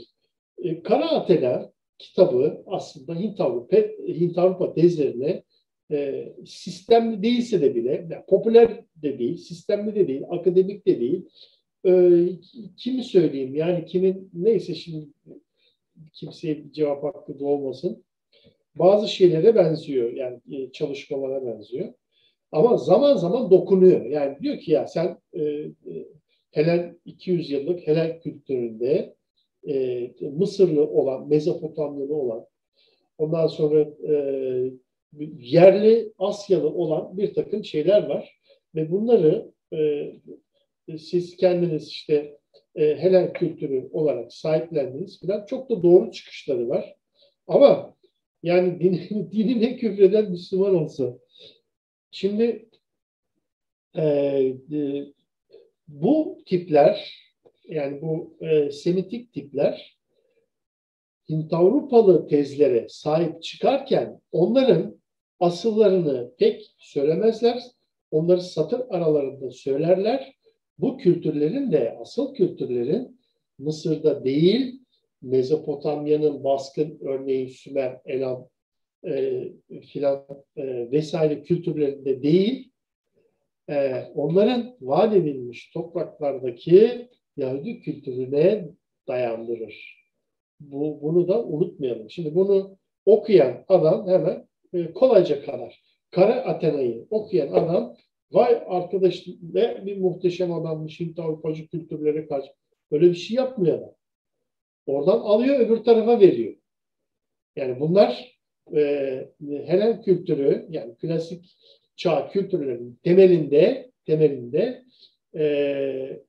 Semitik kültürler var. Şimdi bu Semitik kültürlerde alır gider. Tarihin bilmem nerelerine kadar götürürler. Ve orada örneğin Mısır'ı Delta'nın doğusundan girerek işgal eden Hiksoslara tırnak içinde Semitik Hiksos der. Semitik Hiksos. Yani Yahudi yazarlar bunu özellikle tırnak için alırlar, Semitik Hiksos. Sanki bir kalıpmış gibi. Niye Semitik Hiksos arkadaş? Yani bunu yani bu örnekte olduğu gibi Hint-Avrupalı tezlere böyle bilimsel olarak değil, bu Hint-Avrupa kültürünü oluşturan birimlerin tamamının aslında Yahudilere ait olduğunu, yani Doğu Akdeniz, Türk Çağı kültürlerine ait olduğunu açıkça da söylemezler. Çünkü kutsal kitaptan, eski ahitten başka onun onlara vaat edilmiş, ta o zamandan beri Türk Çağı, erken Türk Çağı, hatta Kalkolitik, Neolitik çağdan beri o bölgenin yerli halkları olan Yahudilere ait bir kültür olduğunu kendilerinden başka, eski ahit kitabından başka hiç kimse söylemez, desteklemez. Böyle bir şey yoktur. Tamamen kendi propagandalarıdır. Dolayısıyla Martin Berner'in yazdığı Kara Athena kitabının da bence hiçbir bilimsel değeri yoktur. Güzel çıkış yapıyorsun da kaynağına gelince işi cozutuyorsun. Yani al bir taraftan öbür tarafa ekle koy filan, hiç öyle. O yüzden de akademik olarak değerlendirilmedi. Ve ben hiç bugüne kadar da Kara Athena'yı herhangi bir bilimsel çalışmanın kaynağında görmedim. Diyorum, bitiriyorum. Çok çok teşekkür ediyorum. Hocam ben teşekkür ederim. Şimdi orada şeyi söyleyeceğim. Bu Yahudiler çok güzel son bağlancı cümleniz güzel oldu. Yahudiler şimdi son moda bu Türk tarihine sahip çıkıyorlar. Hatta İskitleri ataları olarak göstermeye başladılar. Ben birçok kaynaktan, Yahudi kaynaklarından okudum. Bu Hiksoslarla birlikte İskitlere de artık kendi ataları olarak gösteriyorlar. O konuda da dikkatli olmak lazım. Yani tabii biz kendi tarihimize sahip çıkmazsak, bu böyle muhteşem tarihe İskitleri kim atası olarak görmek istemez ki? Herkes görmek ister yani. Evet. Hiksosları, Hiksisleri. Hocam çok teşekkür ediyorum. Bizler çok teşekkür ediyoruz. Ayça Hanım, Barış Bey, Ahmet Bey, hepinize çok çok teşekkürler. Rekor kırdık, tam 4 saat yaptık. Ey maşallah. Vallahi. 4 tane Zoom yapmış olduk. Bizimle birlikte kalan, yani bu saate kadar hiç yani eksilenlere de teşekkür ediyorum ama eksilmeyenlere çok daha teşekkür ediyorum. Çünkü 4 saattir bizi izliyorlar. Gerçekten ufuk açıcı bir programdı. Yani, vallahi biz de çok memnun olduk. Ben ekiple epeydir, bak ne güzel yüzlerini görüyorum buradan. Hepsinin. Epeydir toplanmıyorduk. İyi oldu bizim için de. Güzel bir toplantı oldu. Ben de ayrıca kendi adıma çok çok teşekkür ediyorum. Herkese. Benim ekibe, evet. Sizlere. Evet hocam. Ben de çok teşekkür ediyorum. Başarılarınızın devamını diliyorum. Sizin ve tüm arkadaşlarım. Umarım sizin yolunuzdan başkaları da gider. Bekliyoruz. İnşallah. Yani daha çok.